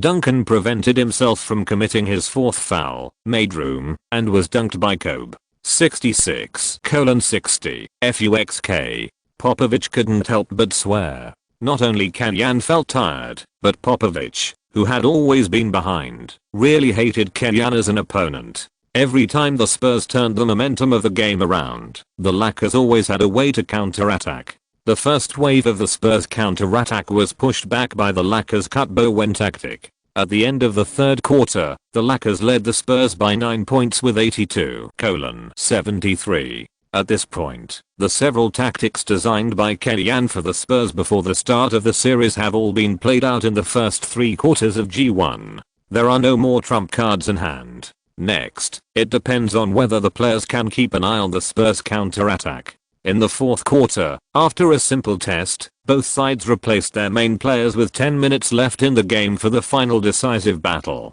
So far in the playoffs, the head coaches of both sides have also been determined to keep the main players and rotate. Butler forced his way into the inside line and attracted 2 double teams, a reverse lob, and passed the ball to Kobe. Before his toes were firmly planted, Kobe had already moved, leaning over, stepping sideways, and dribbling the ball from his waist to the other side. At almost the same time as his left foot, which was the pivot foot, touched the ground and left the ground, Kobe and Bowen both took a step forward. In the space, it seemed as if the two overlapped, but the next moment, they separated in the opposite direction without looking back. Bowen only felt a flash in front of his eyes and was completed by Kobe's horizontal pull and turn. Kobe reached out to flick the ball, and before his body had completely turned around, he had already dribbled the ball and shot it before Duncan could shoot. The orange basketball fell into the white net, and Kellyan on the sidelines also held his head in his hands, stunned. 77-87. In shock, the Spurs attacked again. They got into position, guided the ball, and started running. In a few moves, the Spurs still insisted on playing a mechanical positional battle. Duncan pulled out to pick and roll, and Ginobili was like an agile rabbit, avoiding Kobe on the outside, jumping sideways between him and Anderson, who was switching defense, and then tied up the Lakers' 3-point defense and passed to the outside. Horry, who had not played since his debut, appeared in the most terrifying position. Then, in front of everyone in the audience, he raised his hand and stood up, like a free throw, and flicked the ball out with his hand. Swish. Horry made a 3-pointer, giving Kobe a strong response. In good times, he is a sports car. In bad times, he is a Buddha. In desperate times, he kills demons with a magic sword. Add in Horry, who has a lot of experience in playoff buzzer beaters, and the Spurs team is really good at playing key shots. Kobe took the ball, paused at the 3-point line, passed the ball again, and ran sideways to the inside. Bowen didn't dare to neglect it, and immediately got close to him. Kobe successfully received the ball, and as a central axis, he raised his left foot, twisted the ground with his toes, and leaned back like an explosion, and his left shoulder hit Bowen's chest mercilessly. Bowen couldn't hold Kobe, and was pushed away by half a meter. Duncan made timely defense again, and got stuck in the most fatal position. Kobe slightly bent his left foot, then pushed off the ground and jumped forward, bending his body, and passing Duncan's huge body in the air, straightening his back, straightening his falling body again, loosening his left hand, holding the ball with his right hand, and raising it to the other side of the backboard, reaching it to the highest point, shaking his wrist, flicking his fingers, and the orange basketball, like a spirit, lightly rose up, and fell into the basket. 80:89. Bowen, a name that troubled all the outside heroes in the league, was repeatedly ravaged and destroyed by Kobe in this series. In this game, the core of the Lakers' tactical arrangement was to consume Duncan on the defensive end. The offensive environment Kobe faced was quite bad, but he played the most exciting playoff game of his career. When he hit the mid-range shot in front of Bowen again, he had already scored 51 points in this game. There were 2 minutes left in the game, and the Lakers led 106:99. 2 minutes, 7 points. This is a safe difference. Only 2 minutes away from a miracle, Killian dared not be careless at all, and continued to hold the inside line to block Duncan. The game can be lost, but Duncan must die. The Lakers' defensive strategy was like this almost throughout the game. Using the pick and roll, Ginobili once again tore open the Lakers' defense. Anderson let go of Bowen in the bottom corner, moved to the left, and got stuck in Ginobili's breakthrough route in advance to delay Odom, who was already seriously out of position. Ginobili's twisting like a water snake did not bring out the space for a layup. In the case of completely not seeing the basket, he even subconsciously passed the ball to the basket. The tacit understanding of the GDP combination, like a couple, was reflected at this moment. When Ginobili broke through, Duncan had already found the possible route for Ginobili to pass the ball, and appeared at the most critical position to receive the basketball. Facing Diop's defense, he turned around and hit the board, which also caused Diop to foul. Under the collision, Duncan fell to the ground and slapped the floor hard. This key attack was made, and the Spurs still had a chance to turn the game around. Ginobili and Parker immediately pulled Duncan up, and the fans in the stadium returned to silence until Duncan made a free throw. 106:102. Kobe dribbled the ball forward by himself. The Spurs did not double team him, but instead deployed their formation in the half court, ready to fight. Kobe, who had just reached the 3-point line with the ball, suddenly bent his body and borrowed a screen from Odom. Bowen subconsciously switched defense around the screen. Suddenly, there was nothing in front of him. Kobe was not in his sight. Suddenly, he heard the exclamation of the whole audience. Bowen felt cold in his heart. Looking back, Kobe took a half-step jump shot outside the 3-point line. Bang! Kobe, who had a hot hand throughout the game, failed to hit this 3-pointer. Duncan once again withstood the double team of 2 people, guarded the defensive rebound, and passed it to Ginobili after ensuring safety. The Spurs attacked. Ginobili continued to play pick and roll with Duncan, but Kobe was very determined to go around the screen, and did not give Ginobili an easy chance to kill. Diop and Anderson also guarded the restricted area. Finding that the offensive opportunity was not good, Duncan made a quick decision and turned around to make a no-ball pick and roll for Parker, who was scooping up from the left bottom corner. With the help of this pick and roll, Parker received the pass, and when he had an open opportunity, he made a key mid-range shot, narrowing the score difference to 2 points. There was 1 minute left in the game, and the suspense was back again. A centipede is dead but not stiff. At the critical moment, the Lakers' offense continued to be completed by Kobe, and the ball could only be given to Kobe to control. He fixed his body, shook his shoulders, sank his waist, and raised his hands holding the ball at the same time. Bowen, who was already afraid of shooting, was shaken to jump up. Almost at the same time as he jumped up, Kobe had already started. He avoided Bowen, who was still in the air, and rushed to the inside line with his body tilted sideways. Number 8 versus number 21. Direct dialogue. This time, Duncan no longer cares about the number of fouls he has committed. It doesn't matter whether he leaves the court or not if he can't stop Kobe. Bang!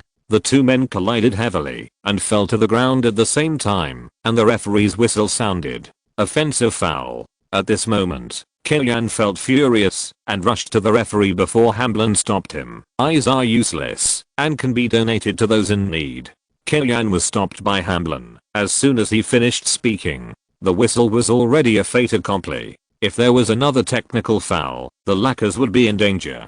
Killian's curse was very elegant, without those American national curses. Although the referee knew that he was challenging authority, he did not call a technical foul in the principle of players decide the game.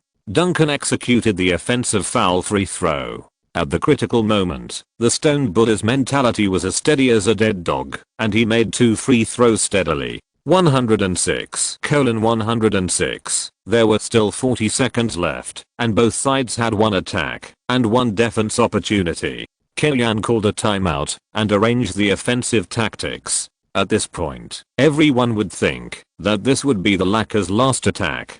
Similarly, everyone thought that the Lakers' last attack would definitely be completed by Kobe. Even Kobe was ready to show off. "Give me the ball, I will lead you to win." But Killian decided to give this attack opportunity to others at this time. Odom, who was tall and had long arms and was not easily disturbed by free throws, was responsible for serving the ball. The other 4 lined up at the free throw line. The 4 Spurs defenders kept pushing around them, leaving only Horry waving his arms in front of Odom to interfere with his serve. The referee blew the whistle, and Kobe, who was in the second position, started to move first, pushing Bowen from the free throw line to the top of the arc. Duncan was also restrained by him involuntarily. After all, Diop, who was in charge of him, had no ability to execute the last attack. And subjectively, Popovich judged that Kobe would definitely execute the last attack himself. Butler, who was in the first position, made a fake move to run to Odom to meet him at close range, but after disrupting Ginobili's judgment, he suddenly ran back and ran behind him. Anderson and Diop behind him pushed half a body length to the left and right, respectively. Butler passed through this space, and Odom threw the serve to the left corner. Ginobili, who was defending, was hung by Anderson and could not keep up with Butler. The Spurs only had the opportunity to catch up with Butler with his quick reaction. Parker. Butler successfully received the ball, raised his hands, and made a shooting motion. In a flash, Parker, who was 2 body lengths behind, had no time to think and could only fly over for the last fight. Unfortunately, this was a standard fake move. He shook off Parker, jumped again, and raised his hand to shoot a 3-pointer in the bottom corner. Sure. 106:109. A heavy sound, like a heavy hammer, hit every Spurs fan's heart. Brent Berry squatted with his face covered. Budenholzer turned his face away sadly, and Popovich was shocked and unbelievable. Yes. Killian waved his fist and turned around, clapping hands with the players on the bench one by one. The Lakers were only 1 step away from victory. Kobe near the midline also excitedly waved his fist to celebrate, shouting "Come on," while other teammates ran towards Butler frantically. Butler raised his hand with a proud look on his face, muttering something in his mouth. Popovich called a timeout, and Killian took the opportunity to replace Diop with Atkins. At this time, you can choose to defend 3 points and give 2 points. No matter what, don't foul, don't give the opponent a chance to stop the clock. Killian repeatedly emphasized. Trailing by 3 points, the Spurs chose to give the ball to Ginobili. Duncan stepped forward to screen Ginobili, and the Lakers resolutely double-teamed Ginobili on the outside. Under Kobe's pressure, Ginobili did not successfully complete the pass and gave the ball to Duncan. When they reorganized, there were only 24 seconds left. In this way, the Spurs' better choice is to fight for a 3-pointer. Otherwise, even if they scored 2 points quickly, they can only use the foul tactic. The Lakers' defense expanded further, and Anderson also went to the free throw line. Ginobili passed the ball to Parker, who broke into the basket and scored a layup. 108:109. The Spurs pressed the entire court, with all 5 players pressing on the Lakers' half court, restricting the Lakers from receiving the ball. The focus of defense was on Kobe and Butler. They also believed that the other Lakers players were mentally unstable and might not be able to grasp such an important moment. Especially Anderson. On him. "HMM. Where's Anderson?" It happened so fast. By the time the Spurs defensive players reacted, Anderson had already run to the center circle to receive the ball, and Adams' ball was thrown directly to the Spurs half court. Parker and Bowen would chase after him immediately, hoping to get a chance to commit a foul, but they overlooked that Anderson, nicknamed Birdman, was an inside player, and his agility and flexibility could not be compared with those of the outside players, but if you compare the straight line speed and run forward, he was not that far behind. Leading Parker and Bowen by nearly a quarter of the court, Anderson had enough margin to adjust his dribbling. Before Parker caught up and committed a foul, he jumped up, slammed the ball into the basket. 108:111, Butler, Anderson. In the last 2 rounds of the game, the Lakers' little guy completed the loser against the Spurs. Another law. The Spurs were directly forced into a desperate situation. 8 seconds. Only 8 seconds left in the game. The Lakers were getting closer and closer to victory. Popovich called the last timeout. For him, the game had reached the moment of success or death. Kellyan replaced Odom, who had made 2 assists at the critical moment, with Finley to strengthen the control of the outside line, with the focus on Ginobili and Horry. In the last attack of the Spurs, the ball was successfully handed to Ginobili. Duncan went forward to pick and roll, which didn't make much sense. Anderson and Kobe both stared at Ginobili. In desperation, Ginobili desperately advanced 2 steps to the right, turned around and threw the ball to Duncan. It's not about passing the buck, but the trust between GDPs in each other. In training, Duncan has a 3-point shot. In the wide open space, Duncan took the final responsibility, just like his mid-range shooting posture, and shot the last ball of the game. The basketball hit the inner edge of the basket heavily and bounced out. Maybe Duncan can really shoot a 3-pointer, but this time, he didn't have the ability to turn the tide and save the game. Kobe jumped up excitedly and just realized that this was an away game, so it was inconvenient to celebrate too wildly. He high-fived his teammates one by one, then skipped back to the locker room. The Spurs players also high-fived the fans and returned to the locker room. Chapter 115 The Strongest Opponent. Thanks to the book Friend Go to Hell, there can't be any characters for 10,000 points plus 500 points of reward. It is inconvenient to add more chapters on weekdays, so I will add 1 chapter for you on the weekend. At the press conference after the game, Popovich and Kellyan attended on time. As the most worthy player to discuss in this game, Kobe, both head coaches commented, "I think Kobe is the most lethal player in the world at any time. So before the game, I kept repeatedly warning my players that they must not let down their guard against him, because I knew Kobe's threat very well. I tried my best to freeze him, but he still scored 51 points, which made us pay a painful price." Popovich also praised Kobe, who was super god today, and was convinced. Before this round of series, his deduction result of the game was that Kobe scored high points and the Spurs won steadily. The Lakers' inside strength was too weak, and they could only surrender in the face of Duncan. This is the source of Popovich's confidence. In the final analysis, the Lakers' mid-season adjustments were too extreme. The team emptied the restricted area and did not even have enough players to fight against Duncan. They had a lot of wing players, which might work against the Mavericks or the Suns. But the Spurs with Duncan should have been the nemesis of the Lakers. Who would have thought that Kellyan researched a 3-high loop to limit Duncan while letting Kobe entangle Parker on the outside. He is not only the most reliable scorer in the league, but also the guarantee of our continuous achievements. Compared with the scoring data, I'm more excited that he led us to victory. This round of the series has just passed the first game. I believe that the Spurs will fight back with a better performance. All of us need to be prepared. Popovich focused on praising Kobe's output on the offensive end, but Kellyan reminded Kobe in addition to praising him, the Lakers defeated the Spurs in the first game. In addition to the explosive output on the offensive end, the more important thing is the defensive end. The Lakers' 3-high formation obviously has the weakness of insufficient mobility, and the small and agile Parker is the nemesis of this tactic. Kobe personally faced Parker on the defensive end, strangling this point, which is equivalent to plugging a loophole in the team's structure, and its significance is no less than his 51 points on the offensive end. The day after the game, Kellyan arranged for the players to watch the video in the hotel. pointed out the mistakes made by the players in the previous game, including some mistakes in his on-the-spot adjustments, and then only asked the players to go to the stadium for recovery training. The players have already consumed a lot of energy, and there is no point in conducting high-intensity training. More importantly, in the G1 game,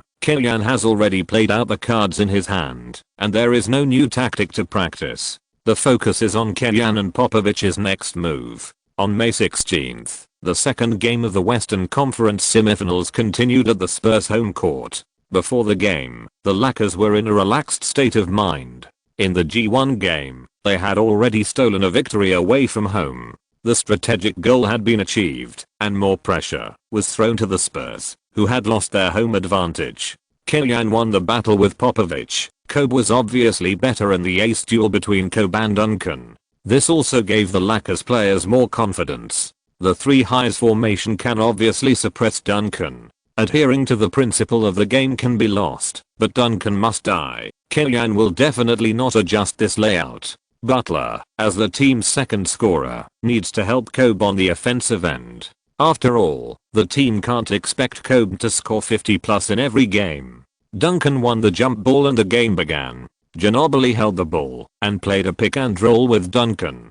The simple cooperation made the Lakers uncomfortable. Ginobili broke into the inside, compressed the defensive formation, and passed the ball to Duncan at the free throw line. Duncan received the ball without stopping, faced Butler, and shot from mid-range, hitting the target steadily. 2:0. Kobe dribbled the ball to the wing. Anderson came over to screen. Kobe went down the line to attract double team, and then passed the ball to Odom on the side. Facing Parker, Odom received the ball and made a jump shot, but Parker couldn't block it at all. 2:2. Duncan quickly sent the ball from the baseline, and the Spurs switched offense and defense. Ginobili quickly advanced to the front court, and under Butler's defense, he changed direction one step before the free throw line to the left, passed the ball behind him, and gently sent the ball back. Bowen followed up with an empty cut, and scored a layup in 3 steps. 4:2. After the opening, the Spurs changes began to show, with 2 key points. The first was that Duncan pulled out of the restricted area after the pick and roll, either shooting from mid-range or facing the basket to create damage. Although this adjustment gave up Duncan's advantage of great basic skills under the basket, it also bypassed the Lakers' core defensive area. While the efficiency was acceptable, it allowed Duncan to free up more energy on the defensive end. The second is speeding up. Ginobili, Parker, and even Bruce Bowen are more active in running counterattacks and offense and defense conversion. They speed up, and Kobe, Butler, and Odom, who can keep up with the Lakers, must also run with them, which in turn can consume the Lakers' physical energy. Popovich is indeed a shrewd man. This adjustment has put the Lakers in a passive position. At 18-12, with a 6-point disadvantage, the official timeout was entered.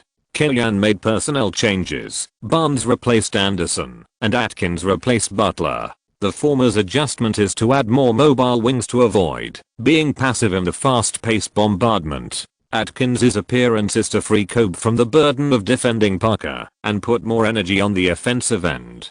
Replacing Butler in advance is also conducive to Butler's better performance when he leads the bench in the second quarter. After returning from the timeout, Kobe did not disappoint him. He received the ball and challenged Bowen in the left corner and made a quick stop jump shot 18-14. The Spurs attacked. Ginobili and Duncan played pick and roll again, holding the ball to the right to attract Diop to switch defense, and then pass the ball to the middle. Duncan squeezed Barnes with the ball, attracted double teaming, and passed the ball to Parker, who came in. Without Kobe's restraint, Parker easily scored a layup 20-14. Kobe took the ball at the top of the arc and faked it in front of the basket, broke through the middle, forced Bowen, took 3 steps quickly, and faced Muhammad's defense and shot the ball sideways. The two had physical contact, and the referee whistled a foul on Muhammad.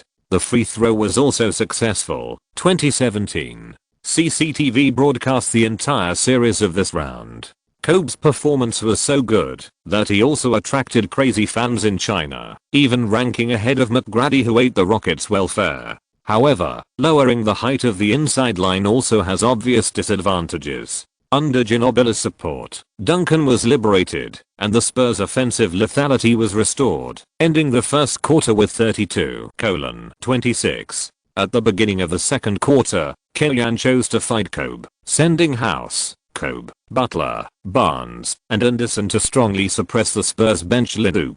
The depth of the Spurs bench lineup can be called the first in the league, but Popovich has not yet figured out the idea of transferring Ginobili to the bench lineup. The overall combat effectiveness of the substitute players is still quite different from that of the main players. Kellyanne continued his Shinji horse racing routine. The players attacked with hatred and completed a small climax of 8:0 within 2 minutes, overtaking the score. The score advantage that the main players had accumulated with great difficulty was overtaken. Popovich immediately called a timeout, adjusted the lineup, and Ginobili came on the court with the substitutes. And Kellyanne also replaced Kobe with Odom after taking advantage, hoping that Odom and Butler could help the team stabilize the situation and buy more rest time for Kobe. The Spurs attacked. Ginobili and Horry played pick and roll. Anderson was one step slower, and Ginobili made a quick stop jump shot 34:34. In the first half of the first round, Ginobili's defensive performance against Butler was average, which was the key to the Spurs lagging behind. In this game, he also made adjustments, led the substitute players to play, and was more active. The Lakers attacked. Odom took on the responsibility of attacking, pulled to the top of the arc to receive the ball, used a large crotch dribble to shake off Horry, and rushed straight into the Spurs' restricted area. He failed to score the ball under the interference of Nestorovic. This ball was suspected of a foul, but the referee did not blow the whistle. Ginobili picked up the backcourt rebound and sent a direct pass. Barnes chased and chased, but couldn't catch up, watching Brown counterattack and dunk 36:34.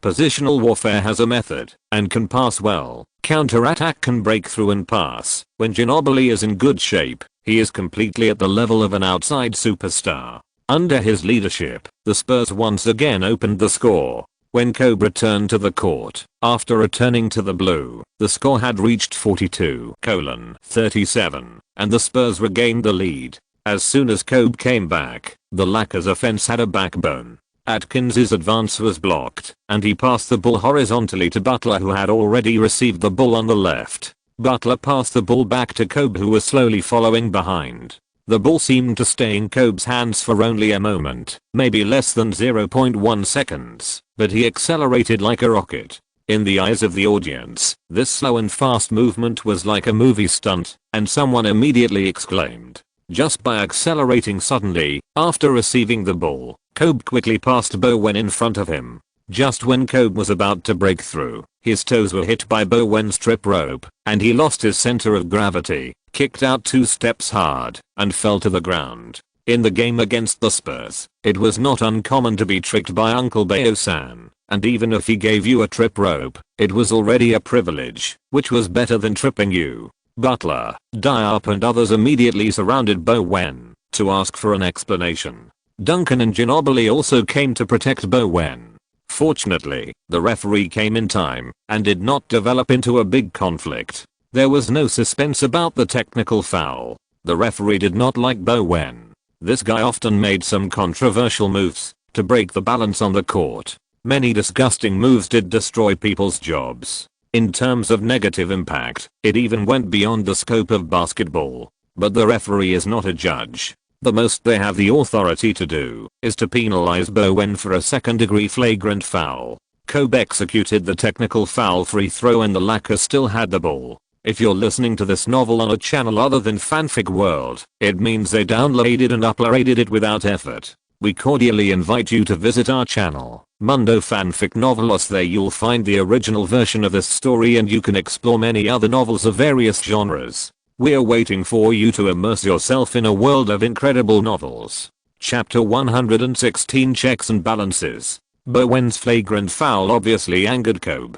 Standing a little inside the 3-point line, Kobe grabbed the ball high with one hand and turned his back to him. He slowly bent down and suddenly turned around to face him. The four eyes looked at each other fiercely and strong sparks burst out. Bowen grabbed Kobe's waist with one hand and spit trash words at him.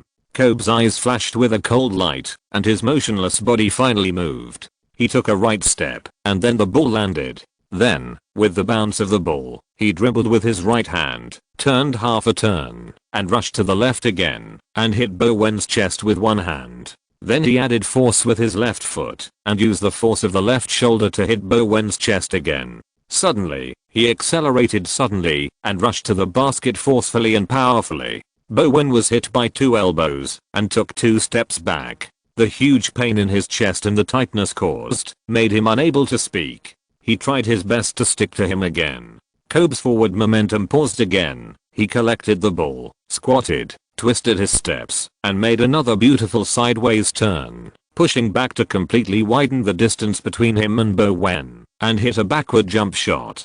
42:39. The Spurs teammates looked at Bowen, who had suffered a loss, and the latter stretched out his hand to signal, took a few deep breaths, and then ran to the front court. In the positional battle, it was passed to Duncan again. He received the ball in the low post, and turned to the middle, leaned against Diop, and jumped up to throw the ball with his right hand but missed. After the ball bounced out, he used his arm span advantage to grab the front court rebound, took a step forward, forced a shot through Diop and Anderson, who was defending, and hit the backboard into the basket. 44:39. The team lost a home game, and Duncan was under great pressure. As a leader, he must stand up and set an example.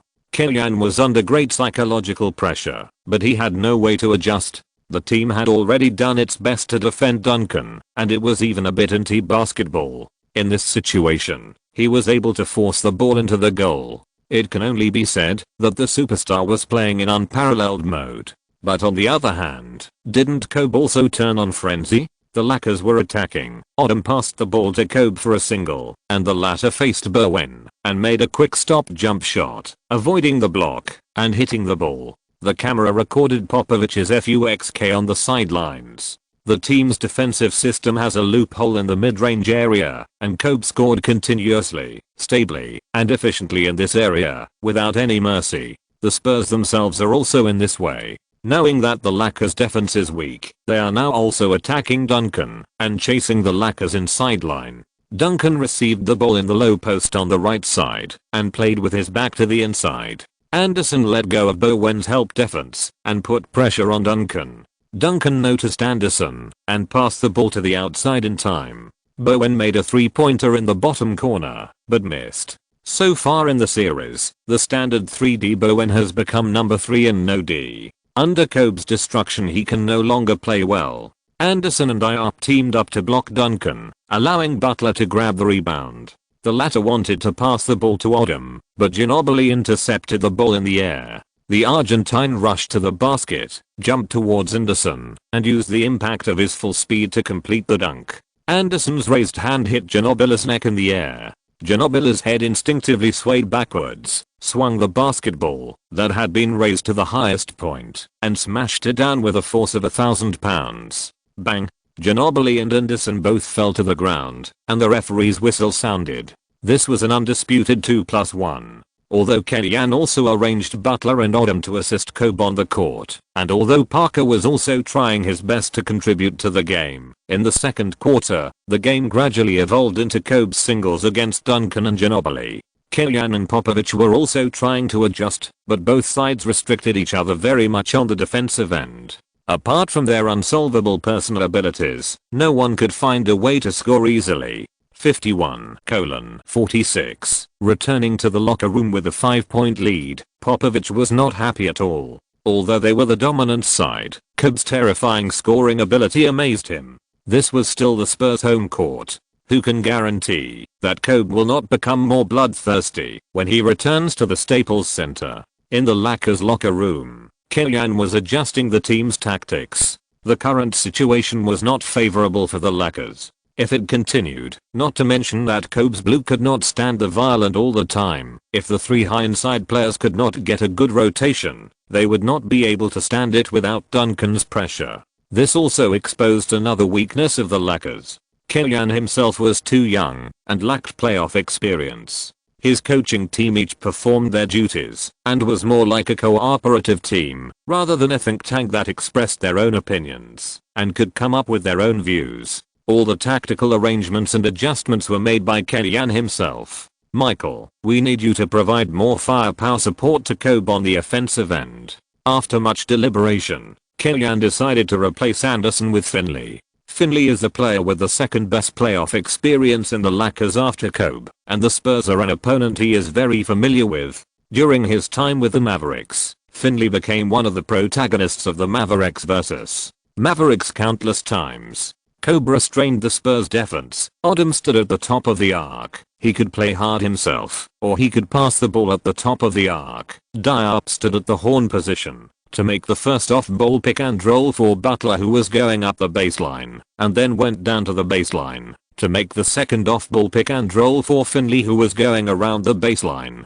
Kellyanne adjusted the team's offensive tactics and running positions according to the lineup on the field, and it was impossible for him to design them too complicated temporarily, otherwise the opponent would not be confused, but he would be confused first. The Lakers made personnel adjustments, and the leading Spurs still adapted to changes with constancy. However, when Popovich saw the changes in the Lakers lineup, he was relieved. He could see that Kellyanne felt powerless in the stalemate in the first half and took the lead in making adjustments. Although adjustments were made, Kellyanne only made the lineup less extreme. The lineup and size advantages on the field were still there. On the other hand, the Spurs still had the advantage of greater mobility. In the first attack of the second half, Kobe and Odom made a pick and roll. After squeezing into the restricted area, they completed a hand-to-hand cooperation with Finley while blocking Parker, who was chasing them. Finley received the ball and turned around at the baseline. He adjusted and shot a three-pointer, but missed. Although the ball did not go in, the tactical cooperation worked. Kellyanne's pupils dilated unconsciously, and then he regained his calm demeanor. In the first round of the Spurs attack, Parker broke into the basket with the help of Nesterovic's pick and roll. He forced a layup, but was interfered by Kobe and failed to score. He complained to the referee immediately, and the referee shook his head firmly. No foul. The Lakers scored the first goal in the second half. Odom attacked Nestorovic and caused the opponent to foul. He made 2 free throws. 51-48. The Spurs attacked. Ginobili played a pick and roll with Duncan and passed the ball. Duncan faced Diop and used his own footwork to shake Diop away. Facing the defense, he forced a shot but missed. Kobe Bryant blocked Duncan and tried his best to protect the rebound. Both sides started to exert their strength on the defensive end. Chapter 117, The Real Killer. The Lakers continued to run according to the offensive routine designed by Kellyanne. Odom took the ball to the front court and passed it to Kobe, who challenged Bowen on the right side and faced the basket with 3 threats. At this time, Finley ran from the right corner to the left corner.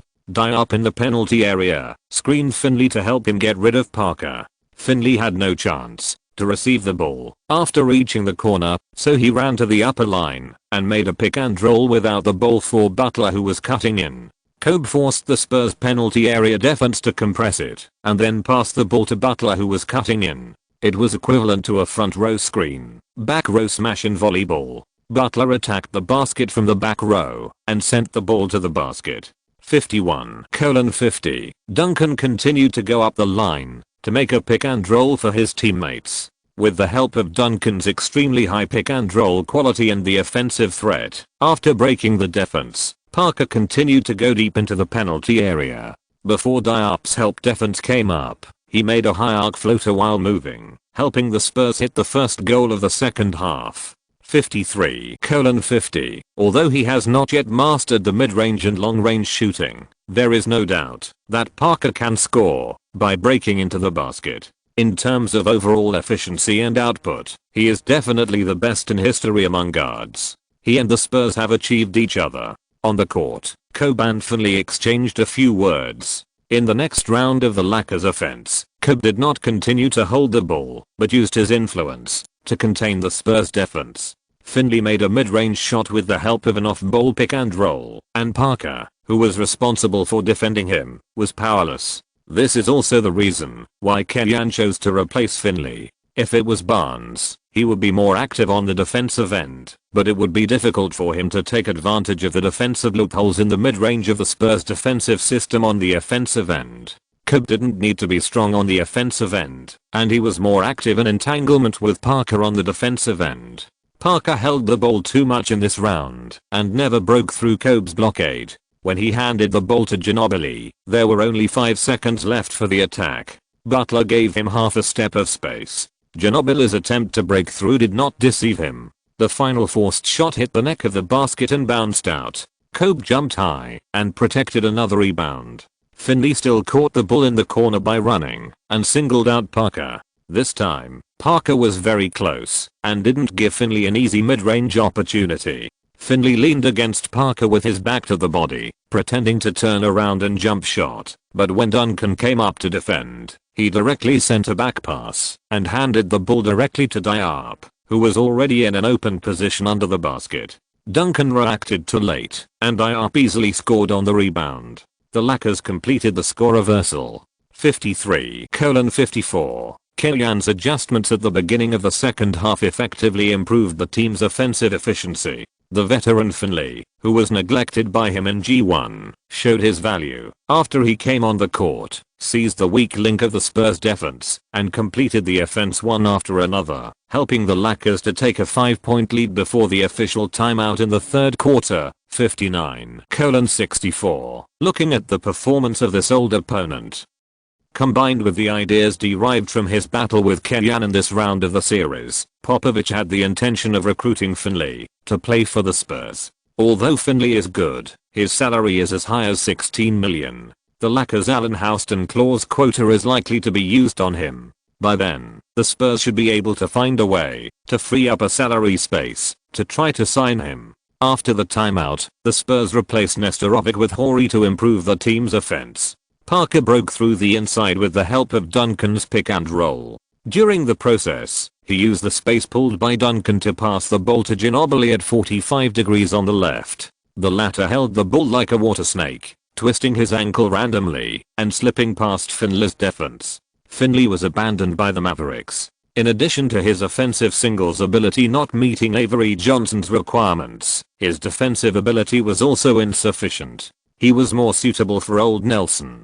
Killian is a coach who values offense. After flashing past Finley's defense, Ginobili went straight to the basket and was about to perform a double-handed dunk. At this moment, Diop had been pulled to the left side of the basket by Duncan, and the Lakers' restricted area was briefly empty. However, just as Ginobili jumped up with all his strength and prepared to ravage the basket, he suddenly felt a cool breeze coming from behind his head. Bang! As the loud sound of the basketball hitting the backboard rang out, Kobe, who came from the side to assist in defense, directly blocked Ginobili's dunk with an elbow block from behind. Beautiful. Mamba blocked Ginobili's dunk from behind. Kobe showed a strong desire to win on both offense and defense. If Kobe was on the dream team, I don't think we would lose in Athens. Barkley's words stimulated the neutral fans watching the game. The defeat in Athens was a shame for American basketball. Although the Lakers also had Delfino, it was obvious that Ginobili was the number one enemy.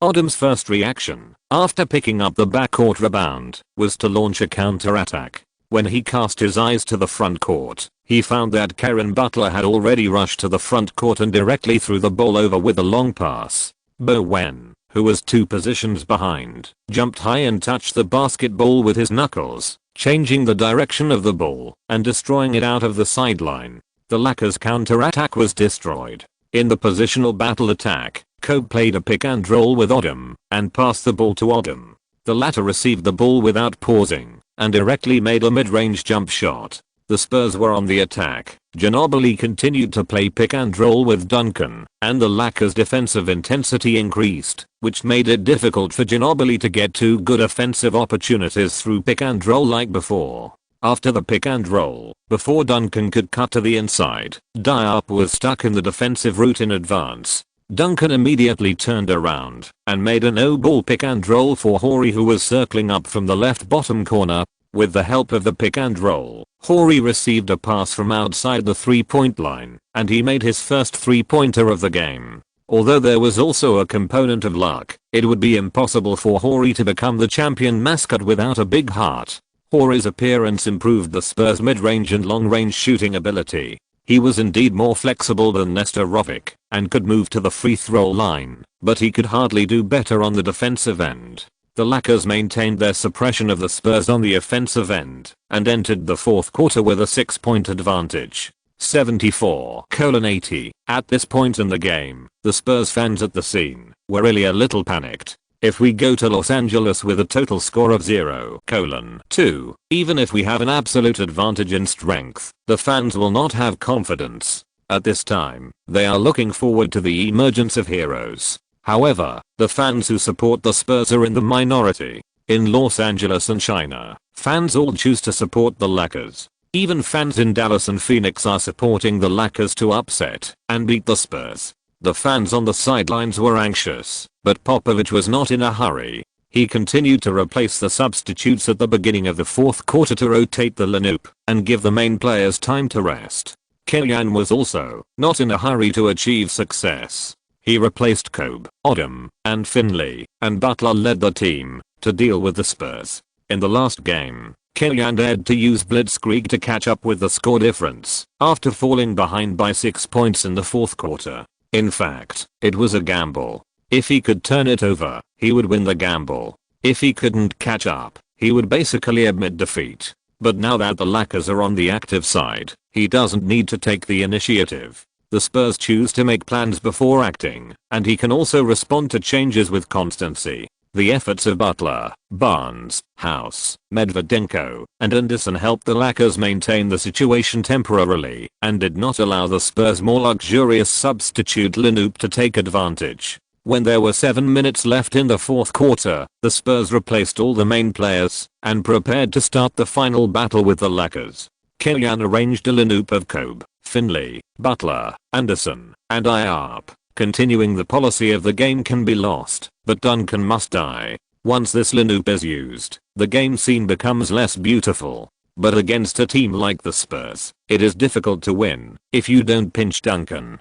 Kellyan would rather accept the result that Kobe can't defend Parker and let Parker open the situation, but he must exhaust Duncan. In this case, Popovich made a change. After Duncan pulled out to do a pick and roll for his teammates, he resolutely attacked personally. If Diop didn't defend, Duncan would have a chance to shoot, and if he couldn't make the shot, he would come back to defend well. If Diop followed the defense, Duncan would face the basket and play hard, and his footwork had an advantage over Diop. Unless the Lakers double team, Duncan will consider the coordination. Popovich's arrangement to a certain extent cracked the 3-high tactics designed by Kellyan for Duncan.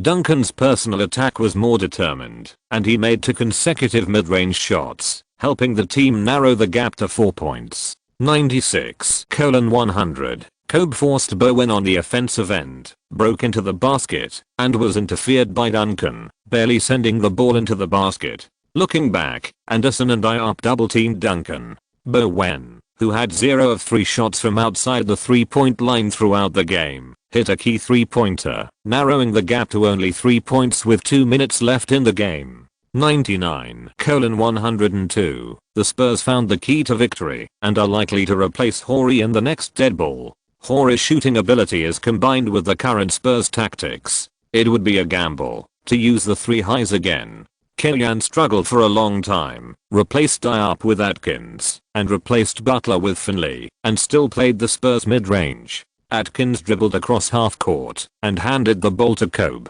Kellyan chose to take Butler off and replace him with Finley. This was also a signal. Kobe, when you should go up by yourself. I accept whether you score or not. Kobe dribbled the ball to control the rhythm. When there were 10 seconds left on the shot clock, Anderson came up to set a pick and roll for Kobe. Duncan followed up decisively, keeping a distance of about 1 step from Kobe. Anderson came down from the other side. Kobe stepped back and threw the ball into the air. Anderson was ready to jump, but at this time, Bowen, who was switched to defense, pulled his jersey. The jump height was not high enough, and the ball passed through Anderson's fingertips. Anderson immediately responded to the referee, but only saw the referee shook his head. Kellyan was also a little indignant. He walked up to argue with the referee, but still returned in vain. At the critical moment of the game, unless there was a particularly obvious big move, the referee would generally let the players decide the outcome of the game themselves. Bowen's jersey pull was obviously within the tolerance range of the referee. If anyone was to blame, it could only be Anderson's action. That was not exaggerated enough. If he had jumped up vertically and fell to the ground horizontally like Ginobili, the referee might have reacted. The Spurs attacked, and Duncan, who had not breathed free air in the low post for a long time, returned to his most familiar position. Behind him was no longer the black, strong and tough Diop, and the person who came to defend was no longer the flying birdman. He even felt a sense of relief. After 2 consecutive collisions, he pushed Anderson away. Duncan even chose to end this attack with a dunk, narrowing the score difference to 1 point. 101-102. Killian had an ominous premonition in his heart. After Horry came on the court, the Lakers were forced to give up the 3 highs. The choice to keep Anderson on the court was also a manifestation of Killian's emphasis on offense compared to defense. The team was leading by 3 points. It didn't matter if the Spurs scored.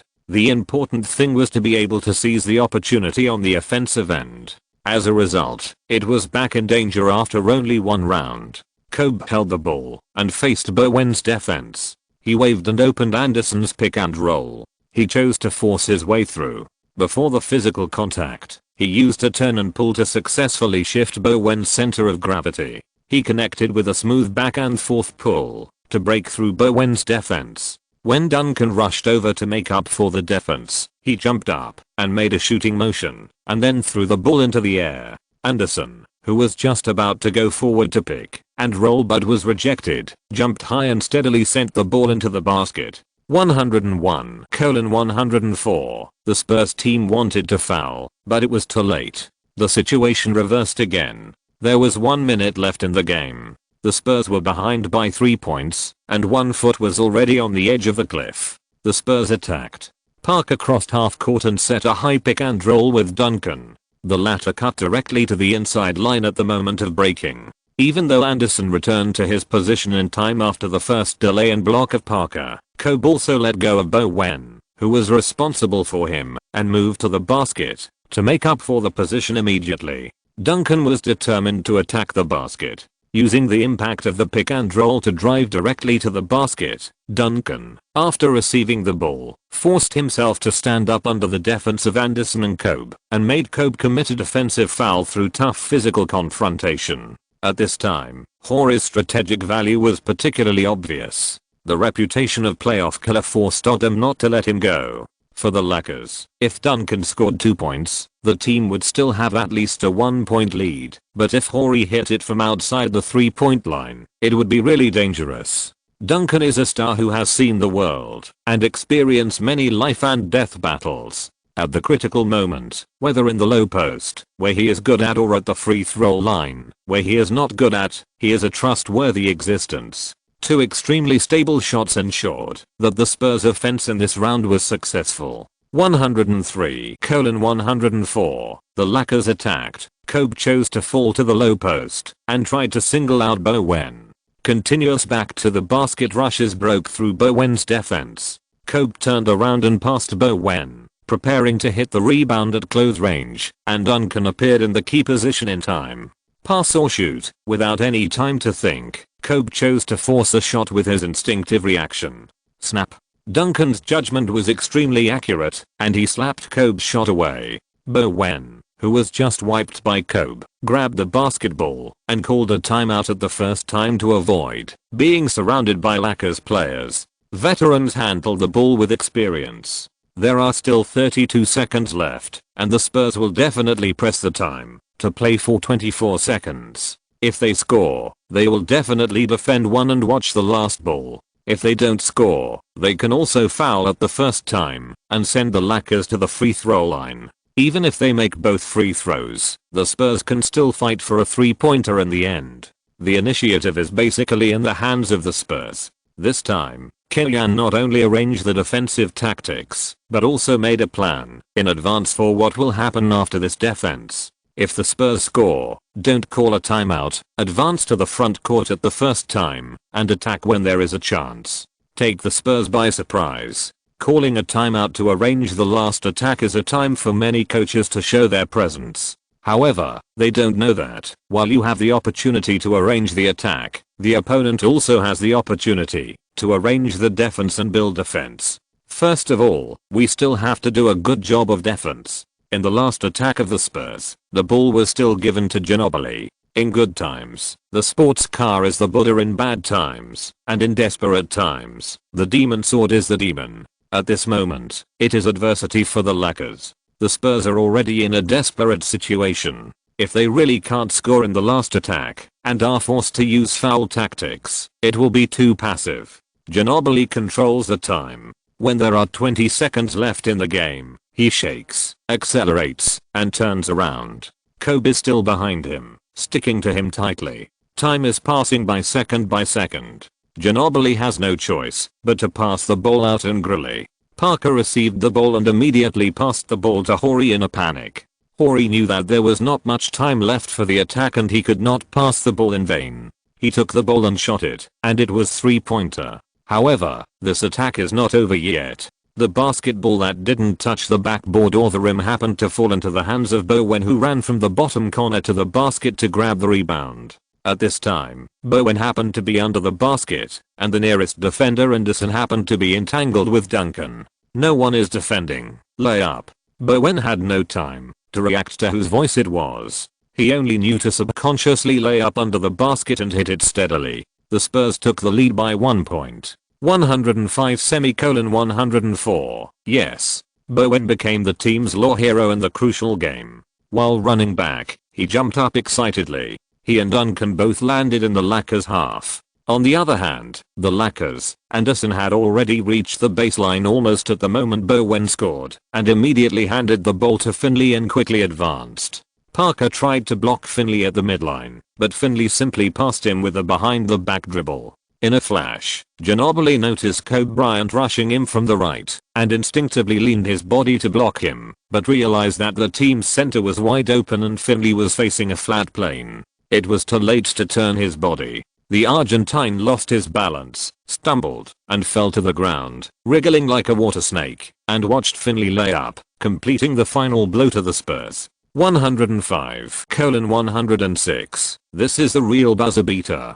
Chapter 118. You have a plan, I have a ladder. The Lakers completed a double kill against the Spurs away from home, which was a miracle for the Lakers. The difference in strength between the two teams was obvious. Even the experts of Warner Media, the broadcaster of the Lakers, gave the best prediction that the Lakers could survive 6 games. The Lakers almost took on the pessimism of fans all over the world and beat the Spurs twice in a row. However, when Kellyan walked out of the locker room and went to the lecture hall to attend the press conference, he was not as excited as he had imagined, and his face was unexpectedly grim. The Spurs lost both games, but Popovich had forced out all the Lakers' trump cards through the exploration of these 2 games, and found a strategy to crack the 3 highs layout in the second half of G2.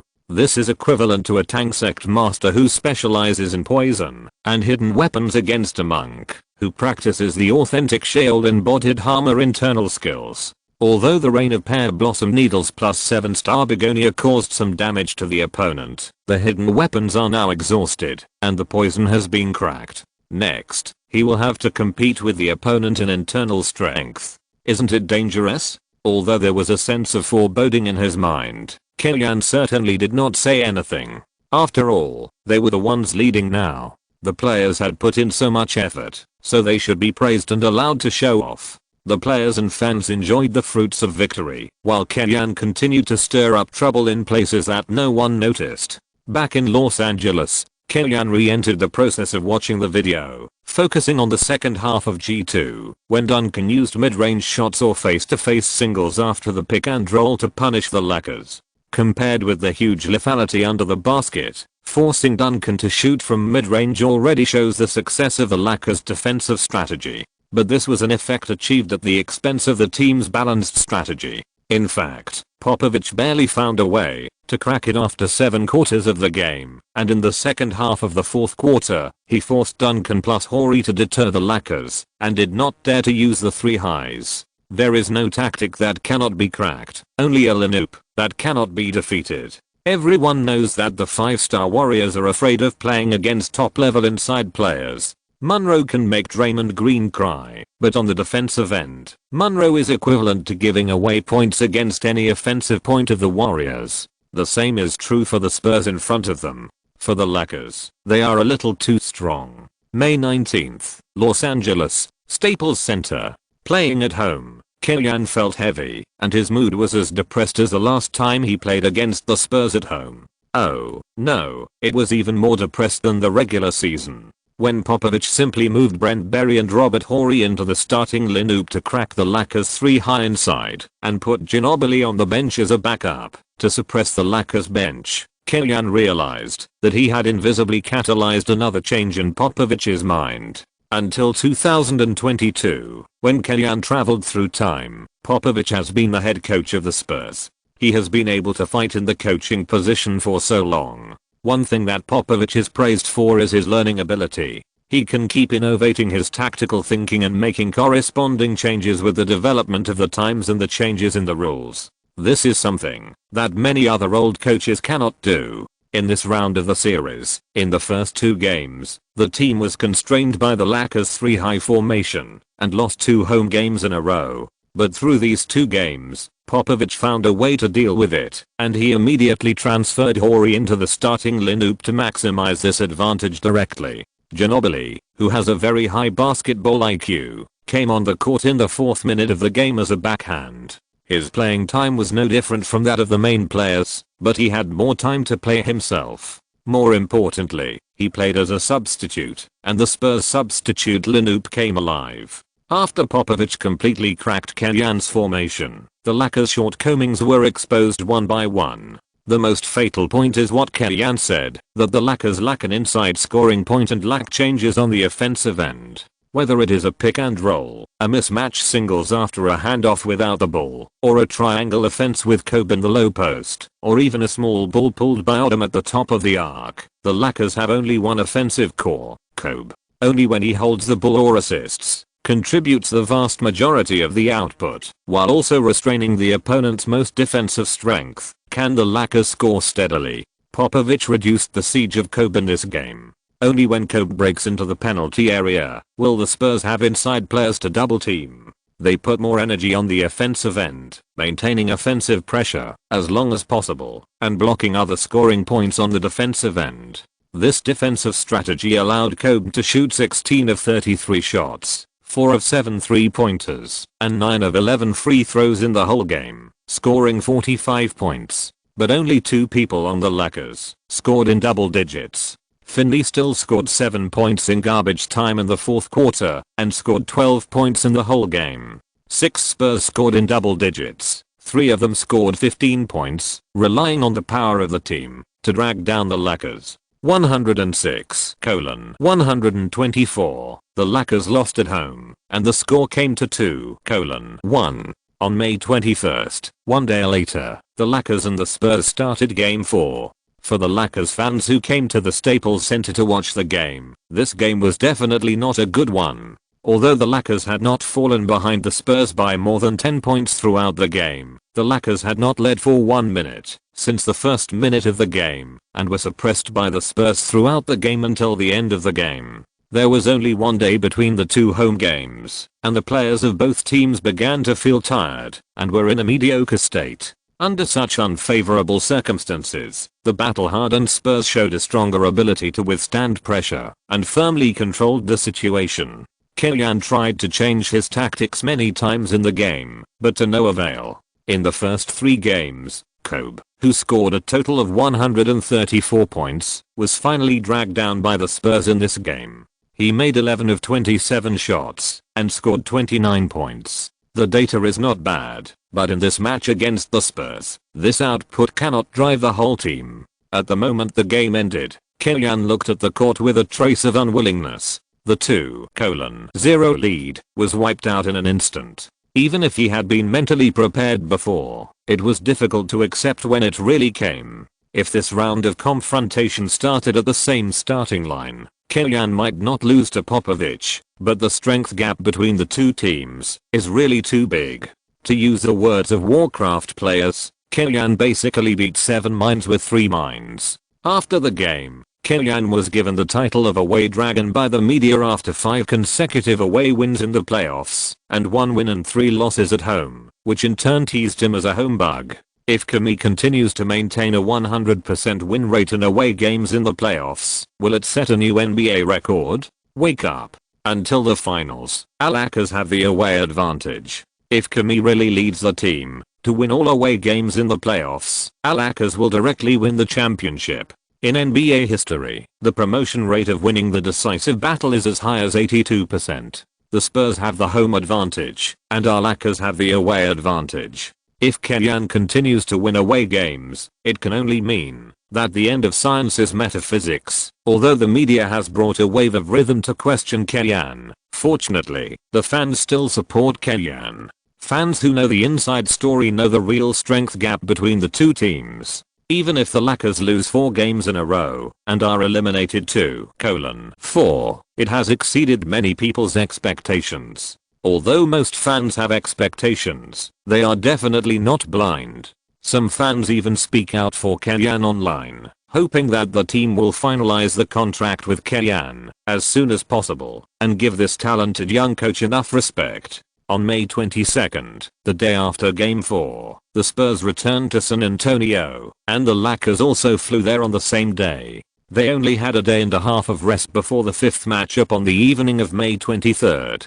In the eyes of many people, this will also be the most crucial matchup in this series. Although the Spurs have an advantage in strength, the team has also controlled the situation of the game as a whole in the past 2 games. Compared with the first 2 games, it was relatively easy to win. But Killian is a magical coach. In the first half of the season, he has saved the team countless times from tactical arrangements and on-the-spot adjustments. Fans and the media still have expectations for him. The crowded AT&T Center did not welcome the Lakers at all. In the post-Jordan era, only 2 teams broke out of the West, the Lakers 4 times and the Spurs 2 times. The 2 teams won 5 of the 6 championships, and only the championship trophy last season was taken away by the Pistons. No matter what kind of relationship the 2 equally successful teams had in the past, they must dislike each other after falling into a direct competitive relationship. Moreover, Killian led the Lakers to win twice at the AT&T Center.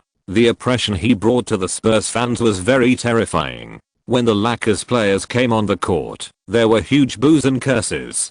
Killian sat in the coach's seat and felt as if he was suddenly under a waterfall. The boos and noises poured into his ears fiercely, and anyone with a little courage would be scared to death. This atmosphere is worse than Boston, Killian said calmly to Hamblin beside him. After winning 2 consecutive games against the Lakers, Popovich did not adjust the team's starting lineup in this game. It was still Parker, Berry, Bowen, Horry, and Duncan. The team's strength advantage allowed Popovich to deal with the challenge of the Lakers more calmly. After the Lakers lost 2 games to the Spurs in a row, they changed their lineup, with Barnes in the starting lineup and Diop removed. The team still did not have a point guard in the starting lineup, but still maintained its physical advantage. "I wonder what tricks this guy can come up with," Popovich said to his assistant on the sidelines with a look of confidence. Killian did not use the 3-high lineup to lay out, which means that he finally cracked the Lakers' strange formation. Diop's removal from the starting lineup also means that the Lakers will adopt other strategies to deal with Duncan on the defensive end. However, no matter what strategy, Popovich has it all under control. Because he has Duncan, recognized as the best power forward in the league's history. Anderson won the jump ball and the game began. I don't know if there is really a metaphysical factor, but when the Lakers came to the away game, their spirit became a little different. Odom, Butler, and Barnes were in different positions. Kobe and Anderson played pick and roll and broke into the basket. They shook off Duncan with a fake move and scored a layup, 2:0. Without Diop occupying the restricted area, Barnes smoked in the bottom corner, and Horry brought him an ashtray. Kobe's threat to attack the inside line was also increasing. The Spurs offense habitually started with Parker. Duncan pulled out to play pick and roll for him. Kobe and Odom rushed to Parker like tigers and covered Parker together. High post double teaming, oppressing the ball holder. Parker, who was short, was suppressed. He was unable to dodge and barely found a way to pass the ball. He sent a pass, but was easily hit by Barnes, who had been ambushed. Almost immediately, the Lakers made a 3-line fast break. Kobe in the middle easily dunked and scored. After landing, he immediately celebrated with Barnes with a fist bump. At this time, Popovich had not yet realized the seriousness of the problem. He only thought that this was Kenyan's inspiration. Little did he know that this was a defensive strategy adopted by Kenyan through observation of 2 games and multiple deductions in his mind. I have never been the first point guard, but he sent the first point guard home. This is the most awesome boast of Parker by the Spurs fans in later generations. Nash, Paul, Darren, and even Curry in his childhood have all been defeated by Parker or fallen in front of the Spurs. But that was Parker, who was slowly trained by Popovich in the later period. Now Parker is still a sapling growing under the towering tree of Duncan, a very fast melee assassin who is good at rushing into the penalty area, turning away the defensive players, and sending the ball into the basket in various ways. His mid-range shot has not yet been fully developed, and his organization is even more out of the question. The Lakers continued to double-team the ball handler on the defensive end. Horry came up to respond, and Odom and Barnes entangled Horry nearby. While hesitating, the basketball in Horry's hand was intercepted. Barnes contributed his second steal of the game, and assisted Odom to dunk and score. 6:0. Many fans may have just turned on the TV and haven't reacted yet. The Lakers have begun to build an advantage. Barkley in the commentary booth was happy. I said Kimi will definitely be able to play something different on the road. Young people's ideas are really different. Popovich has to think of something. Now the momentum is all on the Lakers. Replace Ginobili? I think Ginobili is a better organizer than Parker. Kenny Smith suggested. Only let Barry play for 1 minute and then replace him. I'm Barry. I will definitely not be happy. Barkley rejected Kenny Smith's proposal from the psychological level of the player. Popovich did not make such adjustments. The situation is not that bad. Moreover, if Ginobili really played in 1 minute, wouldn't it be tantamount to admitting that his trick of putting Ginobili on the bench was purely a fart? The situation is not that bad. Chapter 119 Battle of Cheyenne Mountain. From the beginning, the Lakers established a high-pressure defensive intensity. Kobe and Odom did a great job in restricting Parker's passing. The 3-high layout was broken. Anderson alone really couldn't restrict Duncan. In this case, they made a fuss by restricting Duncan's receiving the ball. Duncan's running position is more flexible than Yao Ming. It is not a good choice to defend in front. Then just block the source and pinch Parker directly. Kenyan's tactical targeting is very strong. In the first 4 minutes, the team played a wave of 14:4 and finally forced Popovich to replace Ginobili. Compared with Parker, the Argentine is a better ball holder. He controls the offense and the Spurs can easily operate the ball. The tentative double teaming was broken by his timely passing, breaking the double teaming. Other positions formed more against less. The Spurs put the ball in the restricted area, and Duncan easily dunked and scored. Ginobili's passing awareness and passing ability can easily break the Lakers double teaming. After the Lakers completed an attack, Ginobili once again sent a wonderful pass under the double teaming and handed the ball to Horry, who was in an open position. The latter did not take credit and attracted the help defense rotation and passed the ball to Bowen at the bottom line. Bowen raised his hand and hit a 3-pointer. 16:9. Kenyan made a gesture to the sidelines to remind the players to change their defensive strategy. This trick was cracked by Ginobili. The Spurs' offensive efficiency improved. The Lakers' positional warfare offense, without Diop's black hole, did have a lot more space. They entered the official timeout with 22-14. After the timeout, Kenyan replaced Butler with Finley and continued to try to compress the rotation lineup and increase the main players' playing time to compete with the Spurs. Odom has been completely used as a point guard. Kobe has also taken on part of the responsibility of dribbling across half court, but the team's 2 point guards Atkins and Eddie House are basically abandoned in this round of the series. Finley's appearance has added a point of off-ball running in the Lakers half-court offense, which plays a lubricating role for the Lakers offense. This veteran does not have a big singles threat, but his shooting has no obvious blind spots, which can effectively contain the Spurs defense. The Lakers abandoned the point guard, and the Spurs abandoned the center, and attacked the Lakers. The game became particularly interesting, and the fans were dazzled. After the first quarter, the Lakers led by 4 points with 35-31. After the start of the second quarter, the atmosphere in the AT&T Center was still hot, but the situation quietly changed. Kellyan continued to use the main force. Kobe and Butler played together, attacking the Spurs inside line without Duncan like wolves and tigers. The Lakers were completely in a one-shot posture, and they didn't even save their energy for the second half of the game. Popovich knew that Kellyan liked to play blitzkrieg, but he still underestimated Kellyan's strength. Ginobili and Parker took a 2-minute break and came on the court ahead of schedule. The score difference had reached double digits. "What a lunatic," Popovich complained. Ginobili's appearance helped the Spurs organize an effective counter-attack again. Facing Kobe's defense, Ginobili suddenly changed direction to the left with the ball in his right hand, and his body, which was stable just now, immediately turned sideways into a line.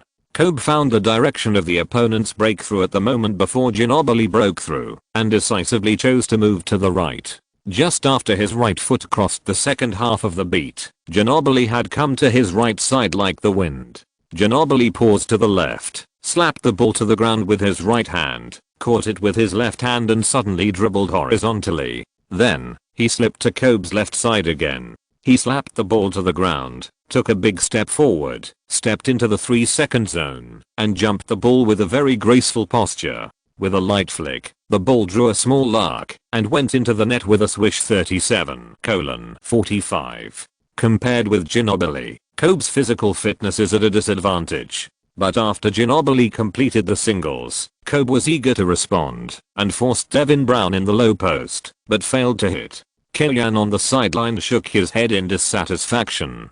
Kobe's offensive choice was really problematic. The Spurs launched a quick counter-attack. Ginobili broke into the basket and passed the ball, assisting Berry to hit a 3-pointer from the wing, narrowing the gap to 5 points. Kobe passed the ball after the pick and roll. Anderson received the ball, pushed Bowen away, and scored on the rebound 47-40. Ginobili used the pick and roll to cut into the Lakers inside line, but missed the layup. Muhammad grabbed the rebound and looked for his teammates, while Anderson stole the ball and hit the opponent. There was a dead ball, and Kellyan hurriedly made substitutions. Finley came on to replace Kobe to give Kobe a break, and Odom replaced Anderson to add a point of attack with the ball after Kobe left the court. After a few more rounds, the Lakers managed to maintain their lead. The Spurs took the lead in replacing their main players and suppressed the Lakers in the interior. Kellyan did not replace Kobe immediately, but used Odom, Barnes, Butler, Finley, and Alfino to deal with the Spurs through outside shooting. Facts have proved that without a sharpshooter, like Curry who has a unique historical containment force on the court, the arc-top card dealing tactics are not easy to play, especially when the opponent is the Spurs with a tight defensive formation. Kellyan's attempt ended in failure. The Spurs launched a 12:3 attack wave around Duncan and overtook the score in one go. Back on the court, Kobe's physical crisis was alleviated, but his touch was not immediately restored, and he missed 2 consecutive attacks. Fortunately, on the Spurs side, Duncan's offense also fluctuated. He stood on the free throw line continuously and made 1 of 4 free throws, which may be to save his reputation for the free throw line at the critical moment. In the last minute of the first half, the two sides fought 2 rounds each. Kobe scored 5 points, 1 emergency stop mid-range shot, and 1 pull-up 3-pointer from the outside, while the Spurs did not score a single point. The halftime bell rang, and the score of the two teams changed to 56:58, with the Lakers leading by 2 points away from home. Just like Kellyan often tests tactics in some games with a tolerance rate, Popovich also used this round of series with the Lakers to improve his system. The Spurs' lineup advantage is indeed obvious. Even though Popovich made some mistakes and adjustments, they were still only 2 points behind in the first half. Let me see how much you can do. With Duncan in hand, Popovich still has confidence in victory. He firmly believes that, as long as he does not make mistakes, it will be difficult for the Lakers to maintain this weak lead. On the other hand, such a powerful Spurs and such an unstoppable Duncan are also the best whetstone for Kellyan. He has led the team for half a season, plus a round of series, and the energy he has spent is not as much as this round against the Spurs. At the beginning of the second half, the Spurs took the lead in attacking. The players spread out and passed the ball back and forth on the perimeter, looking for opportunities without rushing. Duncan was responsible for the pick and roll in the middle. Parker broke through with the ball, attracted the switch, and passed it to Duncan on the right. Duncan was far away from the basket. He took the ball with both hands at 45 degrees and faked it. He broke through from the bottom line and forced his way into the basket. He attracted 3 defenders and easily sent the ball from the opponent to the left corner. Bowen received the ball in an open position and made a 3-pointer to overtake the score. The Lakers attack. Kobe and Odom play pick and roll in the middle. Duncan defends the pick and roll and first delays Kobe so that he can't easily break through and can only jump shot. Once Bowen catches up, Duncan moves to the middle to block Anderson or keeps a distance to interfere with the shot. Kobe holds Bowen and hits a difficult fadeaway jump shot. Kobe scored a difficult goal and Duncan was not upset. He quickly sent a shot from the baseline. Ginobili quickly advanced to the free throw line, quickly changed direction to the right while running, twisted his body, and rushed past the opponent, jumped up and lobbed the ball in 61:60. The Lakers attack. Kobe dribbled the ball to the right baseline, leaned against Bowen with his back, turned to the baseline to avoid the block, and made a fadeaway jump shot. The action was very beautiful, but the arc of the ball was a bit flat and bounced out of the frame. Duncan blocked the position and grabbed the backcourt rebound. The Spurs attacked from position and passed the ball back and forth several times. Duncan passed the ball to Ginobili in the right corner. The latter faced Kobe, took the ball and faked it, then changed direction to 45 degrees, attracted Kobe to move sideways, dribbled the ball behind his back to his right hand, quickly changed direction, and broke through the baseline, and succeeded again. After jumping up, he attracted the defense and gently passed the ball to the left corner, and it came to Bowen again. This time, Bowen failed to seize the opportunity and his shot missed. Kobe and Anderson double-teamed Duncan, protected the backcourt rebounds, dribbled the ball himself, got rid of Anderson's screen, received the ball on the left side, faced the frame, and threatened 3 times, and suddenly pulled up to avoid Bowen's block, and the ball went in. 61:62. Although the goal was scored, the Lakers did not play well, but only relied on the individual abilities of the stars. The Spurs attacked. Duncan made an off-ball screen for Ginobili, helped Ginobili receive the ball, took a step inside with the ball, and made a quick stop jump shot. At the start of the second half, the duel between the two shooting guards made the fans fascinated. However, from the perspective of the two head coaches, Ginobili's exchange with Kobe is obviously beneficial to the Spurs. The Spurs relied on the team's advantages to create better shooting opportunities for Ginobili, but on the Lakers side, Kobe's offensive touch was really good. When Kobe's touch was good, Bowen was not difficult to defend because Kobe could shoot from all positions on the court. Ginobili gradually lacked his strength, and the Spurs consciously adjusted the offensive direction and let Duncan hold the ball and play singles. Whether it was a low post singles or a mid-range face-to-face singles, Anderson couldn't stand it. Kobe, who had been swinging for half a quarter, gradually couldn't stand it.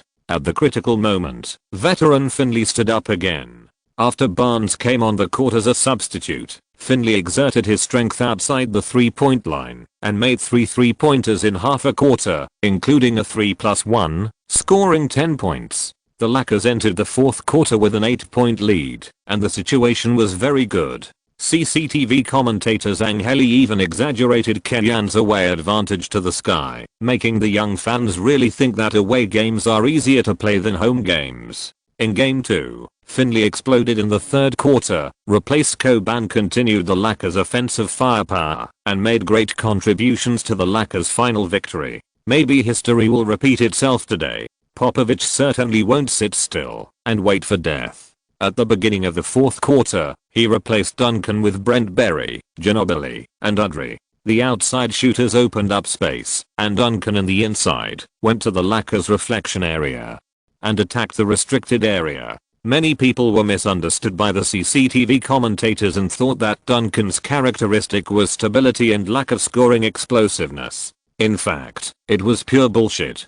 Duncan's offensive ability ranks among the top 3 in the league now. When the team needed him to score, he was as fierce as a god of war. He smashed the lacquer's inside line in 3 minutes and led the team to a 12:4 attack wave to tie the score. Kellyan replaced all the main players and achieved success in one battle. Popovich also sent Parker, Horry and Bowen to the court. He did not intend to let Ginobili and Duncan rest in the fourth quarter. The main lineups of both sides returned, and each put more thought on the defensive end. Kobe played the whole game, and Duncan was in charge of both offense and defense. The offensive efficiency of both sides declined. The game was still tied, 104:104, until the last 2 minutes. The more the game entered a critical moment, the more nervous the Spurs fans became. From the past 4 series of games, the Lakers won the 2 stalemate games. The Spurs established an advantage early, either going all out or boiling the Lakers to death. Kobe Bryant must be one of the most terrifying clutch killers in the league. Receiving the ball in the half court, facing Bowen's defense, Kobe dribbled the ball wildly. The basketball moved on both sides. He was approaching the 3-point line. Horry suddenly gave up on him and rushed towards Kobe head on. Facing the sudden double team, Kobe suddenly accelerated, dealt with Bowen before Horry approached, caught the bouncing basketball with his left hand, and his body suddenly cut to the right, simply relying on speed to force the ball. Kobe's speed is not top notch, but at this point in the game, speed is not that important, and the physical fitness that can support you to move at full speed is equally important. Kobe's physical strength is second to none in the league. Even if he has supported the team for a whole game, he can still move at full speed. Kobe slapped the basketball on the floor with his left hand, and then he turned his body and pulled it from right to left. The bounce basketball was caught by his right hand. Then he pulled the basketball that was still spinning in his palm with his right hand, drew an arc of 18 degrees, came to Bowen's left side, and flew into the air. He corrected the balance deviation caused by the rotation in the air, and after stabilizing, he resolutely shot. Swish. In this round of the series, Kobe is the nightmare of Spurs fans. 104:106. If it were in the finals, even if he lost, he might compete for a losing FVMP. Ginobili crossed the half court with the ball, and Duncan forcefully asked for the ball in the paint. Anderson was already unable to resist, but he still gritted his teeth and insisted. Butler couldn't help but move from the top line to help defend. Duncan slapped the ball sideways, caught the ball with both hands, pushed Anderson away, and jumped directly 1 meter inside the free throw line. Butler tried his best to block the shot, but was still powerless because of the distance and height. This shot was very dangerous. The basketball bounced twice in front of the basket and finally fell inside. Duncan still had no expression on his face after scoring. This expression on Kobe's face would be cold, but on Duncan's face, it would be cute. Kobe received the ball, posed a 3-threat posture on the right, and suddenly pulled up for a mid-range shot after a step. Bowen tried his best to interfere, but still couldn't touch the ball. The ball drew a beautiful arc and went into the net 106:108. With 45 seconds left in the game, the Lakers led by 2 points. Popovich requested a timeout to arrange offensive tactics. After the timeout, neither side made any adjustments to the loop. The Spurs attacked. Horry directly pulled out of the 3-point line, and Duncan also went to the top line and pulled Anderson out of the restricted area.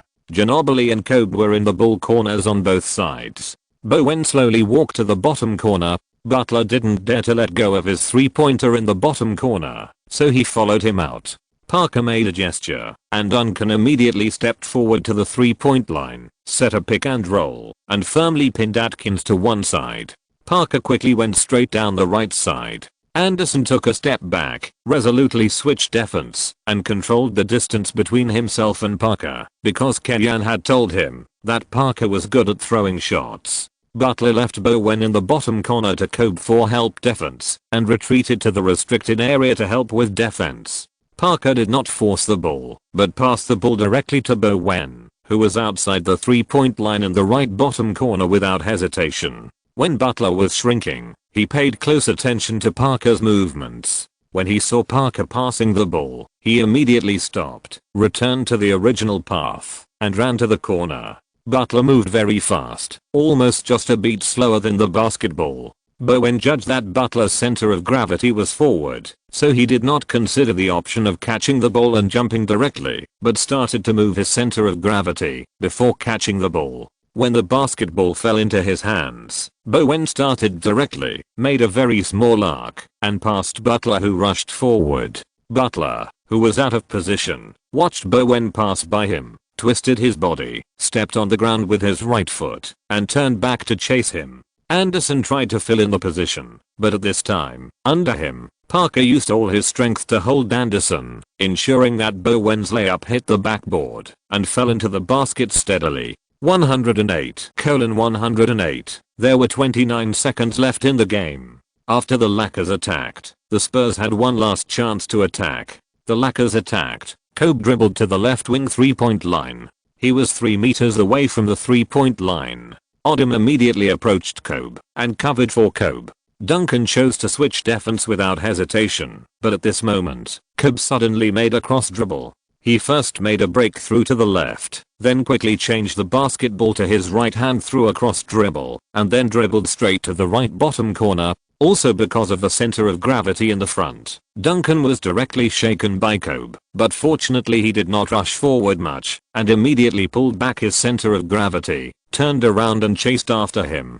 Kobe suddenly shook his hands, and passed the ball to Odom, who had just cut in after the pick and roll for him. At the same time, he did not stop, but cut into the inside from the baseline. This set of carving and the screw shell pass run cooperation finally fooled Duncan. Odom caught the ball, and did not stop at all, and directly stuffed it in. Kobe caught Odom's pass and easily hit the rebound at the basket. It is said that the Spurs are experienced, but in this round of the series, at the critical moment, the Lakers' offense is always full of tricks and stable points, but it is difficult for the Spurs to do this. Popovich called a timeout to arrange again, and Kenyon did not dare to be careless, pointing out several key ball routines commonly used by the Spurs. In the last attack of the Spurs, Ginobili received the ball through a screen, passed Kobe through a pick and roll, and took 3 steps to the basket. Odom and Anderson rushed forward frantically, pressing from both sides, and no longer considered the possibility of Ginobili passing the ball.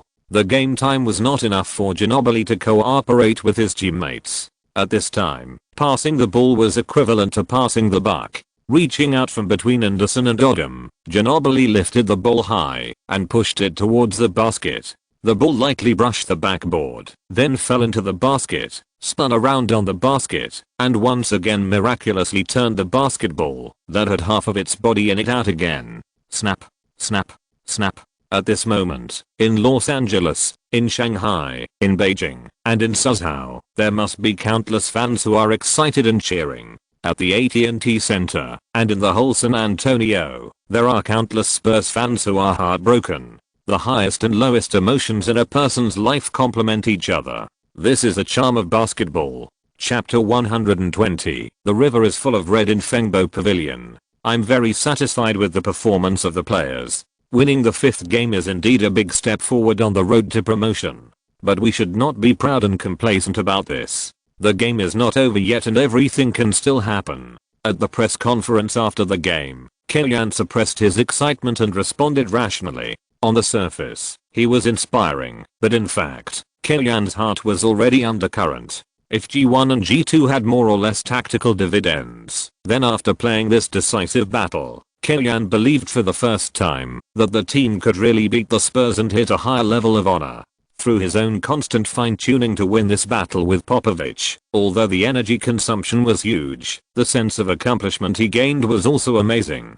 Kenyon had a high opinion of himself in his heart. Even if the team could not create a miracle, it would be an extraordinary honor to hit the final championship trophy in one go and defeat the champion in history. Even if others did not understand, at least it was an encouragement to him. In the team's locker room, players including Odom stayed at home to rest for the next 2 days. There was no messing around. Everyone had a strong desire to beat the Spurs. This may be the most cohesive preparation for the entire Lakers this season. At 9:30 p.m. on May 26th, the Game 6 between the Lakers and the Spurs was held as scheduled at the Staples Center. Facing the Spurs, the Lakers players did not dare to relax at all and adjusted their condition to the best. In the last speech in the locker room, Killian denied his away dragon a tribute to the players and repeatedly emphasized, "Don't take the game to the 7th game." Killian was passionately giving chicken soup to the players when the door of the locker room was pushed open. It was Hamblin who came in, and his face was a little panicked. 1, 2, 3, here we go. With Kobe as the center, everyone put their arms together and shouted loudly, and all the players walked out of the locker room. Killian came to Hamblin and heard him say, "Phil is here too." Killian's pupils trembled, and his face was filled with anger. He then cursed in a somewhat out of control manner, "This bastard."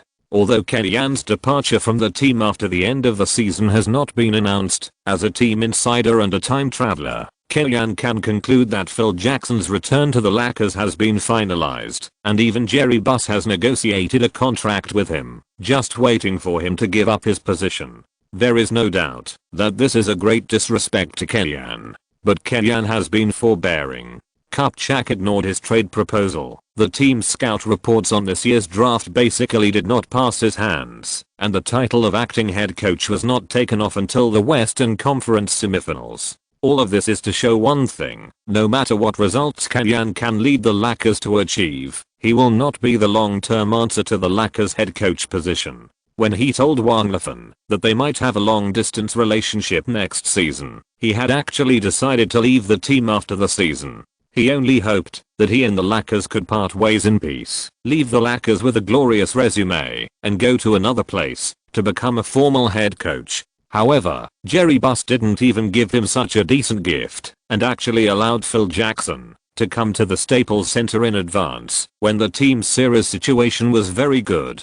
What is this? Is he inspecting the players for next season in advance, or is he directly demonstrating to himself? Boom. The broadcast camera was given to Phil Jackson, and Zhang Heli, who claimed to be a Zen secret, joked happily, "The Zen master is also here today. He has more wins than losses in the confrontation with Popovich. I believe he will also teach Killian some experience on how to deal with the Spurs." The camera was then given to Killian with gauze wrapped around his hands. The murderous look in his eyes could not be hidden. The Lakers, who are obviously at a disadvantage in terms of strength, have won 3 and lost 2 in the past 5 games. In addition to some luck, there are at least 4 factors behind each victory. The opening trick worked, Kobe played well, Killian's godlike adjustment, stronger key ball ability. Without any of these, the Lakers cannot win. In the Game 6, Phil Jackson's appearance directly affected Killian's mind. Without him on the sidelines to respond to the real-time development of the game, the Spurs took the advantage of the game at the beginning, and in the second quarter, they opened the score difference to 21 points. Although the Lakers tried their best to adjust afterwards, the Spurs had completely taken the upper hand. Popovich used various means to wear down the Lakers' spirit and slow down the Lakers' offensive edge, helping the team beat the Lakers 113-97 and tie the score to 3-3. In the history of the NBA, there have been many times when both sides have played to the 7th game at home, but it has never been seen that the two sides have played at the opponent's home court, not to mention that the two sides have played against each other 3 times. A series that has never been seen before, and will never be seen again. After the game, Killian refused to be interviewed by the media. No matter how the team's press officer persuaded him, or even reminded him that he might face a fine from the league, he didn't care too much. Isn't it just money? Maybe the appearance of Phil Jackson was not Jerry Buss's original intention. Even if he knew that the team would be greatly affected by this, and would collapse at the touch of a button in the face of the Spurs, he would definitely come forward to stop Phil Jackson. Little did he know that this innate indifference had really stimulated Killian. Although there was no dispute, the original delicate balance between the Lakers management and Killian was broken because of the appearance of Phil Jackson, and the relationship between the two sides was completely broken. Conspiracy theory said that it might be more in Phil Jackson's interest to mess up the Lakers this season. A Lakers team that creates miracles will definitely raise the expectations of fans and bring more pressure to Phil Jackson's coaching. Once the Lakers under Phil Jackson have ups and downs next season, fans will definitely miss Kellyan. Let's just use a borrowed knife to kill. Phil Jackson and Popovich each get what they need. Hey, Roxanne. At night, Kellyan called Zuyi, who had interviewed him before, and asked her for help. Please help me spread a message that I will leave the Lakers after the season. Spreading this news is actually telling other teams that they can talk to Kellyan about coaching. Usually, this kind of thing is done by agents, but Kellyan has not signed an agent, so he can only release the news through media friends. This kind of exclusive revelation from the person himself is very newsworthy.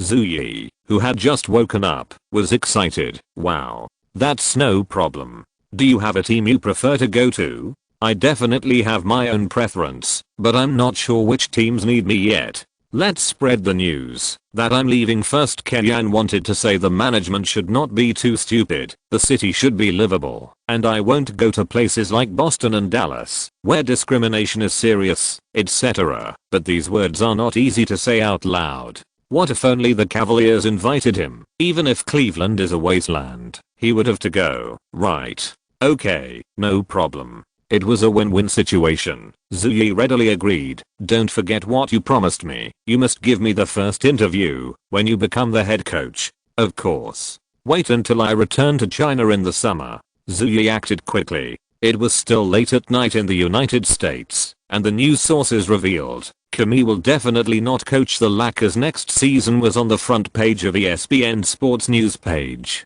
Roxanne Zhu is not a very well-known media person, but her revelation is very credible, because so far, the only interview that Kellyan has done was done by her, and she is Chinese, so the probability of getting information from Kellyan is much higher than other media people. Other authoritative media reprinted the news, and the fans exploded on the internet. They didn't know that the Lakers and Kellyan had been at odds for a long time, but they also knew that the Lakers had not given Kellyan a permanent job. Fans denounced the management online for looking like a person, but not doing anything, and such a good head coach could be forced to leave. There were also fans who scolded Kellyan for not knowing the general situation, believing that no matter what dissatisfaction there was, the team's affairs should be resolved within the team. Breaking this kind of news at this time will greatly affect the morale of the team. This is a manifestation of disregarding the interests of the team. Both sides have some truth, but everything has a cause and effect.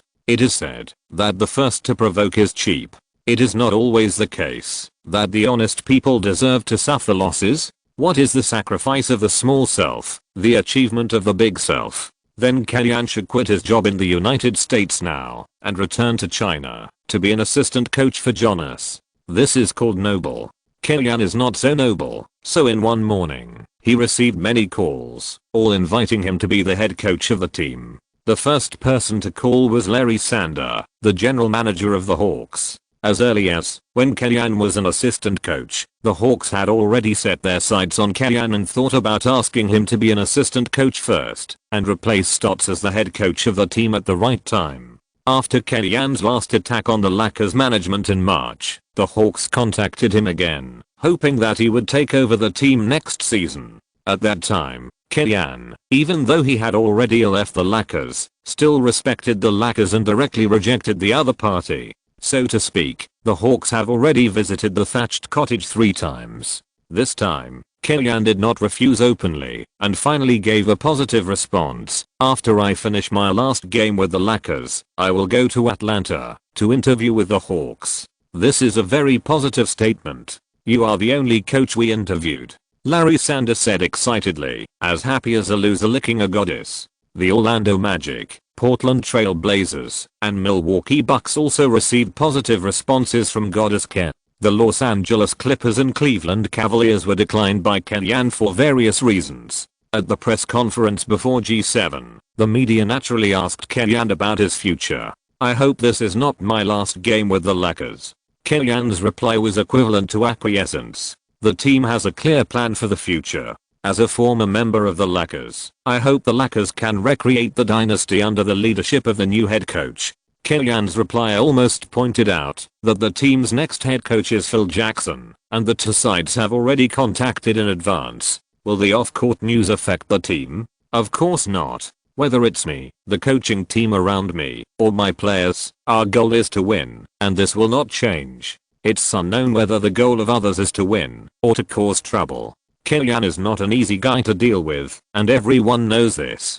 During the game or training, Killian has turned his face to Kobe many times. Whenever he gets angry, in the first round of the playoffs, he dared to ignore Kupchak's suggestion of making a big deal small, and a small deal small, and forcibly DNP the team's second in command in the main center in 2 games. But off the court, he is still polite to the team management, and has a very gentle personality, which makes the management think that he is like most Chinese Americans, weak and forbearing. Facts have proved that Killian is still forbearing, but definitely not weak. If he wants to be ruthless, he will also be very barbaric, and between the lines, he is almost pointing at the nose of the Lakers management and cursing. Back to the locker room, the final preparations before the game, and then, the players come on stage. In the Game 6, the main reason for the Lakers' loss was that Killian was affected by Phil Jackson's watching the game, and was restless and unable to make the right adjustments, thus losing the game.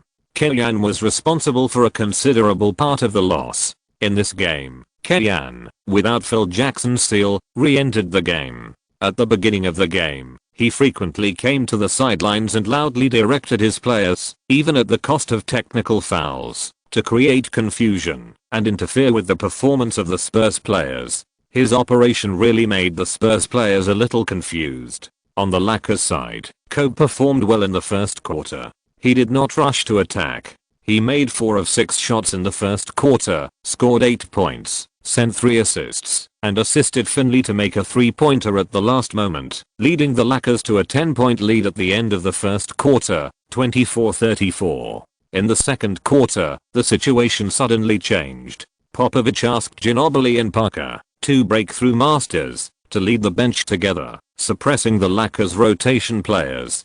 Killian arranged a small lineup in a targeted manner, but still failed to prevent the Spurs from counter-attacking.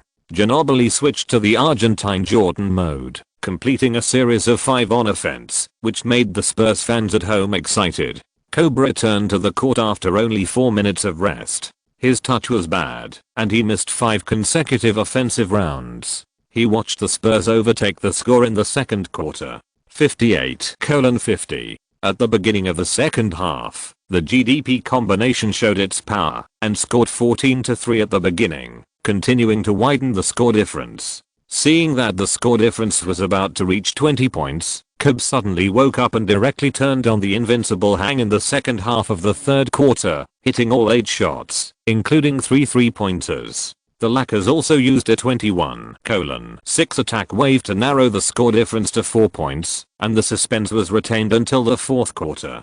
78:74. At the beginning of the fourth quarter, Parker suddenly broke out again. He broke through the pick and roll in the positional battle, broke through in the counter-attack, scored continuously and attracted the defense to assist Berry to make a 3-pointer. The Spurs broke through the Lakers defense and scored 13-2 to widen the score again. 91:76. The score difference reached 15 points, and the Lakers were on the verge of death.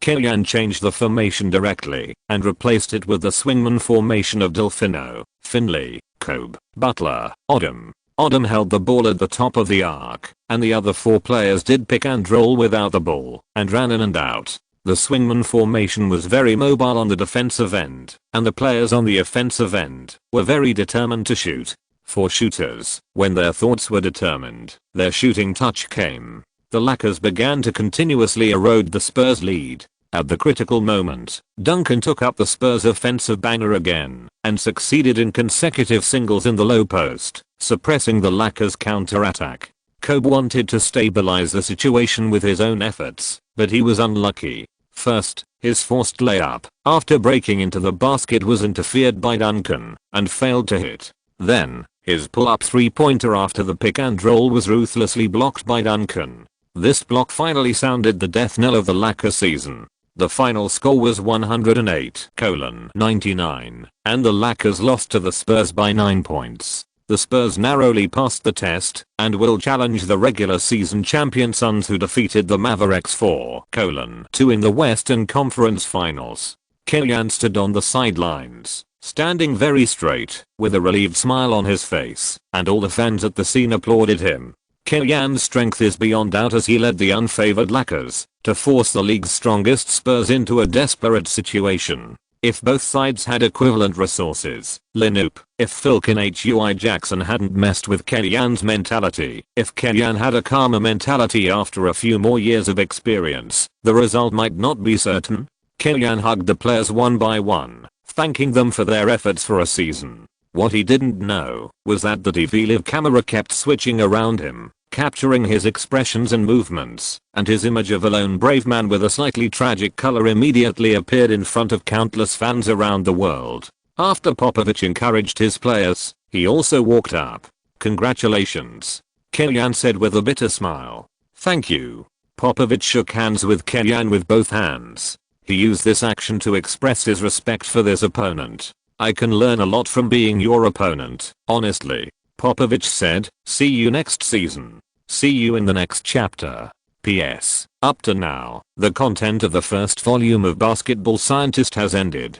In the evening, I will post a remarks on the completion of volumes 3 chapters to talk about the settings, ideas, adjustments, and regrets of my creation of the content of the first volume. If you have any questions, you can also leave a message in the comment area, and I will answer them in the remarks. Chapter 121 LIU Bank chases Hans in Under the Moon. Killian's relationship with the Lakers management had basically broken down. He thought that no one would come to see him off when he came to the Toyota Center, Lakers training hall, to pack up his things for the last time. Unexpectedly, Kupchak still came. "Kimmy, we should talk." Kupchak paused. "Teams in the reconstruction period will look for new coaches very early. There must be teams that have contacted you, right?" "Yes, there are a few."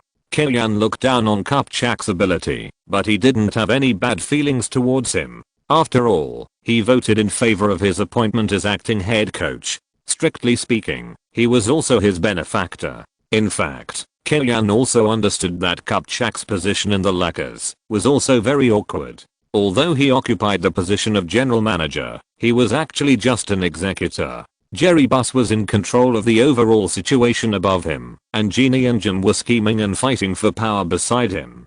Phil Jackson would definitely ride on his head when he returned, and Kobe was not a worry-free person in the locker room. Without a good temper, this job really couldn't be done. But his ability was really mediocre, and the help he gave Killian was really not enough. "Congratulations, Kimmy. At your age, it is a great honor to become the official head coach of an NBA team." Kupchak smiled bitterly. "I have a feeling that it is a loss for the Lakers to give up on you, but thank you." Whether it was sincere or false, it was already very good that Kupchak could give Killian this respect when he left. After finding 2 cardboard boxes, Killian began to pack his personal belongings. When he was almost done, Hamblin also came to Killian's office. "Congratulations, Kimmy, you are about to realize your dream of becoming a head coach." Seeing that he was coming to say goodbye, Killian opened his arms and gave Hamblin a big hug. "What about you? What are your plans, and will you stay with the Lakers?" Killian asked. Frankly speaking, Killian was not optimistic about Hamblin's prospects of staying with the Lakers. In the NBA, there is also a saying that a new emperor appoints new ministers, and every head coach has his own assistant coach. Most of the academic coaches are classmates, while practical coaches like Phil Jackson prefer players they have coached before. Hamblin and Phil Jackson had no old relationship, and Phil Jackson might not think highly of him. "I also plan to leave, but I don't know where to go." Having said that, Hamblin should have made it clear that he wanted to go with Killian. From Killian's perspective, of course, he hopes to have a partner like Hamblin in his coaching team, who can manage training well, have a tacit understanding with him, have no ambition to usurp the throne, and can cooperate for a long time. "I haven't decided on my next team yet. How about you come to my team? I'll save a place for you," Killian invited. "Okay. Then I'll go talk to Mickey." Hamblin was very happy to continue to work with Kellyanne, but a few seconds later, he made his own request. I know we can't go to a big city, but it's better to find a place where life is more comfortable, okay? Unlike Kellyanne, who is alone, Hamblin has a family, a wife and a daughter, and he definitely hopes to go to some cities where life is more comfortable. The Hawks, Trailblazers, Magic, and Bucks have all contacted me, and I will give priority to these, Kellyanne said without hiding it from Hamblin. Hamblin frowned, looking a little dissatisfied, and said after a moment, well, I hope you choose Atlanta. Milwaukee is small and cold, and it is not convenient to live there. Portland is environmentally friendly and livable, ranking 8th in the list of popular cities in the United States, but the Trailblazers. Hamblin doesn't think that Kellyanne, a 25-year-old Chinese, plus himself can suppress those gangsters. Odom and Anderson went to a nightclub to have fun during the playoffs, and were directly suspended from training for 5 days by Kellyanne. If it were the Trailblazers, Hamblin could even think that one day Kellyanne would pull 5 people from the development league to play in the game. Wait for my good news. Stepping on the sand on Santa Monica Beach, Wang Lifan learned of Kellyanne's plan, and his first reaction was to take it seriously. Don't let me affect your choice. Kellyanne's first official head coaching job has a great impact on his career. Wang Lifan doesn't want him to make irrational decisions because of himself. The Hawks only won 13 games last season. Even fake fans like Wang Lifan know that this is the worst team in the league, and it has been bad for many years. But never, I can't completely ignore your factors. Kellyanne stretched out his hand and rubbed Wang Lifan's hair. Such a good girlfriend. I can't bear to have a long-term long-distance relationship with her. Besides, although the Hawks' performance is a bit worse, it also has many advantages. It has the second pick, a lot of salary space, no junk contracts, and good young players.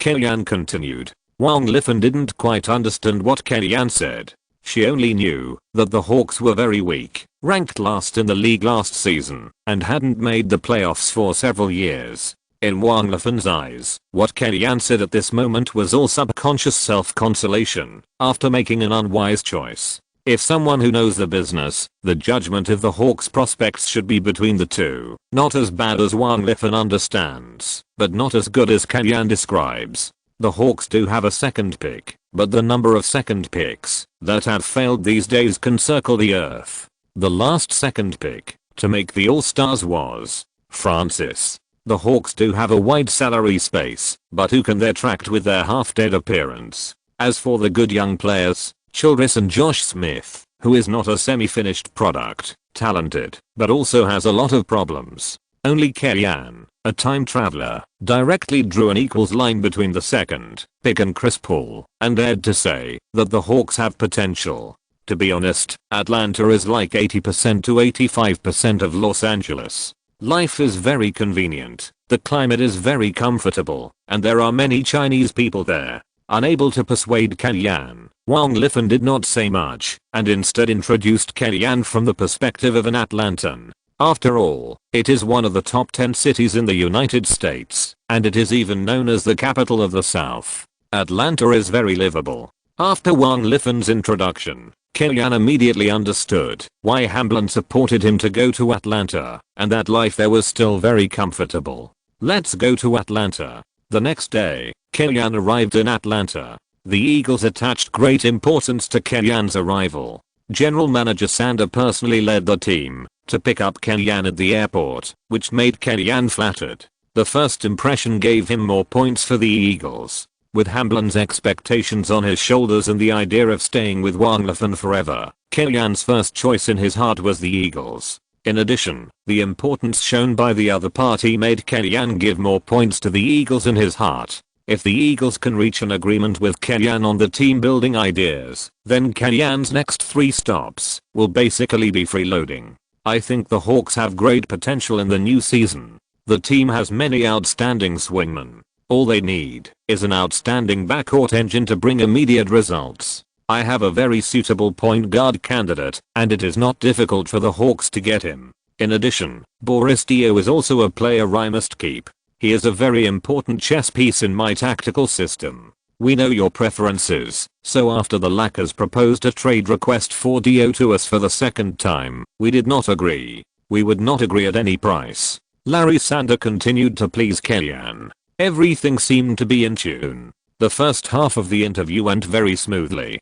Kellyanne's salary requirements were not high. $5 million for 2 years can be said to be very cheap. However, he fought for a contract of $800,000 for Hamblin, and Sander readily agreed. What about management? Sander asked with concern. I need the greatest power of the team, including the trading market in the draft. This is my request. Because I always believe that, if a team wants to exert its strongest combat effectiveness, it needs support from all sides, and as much power as possible. Sander's face changed when he heard this. He is the general manager of the team, and part of his power includes the trading market in the draft. If all the power is given to Kellyanne, wouldn't he be divided into two powers? As a head coach, his job should be to lead the team in training, competition, and even to make suggestions to the management for transactions, but it is not reasonable to directly ask for the dominant power. After all, the position of head coach cannot always pay attention to the dynamics of the market. In the NBA, except for those particularly famous coaches, such as Popovich and Larry Brown, the head coaches of most teams only have the right to make suggestions on the transactions of the team's players. But Kellyanne, after experiencing the frustration of whoever I want, will not come during the Lakers period, was determined to have more power in the construction of the team's lineup. Chris Anderson, Barnes, Eddie House, these are the bottom players in the league. I insisted on signing them to the Lakers, and you saw the result. Kellyanne paused and interrupted Sander's defense. You may think that these bottom players cannot represent all, but without these people, no one knows where the Lakers would have been last season. My creed is offense and small ball. I believe that everyone who has watched the Lakers game can see it, and I can guarantee that, as long as you trust me, I will bring you rich rewards, just like what I did in the Lakers. After the interview, Kellyanne returned to the hotel and called Hamblin immediately. How is it? They said they want to think about it. Let them think about it. Kellyanne's tone was a little unfriendly. Let them continue to rot. Let's go to Orlando and try. Hamblin cursed. Hamblin's move made Kellyanne realize something, and he apologized to him. Sorry, we may not be able to come to Atlanta. It's okay. Shania loves Disney. Really, then let's go to Orlando. Among Kellyanne's potential next team, the Orlando Magic is the only one that does not have a top 3 draft pick, which means that they can't get either Duran or Paul. But this is not a big problem, because the Magic already has a better team building cornerstone, Howard. Although his offensive touch is rough, Howard's physical fitness is extremely exaggerated, almost comparable to O'Neal when he was young. Last season, when the Lakers played against the Magic, the Lakers were once knocked down by Howard's terrifying coverage. In the end, it was Kellyanne who used the rules reasonably and cut the shot crazily, causing the Magic coach to collapse and replace Howard, and then was taken away by the Lakers. If Kellyanne takes charge of the Magic, he will first try to send Grant Hill and Francis away without moving Howard, and then promote Turkoglu, the Turkish player. If the team can keep the number 12 draft pick, Granger will be selected. This is a wing with both offensive and defensive capabilities. He can defend, run without the ball, and has excellent combat effectiveness. Stevens at the second position is also a good 3D player and can be used well. For point guard, free agent Blake can be temporarily introduced. This floor-flowing point guard has both advantages and disadvantages. On the offensive end, he has a clear mind, shooting range, and can pass the ball. On the defensive end, his physical fitness is insufficient, but this is not a big problem under Howard's protection. If everything goes according to Kellyanne's wishes, he is sure that he can lead the Magic to the playoffs at least this season. However, Weisbrod, the general manager of the Magic, who was a hockey player, rejected Kellyanne's request like Sander, and was unwilling to hand over the power in his hands. After being abandoned by the Hawks and the Magic, Kellyanne, who was originally full of confidence, began to doubt whether he was too eager for quick success and instant benefits. Wouldn't it be better if he could first establish his prestige as a coach and then ask for rights? The Bucks hold the number 1 pick, and they will definitely not do whatever they want.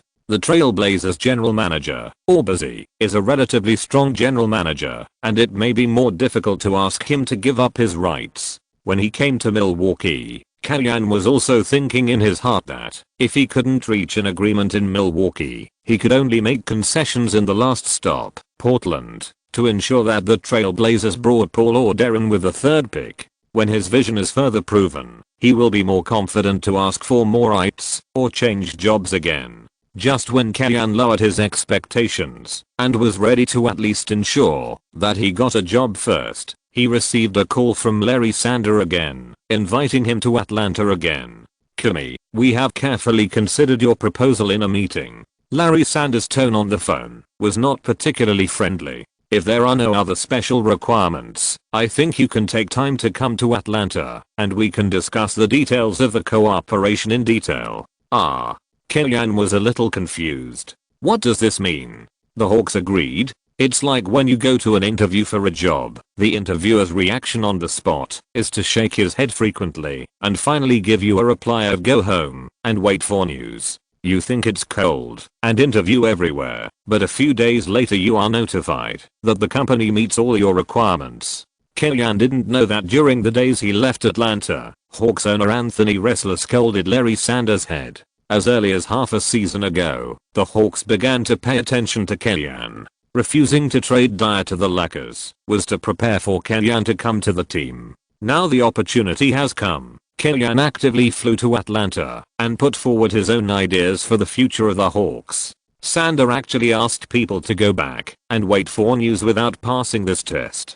Please, this is the person appointed by the big boss. In other words, Kellyanne was not signed directly by the Magic, otherwise Ressler expected to kill Larry Sander. "Sorry, Larry. I have to interview other teams here. I can't break my promise." At this time, Kellyanne began to show off. He came when he was called and left when he was dismissed. "You treat me like a duck. Where are you now? I'll find you." With Sander's attitude, Kellyanne couldn't pull Joe anymore. He hesitated for a moment and said, "I'm in Milwaukee." "Okay, I'll go there now." Compared with the strong attitude of Magic general manager Weisbrod, Bucks general manager Van Dueg's attitude is much more humble. The Bucks really hope that Kellyanne will join the team. They also explained to Kellyanne why they must choose Bodig as the number 1 pick. The team has 3 starting level guards in the backcourt, TJ Ford, Michael Reed, and Mo Williams, and the weakness is in the interior. Bodig played well with Duncan in the Athens Olympics and performed well in the NCAA. Choosing him can stabilize the team's restricted area. The most important thing is that Bucks boss Michael Reed has made it clear that he must choose Bodig, otherwise he will leave as a free agent this summer. From any angle, Kellyanne would never choose Bodig. In addition, Kellyanne himself did not want to come to Milwaukee, so the Bucks could only politely withdraw in the end. An hour later, in the business box of the Maloga Hotel, Larry Sander came, followed by an old man in simple clothes. "Mr. Anthony, I didn't expect you to come in person, so sorry." Seeing Anthony Ressler, Kellyanne quickly stood up. "Haha, Kimmy, you are really popular. We just discussed it internally, and you have already interviewed several teams." Ressler teased with a smile. A simple sentence, but it resolved the embarrassment between Larry Sander and Kellyanne. Just like when a player becomes a free agent, he will contact teams everywhere and feel uneasy. "I'm the same. I have to find a job first." Kellyanne shrugged and said helplessly. Ressler took a sip of coffee and tutted his tongue. "Since you've spoken, I'll be frank. I hope you can coach the Hawks next season. I'm willing to do my best to meet your requirements in all aspects, including the draft picks you want." Kellyanne looked at Sander and said nothing. It's useless for the boss to express his opinion. If Sander and he get into a fight, it won't be good for the team. He can't go to Ressler for anything. Kellyanne still understands the principle of the county magistrate is not as good as the current one. "We originally planned to bring in Joe Johnson. If you don't agree, we will stop it." Sander said, "I can't guarantee that we will bring in all the players you need. After all, the Hawks' resources are limited, and I have to be responsible for my job. But within our capabilities, we will give priority to your choice. And the team can also promise you that we won't bring in players you don't want." Wrestler came to lobby in person, and the Hawks should have made the most sincere concessions. Kellyanne continued to insist, and could only go to Portland. What if I decide to give up some people, Josh Smith, or Childress? It's not that Kellyanne really wants to get rid of 2 people, this is more of a test. These 2 are the most promising young players in the Hawks, and they are also the few assets of the team. The Hawks allow me to move them, which is basically equivalent to giving Kellyanne the power of life and death. If you think it is not suitable, we can trade them away. After hesitating for a moment, Kellyanne agreed. Keep paying attention to Joe Johnson. He fits my tactical thinking very well. Okay. Wrestler smiled. Mr. Wrestler, I promise you, and assure you, that you will soon see the Hawks rise again. I will not disappoint anyone who believes in me. They continued to talk briefly about the team's future tactical ideas, but did not conduct in-depth negotiations. However, both sides have finalized the conditions and the general direction, and I believe that reaching an agreement is no longer a problem. Wrestler left Milwaukee with satisfaction, while Kellyanne called the Trailblazers general manager Albasi directly to inform him that he had accepted the invitation from the Atlanta Hawks and regretted not being able to take charge of the Trailblazers. Albasi was a little surprised, but when they heard that the Hawks owner Wrestler personally came to Milwaukee to invite him, they had nothing to say. Kellyanne's current level, it is impossible for Paul Allen to go to him in person, right? Behind him is Paul Allen, the former second richest man in the world. The Trailblazers are financially strong and tentatively offered Kellyanne a 3-year, $15 million fat contract in an attempt to cut in. However, Kellyanne is not like Boozer and Jordan and will not ruin his reputation for the sake of immediate interests. His contract with the Hawks was only for 2 years. If he led the team to achieve results, was he still afraid that the Hawks would not give him a raise? After finalizing his next team, Kellyanne returned to Los Angeles and informed Juan Liffin and Hamblin of his decision while dealing with his personal belongings in Los Angeles. After hearing bad news for several days in a row, Hamblin finally went to Atlanta as he wished. Hamblin's heart, which had been hanging in his throat, finally returned to its original position. He was happy to discuss the future plans of the Hawks with Kellyanne. When we get to Atlanta, there will be plenty of time to talk. Kellyanne stopped Hamblin from being extremely excited. I'll tell Never the news, and you should deal with your belongings at home as soon as possible, and then we will go to Atlanta together. Oh, yeah, Never is from Atlanta, and you yourself prefer Atlanta, right?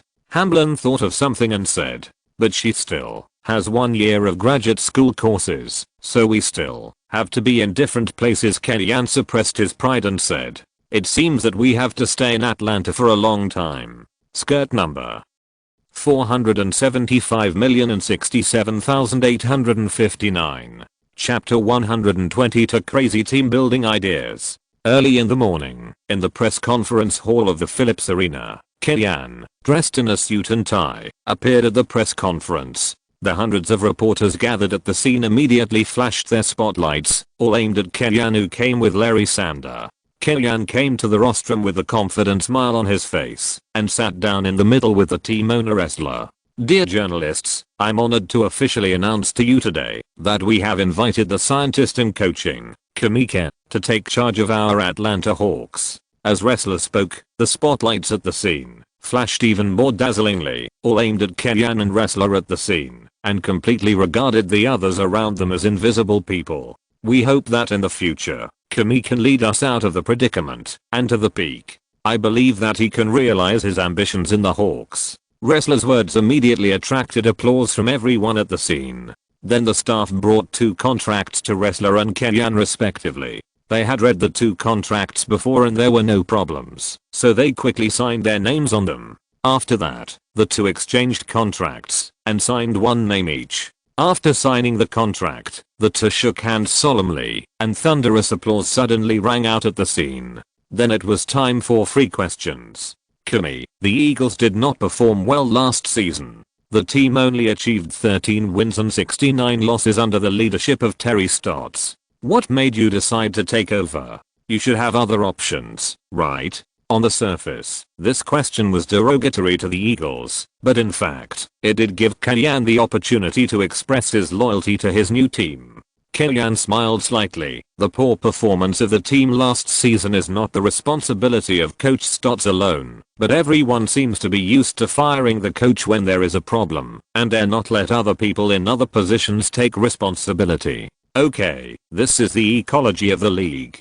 Mr. Wrestler chose to hand over the team to me. He has full trust in me. This is why I chose the Hawks. I will show everyone how much the Hawks have improved. So what is your goal for next season? Kellyanne hesitated for a moment and replied, the Hawks' performance will triple. After saying this, Kellyanne laughed himself. 39 wins may not necessarily make it to the playoffs. At least 3 times. After smiling, Kellyanne's face became solemn. Maybe you will doubt it, maybe you don't believe it, but it doesn't matter. Time will prove that I will do what I say. This signing ceremony lasted for a long time, mainly because there were too many reporters. After the signing, Kellyanne officially became the head coach of the Hawks. It is also a good thing for the league that Kellyanne decided on his next home early. Regarding the arrangements for the preseason, especially the arrangements for the Huaksha tournament, in addition to the Rockets, there are new options. After all, it's not good to let the Rockets go every year.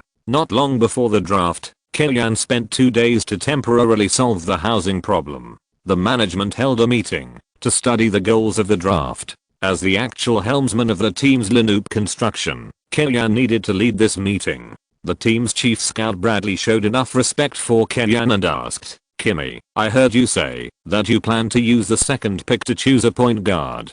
It happens that this draft is a big year for point guards. The 3 best point guards are Chris Paul, Darren Williams, and Raymond Felton. Who do you think is better? The Bucks' choice of Bodig is a foregone conclusion.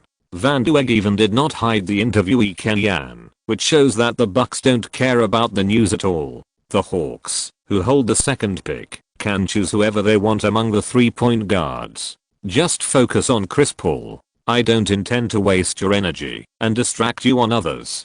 Kellyanne's reply was simple and rough. That's true. If the Hawks had the 3rd pick, they would have to worry about whether someone would snatch it up and prepare a plan B. Since the Bucks have already finalized Bodig, the Hawks don't need to make a plan B. Okay. Bradley nodded. Are there any other rookies that I need to pay special attention to in the training camp? The Hawks still have the 31st and 60th picks in their hands. If they are handed over to Kellyanne, they can also do some low-ranking Teo Bayo. If possible, pack a 2nd round pick next year and exchange it for a late 1st round pick, and then focus on David Lee. Kellyanne thought about it and added, Monta Ellis, Braden Bass, Louis Williams, Andre Blatch, and Marcin Gortat can also be paid attention to. Kellyanne seemed very familiar with the information of this year's rookies, and everyone did not doubt it. They all thought that he had obtained first-hand information from the Lakers before. Kellyanne did not explain much, just let them misunderstand.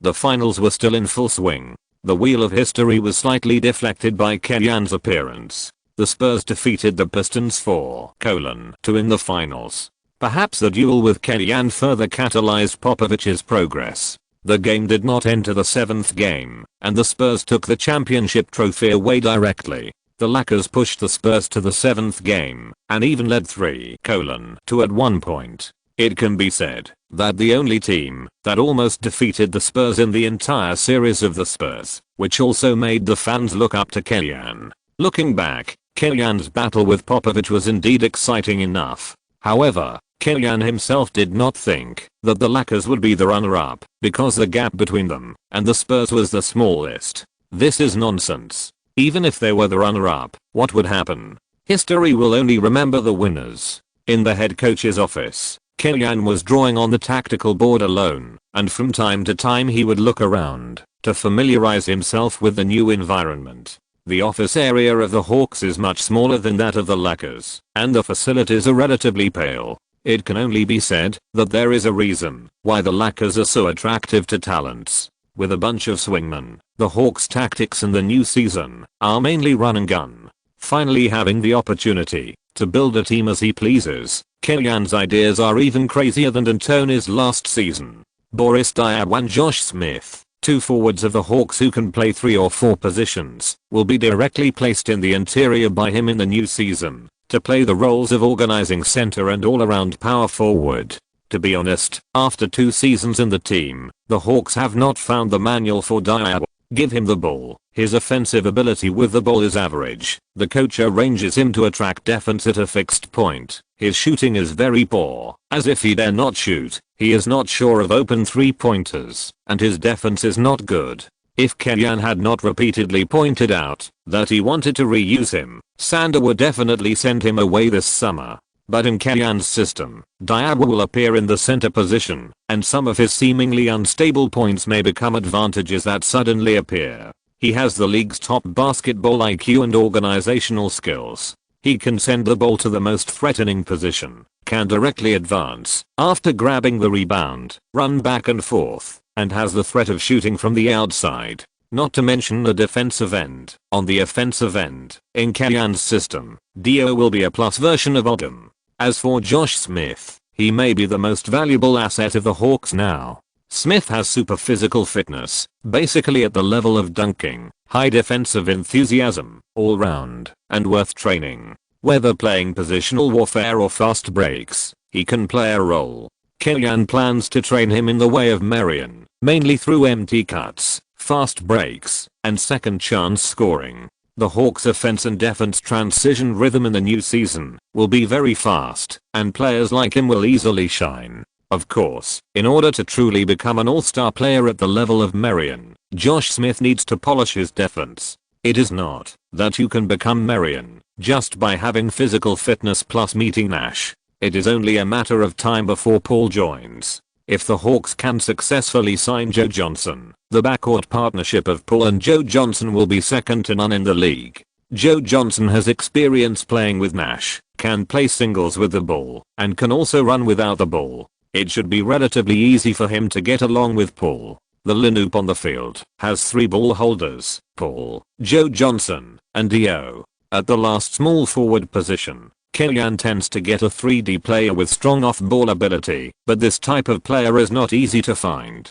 As a second choice, Kenyan pays more attention to outside shooting. In the free agent market, the hottest ones should be the Suns' Big Q and Finley, whose contract is about to be bought out by the Lakers. The former played the best season of his career in the Suns. This offseason, everything is about money. Whoever offers a bigger contract will follow him. Although the latter is Kenyan's old subordinate, he performed well in the playoffs and was regarded as a treasure for low-priced signings by many strong teams. It is highly likely that he will not come to the Hawks to accompany the reconstruction. After much thought, Kenyan considered 2 people, Ariza of the Knicks and Barnes of the Lakers. Both of them are ruthless people with bad guys attributes, and the current trading value is average. It is not a problem to introduce them together, one as a starter and the other as a substitute. When Kenyan informed Larry Sander of his planned starting lineup, the corners of the mouth of the Hawks steward were almost twitching. Where is a center? Larry Sander was speechless. The Lakers still had Anderson last season. The Suns were so crazy that they still had Stoudemire in the interior. You don't have a center. Do you want the inside to be blown up by the opponent? Your name is Kenyan. Are you really here to do scientific research in the Hawks? Dio. Although he is not tall, he can still hold his position. To be honest, you put him in the small forward position. I'm really speechless. Not all 203 players are small forwards. Okay. Kenyan said confidently, 2.03 meters playing center. Larry Sander has already sensed that the team's inside players will become the focus of other opponents' attacks next season. Duncan, Yao Ming, and O'Neal. Can they score 50 points against the Hawks? Then, Al Harrington. Are you going to put him on the bench? If Joe Johnson comes, Childress is acceptable to be put on the bench, but Harrington is obviously a good small forward candidate with the mobility and singles ability that Kenyan needs. How can he not be in the starting lineup? Al Harrington and Childress are indeed not in my plan. Let's see how Joe Johnson's contract is negotiated. If we want to sign and trade with the Suns should be interested in them. Kenyan nodded and confirmed, if the Suns don't need them, they can also put them on the shelf. Otherwise there is a possibility of depreciation, and it is easy to have conflicts within the team. Larry Sander felt that Kenyan was courting death and acting recklessly. After communicating with Kenyan, he immediately called wrestler to ask for his opinion on whether to continue to implement Kellyanne's plan. Larry, do you think the small ball tactics in Kellyanne's plan are feasible? Wrestler asked after a moment of silence. It's feasible, but it's too extreme. Maybe our offense will improve, but there is no center in the starting lineup, and our defense and rebounding are too disadvantageous. The Lakers at least have Odom, who is 208 centimeters tall, and his strength is not bad, and he can carry people. But the Hawks don't have such a player. Larry Sander expressed his pessimism. Kobe may be talented, but he is too extreme. His success in the Lakers last season really made him a little so arrogant. But do we not have Odom, or have we not found our own Odom? Wrestler asked. Larry Sander was speechless for a moment. The Lakers wanted to trade Dio twice last season, and Kellyanne pointed out that he wanted to keep Dio as soon as he took office, which shows that Kellyanne's plan to transform Dio into a center has been prepared for a long time. Even the Hawks themselves, who kept Dio when they knew they couldn't use him well, also hoped that Kellyanne could find the right way to use Dio. How come when everything is ready, only the east wind is missing? They cannot accept it. Kimby has a comprehensive plan for the team, just follow his plan to execute it. Wrestler said, I believe in him. After the finals, the undercurrent trading market officially started. The Jazz took the lead in completing a key transaction. The team used the 6th pick in its hands and the 27th pick in the draft to exchange for the 3rd pick from the Trail Blazers. After the transaction was completed, rumors spread within the Jazz that the target is Marvin Williams. It is believed that he has both athletic ability and shooting talent. Under the training of Jerry Sloan, he may be the next Karl Malone. There is even a saying that if Marvin Williams joins the team, Malone will personally come out to train. With the Bucks having already finalized the number 1 pick, the Jazz continued to spread rumors, the purpose of which is nothing more than interfering with the Hawks' choice. In fact, Kellyanne knew that their choice has always been Deron Williams, one of the 3 greats of Illinois. If we intercept Deron and then make a trade, maybe we can extort some money from the Jazz and lower Paul's salary, Kellyanne said to Hamblin during the chat. Hamblin shook his head and did not recommend Kellyanne to do this. Paul's draft stock is better than Deron. If the Hawks intercepted, the Jazz did not choose Paul, and Paul fell into the hands of the Hornets with the 4th pick, which would not be able to hit the Fox, but get into trouble. Or if Sloan was not happy with this, and simply let Paul and Boozer play pick and roll, what would Kellyanne do? Let Deron lead the team to play rune and gun? It's not worth it to risk both sides losing for the sake of petty profits. Kellyanne was of course just joking. The most untouchable thing is human nature. While other teams are busy making trades, another important thing on Kellyanne's hands is to build his own coaching team. Last season, after Tom Janovich resigned due to illness, Kellyanne took over the Lakers. It was obvious that the coaching team lacked a brain trust who played his role, including Monty Williams, who joined later.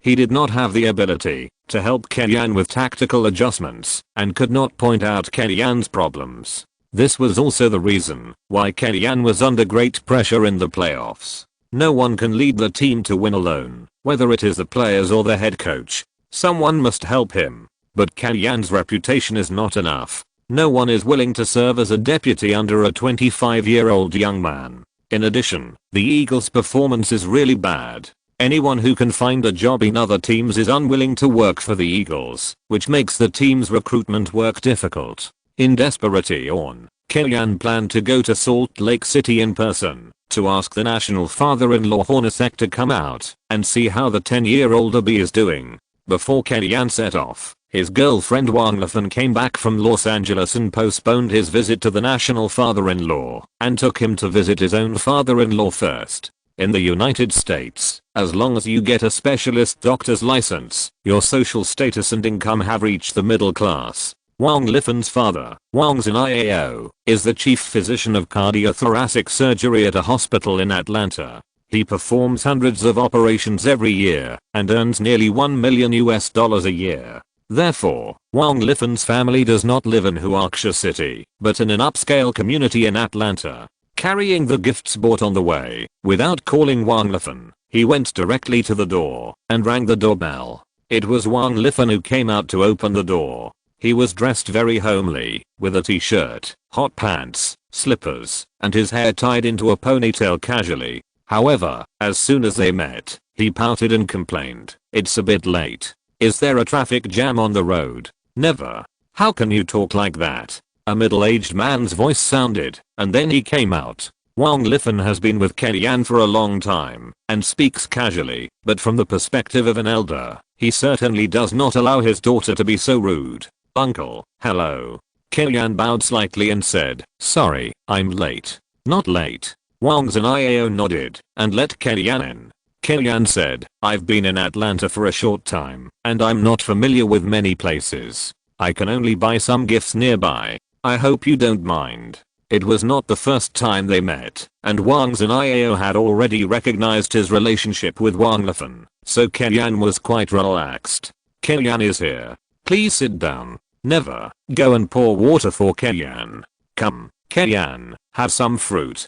Dinner will be ready in a while." At this time, Zhao Yun also came out of the kitchen, wearing an apron, and looking skilled and capable. Compared with Wang Lifan, she was much gentler. Perhaps, this is what Wang Lifan will look like in the future. "Hello, Auntie." Kellyanne greeted. "Don't worry, Auntie." Zhao Yun enthusiastically put the fruit that had been placed on the coffee table in front of him, and asked him to sit down again. "Uncle, you sit down too." Of course, Kellyanne couldn't sit down by himself, so he asked Wang's and Iao to sit down together. Wang's and Iao nodded, sat down on the sofa beside him, and looked at Kellyanne. The last time he saw him, he was just a very energetic assistant coach. He had ability, but his fame was mainly due to his identity as the first Chinese assistant coach in the NBA and the publicity from the Los Angeles media. But half a year later, he seemed to be blessed with good fortune, and his career progressed at a speed that could be described as rocket propulsion. As a man, he was more interested in his career development. Compared to the Lakers, working in the Hawks is much more difficult, right? Wang's and Iao didn't watch the NBA much before, and he only knew Yao Ming, but didn't know much about the Hawks. After knowing the existence of Kellyanne, I started to learn more about him. However, the threshold for watching NBA is not high, and it is easy to figure out that Kellyanne went from a wealthy team to a low-level team. From Wang's and Iao's perspective, he didn't know the grievances Kellyanne suffered in the Lakers, and he just thought that Kellyanne came to Atlanta for Wang Lifan. It's actually not bad. I also enjoy the challenge. Building my own team and moving up step by step is more fulfilling than taking a single step to the sky. This reason was a bit far-fetched, and Wang's and Iao was more certain of his guess, and he was relieved. It seems that Kellyanne really likes his daughter. Wang's and Iao mainly talked about his career, and when they sat at the table, it was Zhao Yun's turn to ask about the family situation. "Are your parents okay in China?" Zhao Yun asked casually. Kellyanne nodded and said, "Everything is fine. Have you ever thought about bringing them over?" "Not yet. First, I was just getting my feet under me as an assistant teacher before, and I've just started to make some progress in Atlanta, and I've just settled down. Second, my parents are both public servants. Although they are at the grassroots level, they have to write reports, apply, and get approval every time they go abroad, which is very troublesome. Not to mention settling overseas. So, Kellyanne's family background is not bad. That doesn't matter. We'll visit him when the time comes." Wang's and Iao seemed quite satisfied with this son-in-law, and had already started discussing a meeting between the two parents. Dad, Wang Lifan said helplessly with a coquettish voice. "It's only been half a year. Although Kellyanne is good, he still has to adapt himself, right?" Kellyanne smiled slightly, and was very satisfied with everything. After dinner, Kellyanne helped to clean up the dishes, and was then asked to leave the kitchen. The two elders asked Wang Lifan to take Kellyanne to visit their home. Wang Lifan's home is quite spacious, a two-story building with 4 bedrooms, a large living room, a small dining room, a kitchen, a cloakroom, a study, an audiovisual room, a bathroom, a balcony, etc. The furnishings are more European and American, clean and tidy, and at the same time more feminine. After following Wang Lifan into the bedroom, Kellyanne couldn't help but lighten his footsteps. A unique and pleasant smell belonging to a girl came into his nose. fragrant but not greasy, like a flower in bud, which made people feel much calmer. The furnishings in the bedroom are very simple, a bed, a desk, and a cabinet, without too many decorations belonging to girls. Even the color is mainly white, not pink for girls. Is it strange? Wang Lifan noticed his expression and asked after he glanced around. No, you are a doctor. Kellyan sat at the desk, looking at a row of books in front of him, and his eyes fell on a book, Momatra's Suicide Note. If you're listening to this novel on a channel other than Fanfic World, it means they downloaded and uploaded it without effort. We cordially invite you to visit our channel, Mundo Fanfic Novelos. There you'll find the original version of this story and you can explore many other novels of various genres. We're waiting for you to immerse yourself in a world of incredible novels. Chapter 123, 2 first round picks. Before he had time to go to Salt Lake City, the future head coach of the Jazz came to Kellyan. Quinn Snyder, who looks like a villain killer in the movie, is also the son-in-law of NBA coach Larry Brown. Real relationship. When he coached the University of Missouri in the NCAA, he encountered the biggest setback in his life. The NCAA came down to investigate illegal recruitment. Snyder was accused of illegally providing financial assistance to a player named Rich Clemens. This accusation actually came from the player's initiative to inform. The cause of the incident was that Clemens strangled his girlfriend's neck and was suspected of murder. He was sentenced to 2 years of probation. As a result, he got into trouble again during the probation and went directly to prison. During his imprisonment, he exposed many school basketball teams for illegal recruitment and providing him with financial assistance, which aroused the vigilance of NCAA officials. After all, college basketball is not linked to money as an open rule. Although everyone secretly takes care of him illegally, it's okay as long as it's not exposed.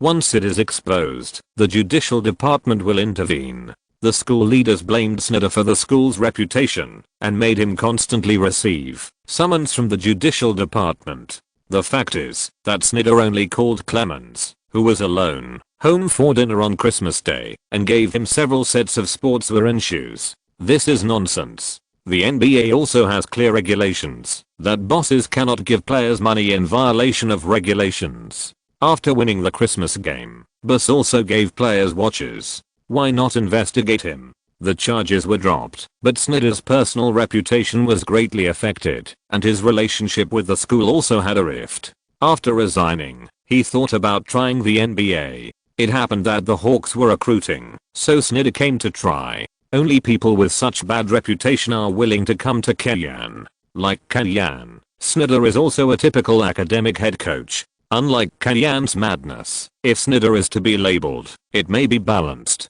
Different concepts do not mean that we cannot learn from each other's strengths and weaknesses. Just like Kellyan wants to play rune and gun, he is not a person who only cares about offense and not defense. After a brief discussion of basketball tactics, Kellyan was very satisfied with Snyder's level and immediately recommended him to Larry Sander, bringing Snyder closer to his team. Quinn also has his own set of methods for training. You can communicate more when the time comes. Kellyan said to Hamblin. Yeah. He is really amazing. Snyder's joining did not affect Kellyan's trip to Salt Lake City. The next day, Kellyan came to Salt Lake City, called Hornacek, and then came to the other's home. A friend came from afar. Hornacek and his wife warmly welcomed Kellyan into the house. Salt Lake City is a quiet small city. Everyone's life is very peaceful. There are no nightclubs, no bars, and even no parties at night. Except for some fixed friends. It is a very special thing for outsiders to visit. Kumi, I didn't expect you to make a special trip. I watched the game between the Lakers and the Spurs this year. You almost led the team to overturn the Spurs. Hornacek praised sincerely. Kellyan said seriously, that's because you rejected me in the middle of the season. If you were here, I think you could provide me with some new ideas. I'm really unwilling to accept my loss in this round of the series. Why do you think I can help you? Hornacek smiled. Because you have spent many years under the pick and roll system that Jerry Sloan has studied for decades. Being influenced by a famous coach is a very high starting point. Although I often say that I'm a disciple of old Nelson, and he has brought me a lot of influence. In fact, he has never taught me anything except praising me in the media. I rely on my own research. Kellyanne smiled bitterly and continued, in my small ball science, pick and roll are also very deep courses. I hope you can come and study with me. Hornacek pointed to the little girl in his arms who looked like a doll and smiled, but I promised my family that I would stay in Salt Lake City before she goes to college. You see, she is only 10 years old and is still in elementary school. I want to stay here with her and hold a parent-teacher meeting for her. The little girl looked at Kellyanne curiously in her father's arms, blinking her big eyes. There are not many Chinese people in Salt Lake City, and Kellyanne looks different from the people she has seen. If you consider a B, you should consider leaving Salt Lake City. Kellyanne had studied Hornacek a long time ago and knew that he cared about his daughter the most, so he started with his daughter. Excuse me, the interpersonal relationships in Salt Lake City are a bit too cold. It's a completely different world from other places in the United States. Kellyanne said, a B can go to elementary school and middle school in Salt Lake City, so will she go to college in Salt Lake City? Will she stay in Salt Lake City to work after graduation? One day, she will have to adapt to other cities in the United States. In fact, you don't plan to stay in Salt Lake City for the rest of your life and let a B believe in religion, right? Hornacek was somewhat persuaded. Just because a B was born in Salt Lake City and is now more adapted to life in Salt Lake City, does she have to stay in Salt Lake City? It's just that Atlanta, the capital of the South, it still takes some courage to go from a white city to a black capital. I need to discuss it with my family before making a decision. Hornacek was already shaken. The most important point was that Kellyanne had shattered the biggest obsession in his mind. Being a good father, the way to accompany his daughter to grow up is not just to accompany and protect her. It is also important to let her contact the world. I'll wait for your news. Call me. Kellyanne and Hornacek shook hands vigorously, and then Abby also extended her hand to Kellyanne. Kellyanne shook hands with the little girl and patted her head. Abby, see you in Atlanta. Hornacek's side is almost certain, and with Quinn Snyder, Kellyanne's right-hand man has taken shape. Sander also brought good news to Kellyanne. There has been progress on Joe Johnson's side. Although Joe Johnson and Nash's backcourt partnership is quite invincible on the offensive end, the Suns are under too much salary pressure and cannot renew Joe Johnson's contract. Marion and Nash's contracts are both over $10 million, and Stoudemire will renew his contract this offseason, and it must be a maximum salary. If the team gives Joe Johnson another big contract, the salary will be off the charts. Owner Robert Sarver is only willing to offer Joe Johnson a 5-year, $45 million contract. Joe Johnson simply cannot agree to this price. In addition, Stoudemire and Joe Johnson had another conflict in the Western Conference Finals, and Joe Johnson has made up his mind to leave the team. His principle is that the highest bidder wins. In this year's free agent market, the most watched shooting guard is Ray Allen, who was at the peak of his career last season. There are also Reed, Larry Hoos, etc.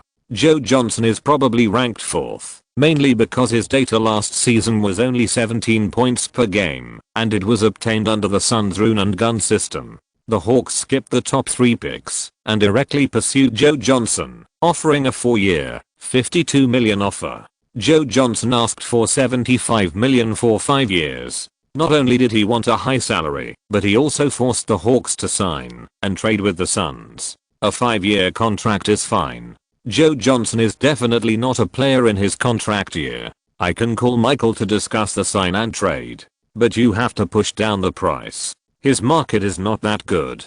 Kellyanne emphasized. Larry Sander originally wanted to give a 4-year contract just to cover Paul's rookie contract and avoid the team's salary pressure on the backline. But since Kellyanne has ensured that this person will not be watered down, then give him a 5-year contract. After a lot of wrangling, the two sides reached an agreement on a 5-year, $69 million, fully guaranteed contract. Joe Johnson got the contract and the Hawks are about to form the strongest backcourt combination in the league. I won't write about the agent's role in detail, it's just watering down the word count. After dealing with Joe Johnson himself, the next step is to reach a sign and trade agreement with the Suns. The Hawks need to pay a little bargaining chip to the Suns. This is not that Joe Johnson left something for his old club, it's purely that only by signing and trading Can Joe Johnson get a 5-year contract? Hi, hello, Mike. How are you doing recently? Kellyanne opened the call with a greeting. Hello, Kimmy. You've made quite a splash in the Hawks. There are no secrets in this circle. Hornacek is an assistant coach that many teams are interested in, and everyone knows about Snyder's work in the NCAA. You're still laughing at me. When I recruit an assistant coach, I have to visit him in person. Unlike you, I can go for an interview as soon as you wave your hand.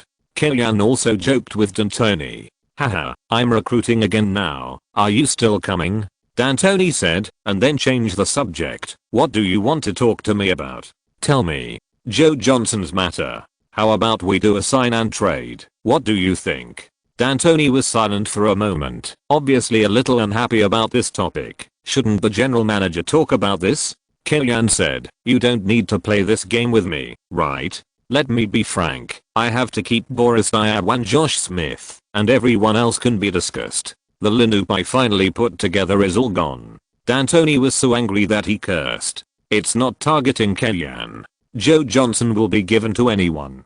The Hawks are at least in the East, and they don't have the strength to break out of the East in the short term. It's better than staying in the West. Isn't it the same for most teams? The only teams that can afford to pay the luxury tax are the Lakers and the Knicks. The Mavericks and the Trailblazers are half of them. If the team has a hope of winning the championship, the boss will be more willing to spend money. Other teams are more stingy. At 7 p.m. on June 28th, the 2005 NBA draft officially began at Madison Square Garden. President Stern stood at the draft front desk and gave the same opening remarks that never change. Ladies and gentlemen, welcome to the 2005 NBA draft. This will be a star-studded draft. These young people have the opportunity to become the future of the league like the NBA legends on the screen behind me. Now I declare that the 2005 NBA draft officially begins. As Stern finished speaking, the players and their families at the scene burst into warm applause. Learn both literature and martial arts, and trade with the Emperor. After so many years of hard training, it is just to enter the NBA one day and make a lot of money. Bucks boss Reed was the first to go on stage and present their selections. In the 2005 NBA first round draft, the Milwaukee Bucks selected Andrew Bodig with the first pick. He is from Australia and plays for the University of Utah. As soon as he finished speaking, there was a neat, but not warm applause at the scene. This was an expected result. Bodig hugged his relatives and friends one by one, went on stage to shake hands with David Stern, and took a photo, and then put on the Bucks green hat. In the 2005 NBA first round draft, the Atlanta Hawks selected Chris Paul with the second pick. He is from North Carolina and plays for Wake Forest University. Come on. Paul was a little excited and shouted. Before the draft, he had already received a promise from the Hawks that he would join the Hawks. But Paul couldn't stop being excited when his dream of joining the NBA became a reality. Considering that Salt Lake City, New Orleans, and Charlotte are all small cities, it is not bad for Paul to come to the Hawks as the second pick. Although the Hawks are weak, don't high-ranking rookies go to weak teams when they enter the league. He has been mentally prepared for it. The Hawks took Paul, and the Jazz were relieved. They got the third pick at all costs, not for the second generation of Malone Marvin Williams, but Darren Williams from the University of Illinois. Darren is 191 centimeters tall and weighs 91 kilograms. He is a very strong tank point guard. He is not bad at breakthroughs, shooting, and organization. He is also Paul's nemesis. If it were another coach, if he really chose Darren, it would be no problem to control the Jazz. Even if the trade fails, Darren is not bad. However, Kellyanne is the only one who can't do it. He will play Rune and Gunn in the new season. Darren has no problem with ability, but his knees can't stand it. He will have to replace the meniscus in a few years. Marvin Williams, the original second pick, fell all the way to the fourth place and was selected by the Hornets. He looked unhappy. The Hornets did not pick Paul as they did in history, but they were still very happy. Marvin Williams' potential was very promising. If he was well developed, he might really become the team leader. The Bobcats, who held the fifth pick, urgently needed to strengthen the point guard. The goal was one of the 3 point guards. Whoever fell would be selected. Jordan's North Carolina Junior Felton finally came to this position and will become the main point guard of the Bobcats in the new season. The Trail Blazers, who traded the 3rd pick and missed the 3-point guards, used the 6th pick to select the swingman Webster. He is 201 centimeters tall and weighs 107 kilograms. He is strong and a typical 3D player, but he is just a qualified starter with an average ceiling. The Raptors used the 7th pick to select the hairless hero Villanova. Carter's departure did not leave any suitable chips for the Raptors. They were short of people in all positions, but they chose Villanova, who overlapped with Bosch. This operation is really incomprehensible. The Knicks picked Channing Frye with the 8th pick, a tall but thin inside player with a good shooting ability. He participated in the draft as a senior and had little potential. The Warriors picked Diago, a famous player from Guangdong Hongyan, with the 9th pick. It was a team that was obviously prepared to play run and gun, but it was hard to understand why they chose such an inside player. The Kings picked Fran Vazquez, a Spanish inside player, with the 10th pick. He played in Europe all his life and never landed in the NBA. He is not a strong player, but a strong player who just doesn't like the NBA. He is just a bad player and can't even enter the Spanish national team. Andrew Bynum, who Kenyan paid close attention to, was selected by the Magic with the 11th pick. This made Kenyan think, you can try to talk to the Magic and see what they think of Bynum. Anyway, he can only be Howard's substitute in the Magic. Aren't you a run and gun player? Why do you need a center? Sander was puzzled. Please. A lottery pick. The asking price will definitely not be low. This kind of inside player, if trained well, will have a high trading value. Why trade if trained well? After receiving Sanders' call, Magic general manager Weisbrod hesitated for a moment and politely proposed his target, Josh Smith. Excuse me. Seeing Kenyan shaking his head, Sander hung up the phone. Even if Kenyan wanted to train Bynum, he would let him play as a substitute and make a plan B in the future. He would trade him for a superstar, so as not to affect the foundation of his running and gunning style. The Bobcats chose Sean May with the 2nd lottery pick, the core of the NCAA championship team. He made 10 of 11 shots in the finals and scored 26 points and 10 rebounds. The advantage is mature technology, but the disadvantage is short height, average explosive power, and potential injuries. Granger, who Kenyan paid close attention to, joined the Pacers at the 17th pick. In fact, Granger perfectly fits Kenyan's running and gunning tactics. Small forward positioning, defense, 3-pointers, off-ball running, and technical maturity is very high. However, Kenyan has no chips in his hand to exchange for draft picks. The Lakers, who were promoted to the 6th place in the Western Conference by Kenyan, had no chance to select Bynum. Kupchak followed Phil Jackson's advice and selected hard-working center Maxiel, directly intercepting the Pistons' original draft target. Sander took the opportunity to contact Dumas, who was at a loss, and sent the team's number 31 draft pick, the number 60 draft pick, the 2nd round pick for next season, and $500,000 in cash compensation, in exchange for the number 26 first round pick from the Pistons. In the 2005 NBA first round draft, the Atlanta Hawks selected David Lee with the 26th pick. He is from Missouri and plays for the University of Florida. This means that the Hawks used 2 second round picks plus a sum of cash to raise their number 31 pick to the number 26 pick, just for David Lee. Sander felt a little bit of a loss, but Kenyan knew that this was a very safe choice. And the number 60 draft pick sent by the Hawks, isn't it the same as not having it? It is equivalent to using the 2nd round of next season to improve this season's draft pick by 5 picks and getting David Lee by stealing. It is not a loss to think this way. Although David Lee is also a player whose stats are greater than his role, his offensive skills are really gorgeous. He can shoot with both hands, has excellent footwork, has no blind spots and offensive skills, and is very good at rebounding. And he is also a combat force, ready to fight. Finally, he looks good, and he will marry the love-brained Danish sweetheart Wozniacki in the future. Since then, the Hawks have completed all their work in this year's draft, harvested 2 first-round picks, and the future is promising. Chapter 124, The New Eagles. After leaving the stadium, Kellyanne greeted Paul and David Lee, invited them to have supper, and talked about the team's future plans. "Do you want to hear my story this summer?" Looking at the two rookies sitting in front of him, Kellyanne poured them a glass of water and asked for their opinions. Although Kellyanne is not much older than them, and his voice is very soft, the identity of a coach itself means majesty, especially for the two rookies. Moreover, last season, Kellyanne got angry at Kobe more than once or twice, and the two rookies had no room to refuse him. "After leaving the Lakers, almost 6 or 7 teams have invited me, at least hoping that I will go for an interview. After thinking about it, I decided to interview with 4 teams. They are the Hawks, Magic, Bucks and Trail Blazers."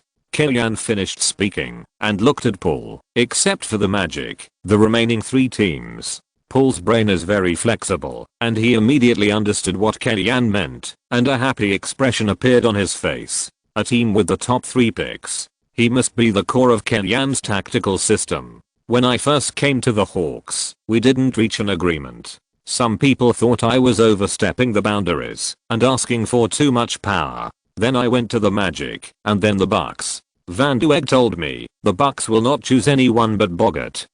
I said, you can go and play by yourself." Before I went to Portland, Mr. Wrestler and General Manager Sander came to Milwaukee to find me in person and agreed to the conditions I proposed before. "Then, you are wearing the Hawks hat now." Kellyanne tried to get closer to the two rookies while reminding them of his authority. "The boss gave me the Imperial Sword and the Red Seal. You two should follow me and recognize me as your godfather. You will never have to worry about not having opportunities in the future. Chris, you are the core player in my future plan." I told the media that I would at least lead the Hawks to triple their performance. "You have to accomplish this goal for me. David, you have to thank me too. If you go to the Pistons or the Knicks, you're done," Kellyanne said to David Lee in a joking tone, and the other party laughed and nodded vigorously. No rookie wants to repeat what Milicic experienced. "Do a good job." Although the Hawks were weak last season, the new season will be very different with our joining. We can at least make it to the playoffs. "Is there anything I need to focus on in the summer?" Paul asked. "Gain weight appropriately, improve confrontation, and ensure your mid-range and long-range shooting, especially the pull-up jump shot after the pick and roll. Your shooting threat will be greater, and the threat of breakthroughs will also increase. In the future, after Rose, Westbrook, and Curry enter the league, Paul will be labeled as a traditional point guard by some media people, which is as ridiculous as saying Leonard is 3D. After Paul entered the league, except for Iverson, who was a swing player between the first and second positions, he was the second scorer among point guards for a long time, second only to Arenas, and even stronger than Parker, the representative of offensive point guards at this stage. He is fast and accurate in shooting. Although he occasionally shows his prowess, his jumping ability is also first class. The only thing he has in common with traditional point guards is that he is willing to pass the ball, has a good vision, and can control the rhythm. What Paul can do is far beyond the scope of a traditional point guard. If you have to find a traditional point guard among that generation of point guards, Conley in the early days is more suitable. Except for the first 2 years, which are guaranteed salaries. The next 2 years are all team options. After the rookie contract, the parent team has the priority to match, which is also to protect the interests of small city teams. Otherwise all the stars would have gathered in big city teams. Atlanta is the 9th largest city in the United States, but the Hawks market has always been average, and the team has been poor and weak for many years, so it is not very attractive in the free agent market. In fact, it is also a salary that exceeds the market price to get Joe Johnson. James fans often use no star is willing to play in Cleveland to justify James leaving the Cavaliers and joining the Heat. Little do they know that this is the ecology of the league, and it is the same for 80% of the teams in the league. Except for the 2 teams in Los Angeles, the 2 teams in New York, and the Miami Heat. Other teams want to sign stars in the free agent market. They either sign them at a premium or set up a platform and wait for them to come. Is Houston a big city? Only when the platform is set up will Howard consider joining. The most combat-ready player signed by Chicago in all these years is Boozer. After the 2 rookies joined, the Hawks also quickly pushed forward the sign and trade deal for Joe Johnson.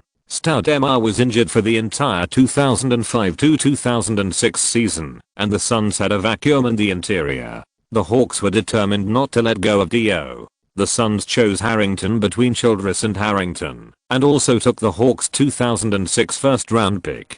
Sander felt very fucked up. Originally, he and the Suns had agreed to 2 lottery-protected first-round picks in the 2006 and 2008 lottery picks. As a result, after Kellyanne intervened, he directly sent away the 2006 first-round pick without protection, leaving the 2008 first-round pick. Do you know why Milicic joined the Pistons, who made it to the Eastern Conference Finals? It was because the Grizzlies' idiot general manager traded the draft pick without protection. The truth is that it was protected for 5 consecutive years and had to give it away when it was unprotected in 2003. Kellyanne didn't care about Sander's criticism. The backcourt partnership of Paul and Joe Johnson, two quasi all-stars, couldn't make the playoffs in the Eastern Conference. He really should return to the CBA to coach the Nangang team as soon as possible. In addition to Joe Johnson, Kellyanne used his personal connections to get Matt Barnes 2 years, $2.4 million, 1+1 contract, player option. Barnes' career took a leap forward after joining the Lakers last season, rising from a water cooler player to the level of a playoff team rotation, but his thorny personality was not liked by people. In the free agent market, other teams were interested in him, including the Lakers, who also wanted to keep him, but everyone wanted to reduce the risk and offered him a minimum salary. In this case, why didn't Barnes choose a familiar coach? Well, the most important point is that the Hawks gave him a player option. If he doesn't play well or is affected by injuries, he can exercise the player option to stay for 1 year and earn an extra year's salary. If he plays well, he can also opt out of the contract and try the free agent market. It's a win-win situation. Kellyanne explained the interests to Barnes, and Barnes immediately accepted the contract with the Hawks, packed his bags, and prepared to report to Atlanta. Barnes chose to follow Kellyanne, and his future is bright. But something happened to Kellyanne's first confidant in the Lakers, Anderson. This guy was caught taking drugs and was directly banned from the league for 2 years. The original 4-year $14 million contract extension with the Lakers was also directly cancelled. It's your own fault. Kellyanne sighed in his heart. These players who grew up in the slums have 2 strong desires: to struggle before becoming famous and to enjoy after becoming famous. But you should learn from Odom and enjoy life after you get the money. Anderson had been on a minimum salary contract before, and he had no habit of saving money. His playing style was not suitable for the European League or CBA, not to mention his lifestyle. It was estimated that Anderson would have to live in poverty for 2 years. Moreover, even if the 2-year suspension period expired and he returned to the league, it would be difficult for such a player with a bad record to get a big contract unless there was a special opportunity. After all, he was his first confidant and had made great contributions to him, so Kellyanne still called him and scolded him. "You quit taking drugs for me, keep in good physical condition, and when the suspension period is over, maybe I can bring you back," Kellyanne said sternly. In history, Anderson changed his mind and gradually gained a foothold in the league after paying the price of suspension. Kellyanne is playing the personal favor card now to recruit a believer for himself 2 years later. It is easy to add icing on the cake, but it is difficult to send charcoal in the snow. Kellyanne gave Anderson a little hope at this time, and Birdman knelt down to Kellyanne over the phone. "Brigade Commander, I kneel down to you. Brigade Commander, give me a urine test report from a practicing doctor every month, and I will make sure you stop taking the medicine for the next 2 years. If you continue to take it, even Jesus can't save you," I said. On July 1st, the NBA free agent market officially opened. The Hawks announced 4 signings at the first time, moving as fast as lightning, and directly occupied the layout of the first day. New personnel, new style. The Hawks must change their style under the leadership of Kellyanne. Then, when seeking to trade Ariza to no avail, the Hawks changed their trading targets in time and made a big deal involving 4 teams with the Heat, Grizzlies and other teams. The Heat got Celtics forward Antoine Walker and Grizzlies Jason Williams. The Grizzlies got Eddie Jones, Hawks guard Tyronn Lue, a Heat 2nd round pick, a Celtics 2nd round pick and some cash. The Hawks got James Posey from the Grizzlies. The Celtics got Rajal Butler from the Heat, Childress from the Hawks, and Spanish rookie center Miles. Compared to Ariza, James Posey's athletic ability is slightly worse, and it is doubtful whether he can adapt to the run and gun system. But his 3D attribute is also valued by Kenyan, and Posey's body is relatively thick, with the potential to switch to the 4th position. The front line formed by him and Josh Smith is closer to the combination of Big Q and Marion of the Suns last season. So far, the main lineup of the Hawks for the new season has been completed. Paul, Joe Johnson, James Posey, Josh Smith, and Boris Diaw will carry the team's hope of hitting the playoffs. The Hawks are in a fierce momentum, and other teams are not to be outdone. In order to strengthen the team's inside line, the Nets completed a trade with the Trail Blazers, using the 2006 first-round draft pick and the trade exception to exchange for power forward Abdur-Rahim. The Rockets, who lack a power forward, still chose to sign with Grizzlies free agent Swift. Alexander was generous for once, signing $20 million for 4 years. However, the result of this contract was not optimistic. James was very angry that he did not advance to the playoffs in the 2 seasons after entering the NBA. The consequences were serious. This summer, the Cavaliers management spent a lot of money. First, they signed Larry Hughes, a two-way guard, with a 5-year, $70 million contract, and then signed Ile Gauskas with a 5-year, $55 million contract. How come the strength did not increase after 2 $10 million contracts were thrown out? Everyone was showing off, and only the Lakers were being beaten. Phil Jackson drove Kenyan away and took over the Lakers. He felt how bad the Lakers lineup was. Finley, who had 3 years left on his contract and a salary of $48 million, must be cut through the Allen Houston clause. Otherwise the Lakers would have no room to recruit players, and Jerry Buss would have to pay a lot of luxury taxes for Finley. Barnes was poached by Kenyan. Diop and Eddie House also became free agents. Well, none of this matters.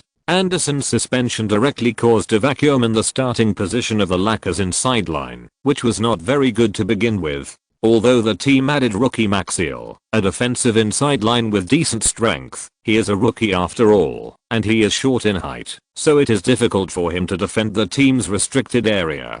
Kupchak poached Zaza Pachulia from the Bucks with a 3-year, $12 million contract, which was considered a last-ditch effort, but Phil Jackson still felt it was not enough. He took a fancy to Kwame Brown, who was being upset with the Wizards, and refused to renew his contract. He was ready to gamble on the talent of a busted number 1 pick. The Wizards already had Etan Thomas and Hayward inside, and they didn't think much of Brown, but the team happened to have Larry Hughes poached by the Wizards, and they were short of a 3rd scoring point. The Lakers were in urgent need of Brown, so they simply blackmailed the Lakers and proposed to exchange Butler for Brown. These days, all the inside players with good physique and defense are treasures. The Lakers were eaten up by the Wizards and had to agree to the deal reluctantly. As a fan of the Bulls back then, Caron Butler was full of expectations to play for Phil Jackson, but he was traded away before he even played a game, which made him very depressed. After completing this deal, the Wizards' strength increased greatly, and the Hawks had another strong opponent.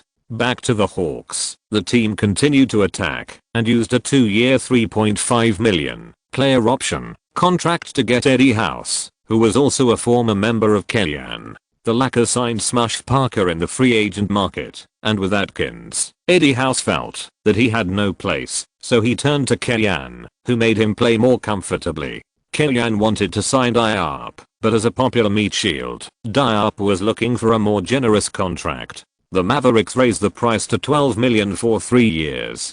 Kenyan didn't want to continue, and instead gave the Snake Man Mickey Moore a 2-year $5 million contract. Mickey Moore is the thinnest inside player in the league. He is 213 centimeters tall and weighs only 106 kilograms. Even if his core strength is good, he can't stand up to people. But there are pros and cons. Moore's mobility is top-notch among people of this height, and he also has a good mid-range shot. When attacking, the starting lineup can be rotated.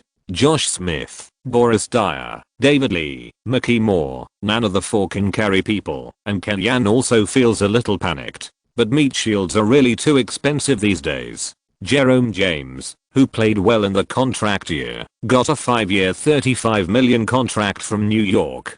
Diop is just a substitute in the Lakers, and it is also 3 years and $12 million. Sander followed Kellyanne's suggestion and asked the Celtics water dispenser Kendrick Perkins what the price was. Ainge's asking price directly shocked Sander.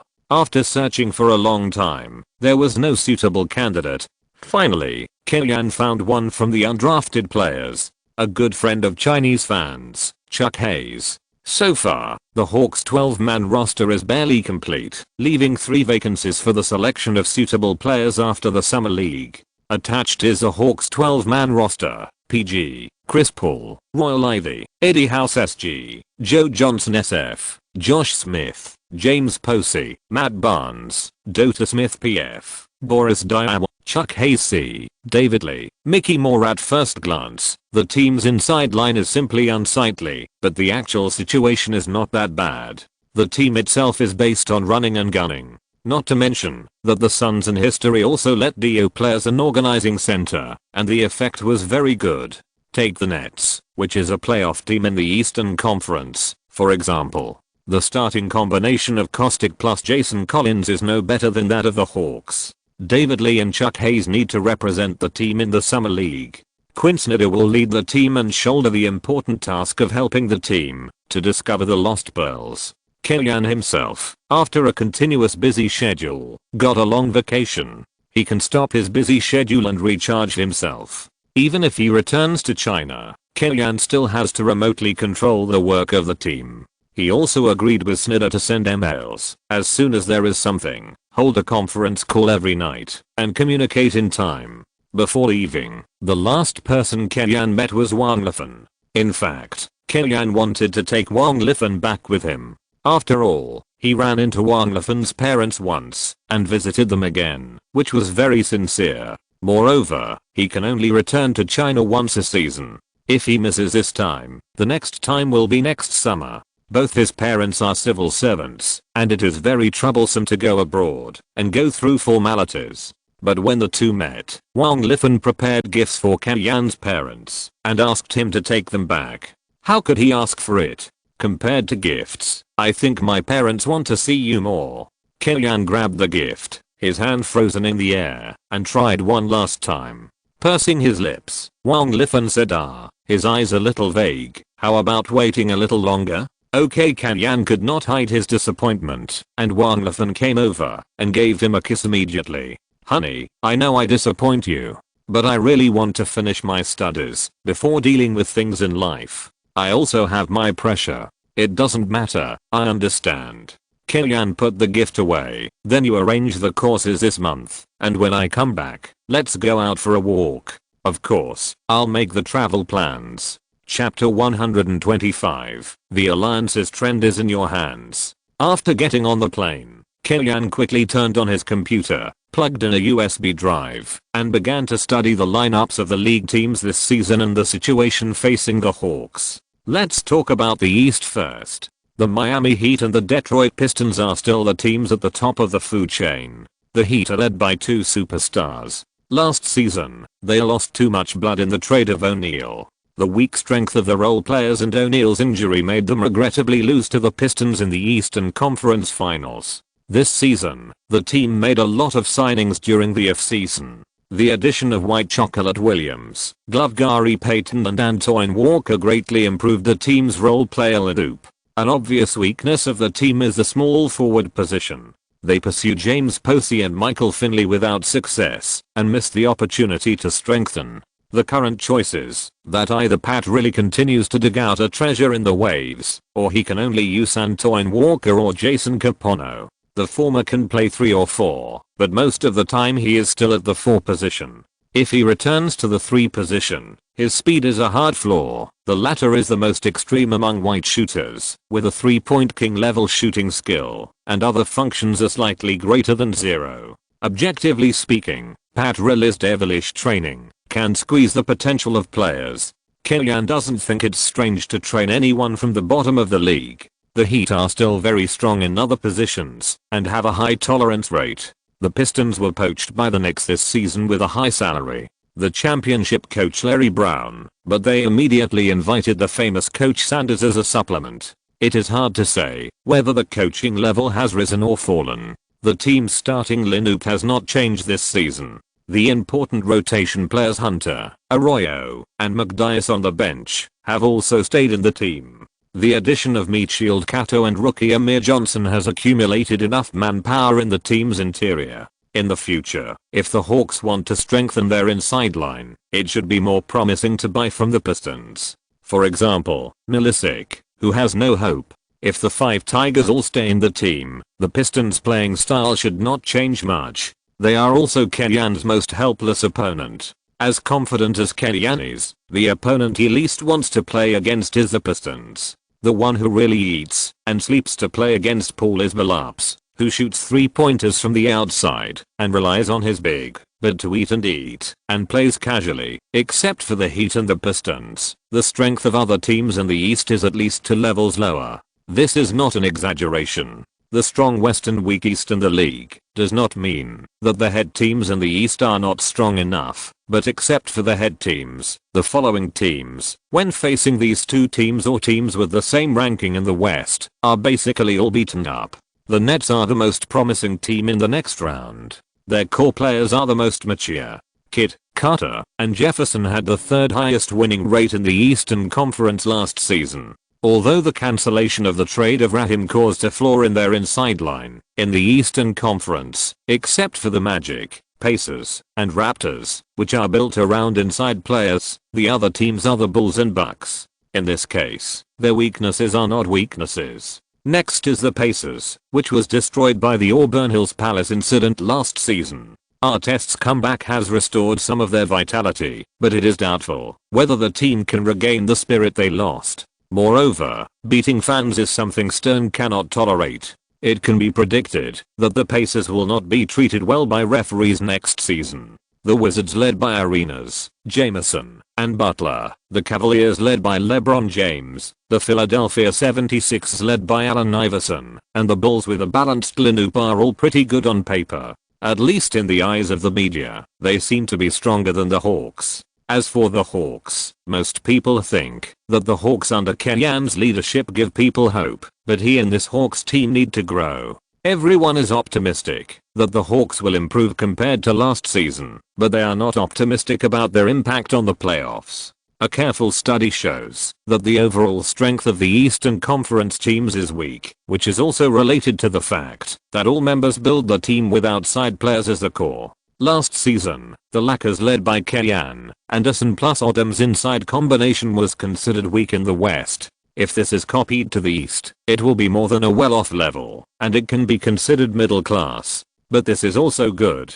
The Hawks' weakness of insufficient inside defense will not be chased by opponents. If it really compares the outside line, Killian has never been afraid of anyone. Looking at the entire league, the Spurs are still the strongest. As the defending champion, Popovich has been prepared for danger this season and continues to strengthen. The main center of the Argentine national team, Alberto, joined the team and seems to be the most important one among Duncan's inside partners. Madman Van Exel also came to join the team. The most important signing was Michael Finley, who was cut by the Lakers. After his contract was bought out, Finley was enthusiastically pursued by the Heat, Suns, Timberwolves and Spurs. Among them, the Heat was the most competitive. The Heat could offer Finley a $5 million middle-class contract. With O'Neal's shining signboard, Pat really thought he had a sure win. As a result, Popovich took Finley away with a 3-year $8.7 million contract plus a starting position. Finley's joining strengthened Popovich's determination to put Ginobili on the bench, and his dispatch would be more comfortable. Among the Western Conference teams, the Mavericks have the greatest hope of defeating the Spurs. After Avery Johnson took office, the team was obviously strengthened on the defensive end. Josh Howard, who is both offensive and defensive, successfully took over. The double insurance of Dampier and Diop at the center position also helped to hide Nowitzki on the defensive end. Now Itsuki is more mature on the offensive end, and he will not play casually against Duncan. The only weakness is the number 2 position. The starting number 2 Adrian Griffin is mediocre in both offense and defense. If Kellyanne is the coach, he should give Harris more training time in the regular season, or get a 3D player anyway. Considering that he may face Harry Man Wade in the finals, it is better to replace him with Tony to limit him. Cuban has always been generous with his money. If this hidden danger is not filled, it may be fatal at a critical moment. Among the 3 teams of NIU Mari, the Suns are the least optimistic. 3 of the starting 5 last season are gone, and the team has added Bell, James Jones and Harrington, which is a great test of Nash's ability to turn stone into gold. Dio was retained by Kellyanne, and it is unknown what level Harrington can play in the Suns. However, with Nash and Marion as the backup, there is a high probability that there will be no problem in the regular season. As for the playoffs, Kellyanne is not optimistic about the Suns anyway. In this season, with the Heat at the end of their peak and the Pistons with the 5 Tigers, Kellyanne does not think that the Hawks can break out of the East. Therefore, the focus for the time being is still on themselves. If they can beat the weak teams and fight well in the Civil War, they will definitely enter the playoffs. As for going one step further, don't think about it now. Let's talk about it when we get to that step. When the plane arrived in Shanghai, Kellyanne booked a taxi in advance to take him home directly. Speaking of which, Suzhou is also one of the top 10 cities in China in terms of GDP, but it just doesn't have an airport.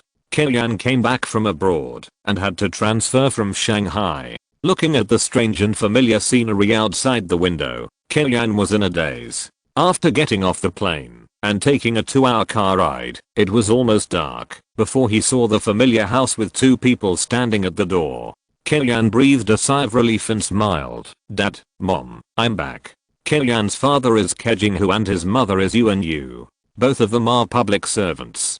Kejing-hu works in the sports bureau, and Yuan-yu works in the planning bureau. Although they are both at the grassroots level, the economic strength of the family composed of 2 public servants is definitely above the well-off level, which is also the basis for supporting Kellyanne to study abroad. Including Kellyanne's choice to study sports abroad, it is also because of his father's confidence in working in the sports bureau. If he fails to make it, if he is lucky, he can be pulled into a government unit to work. At worst, he can be sent to a school to be a physical education teacher, and there will be no problem in supporting the family. However, this matter has both advantages and disadvantages. Because of work, the couple cannot go abroad to see their son casually. Kellyanne cannot transfer the money he earns to his parents, otherwise it will cause trouble. Kejing-hu lit a cigarette and asked, "How is your performance in the Eagles?" Kellyanne said, "Not bad. The boss trusts me a lot. He signed all the people I wanted." "Then you should work hard and don't let people down." Kejing-hu said, "NBA has a lot of attention in China. Your news is second only to Yao Ming. Everyone hopes that you can make achievements." "I know, Dad. Well, in a few days, there may be leaders and reporters from the bureau coming to take pictures. You should cooperate with them then. This, everyone knows." "Oh." Kellyanne nodded and agreed. Kellyanne has achieved some success in the NBA. In Suzhou, relatives and friends who have nothing to do with him can brag about their relationship with him, not to mention that his father is in the sports bureau. Isn't it necessary to have a good reputation in front of the leaders? It's just that now is not the time. Otherwise, he must be awarded the title of top 10 youth in Suzhou and put it in Kellyanne's future on a book. After dinner, he took a shower and returned to the living room to continue chatting with his parents, mostly about things in life. Most of the time, his parents were talking, and he was listening. For example, which child is getting married, who is hosting the wedding banquet, etc. In this era, everyone gets married very early. "Mom, I already have a girlfriend now." In order to avoid meeting the daughter of some leader, Kellyanne said first. "Ah." Looking at Yuan-yu's disappointed expression, maybe the next sentence is really, "Do you still remember the girl from 30th's family? She came to our house to play when she was a child." Really, the 2 elders were a little suspicious, and Kellyanne nodded to confirm. "That female singer? It should be Hebe who had a scandal with Kellyanne." "No, it's a graduate student studying medicine." Kellyanne specifically emphasized his academic qualifications and occupation to give Wang Lifan extra points. She is now in her last year of graduate school and the academic pressure is too great, so she really has no time to come to see you. She asked me to bring you a gift. I will bring it over later. Graduate student. Doctor, this configuration is very high. Kejing Hu and you were very satisfied. Do you have a photo? Yes. Yes. Yes. Kellyanne took out a photo from his mobile phone and dispelled the concerns of the two. She looks better than that female singer. You nodded and gave Wang Lifan 90 points in his heart. No, he didn't offend you. It's none of her business, right? Kellyanne said. In fact, Heba's also very beautiful, and in the past year that Kellyanne has known her, her facial features have obviously grown a little, and she is obviously becoming more and more pleasing to the eye. He talked with his parents until nearly 10 o'clock, and then he returned to the room. He immediately called Snyder to contact him to see if there were any new discoveries. Larry is trying to get Kittles back, but I don't think the hope is very high, Snyder said.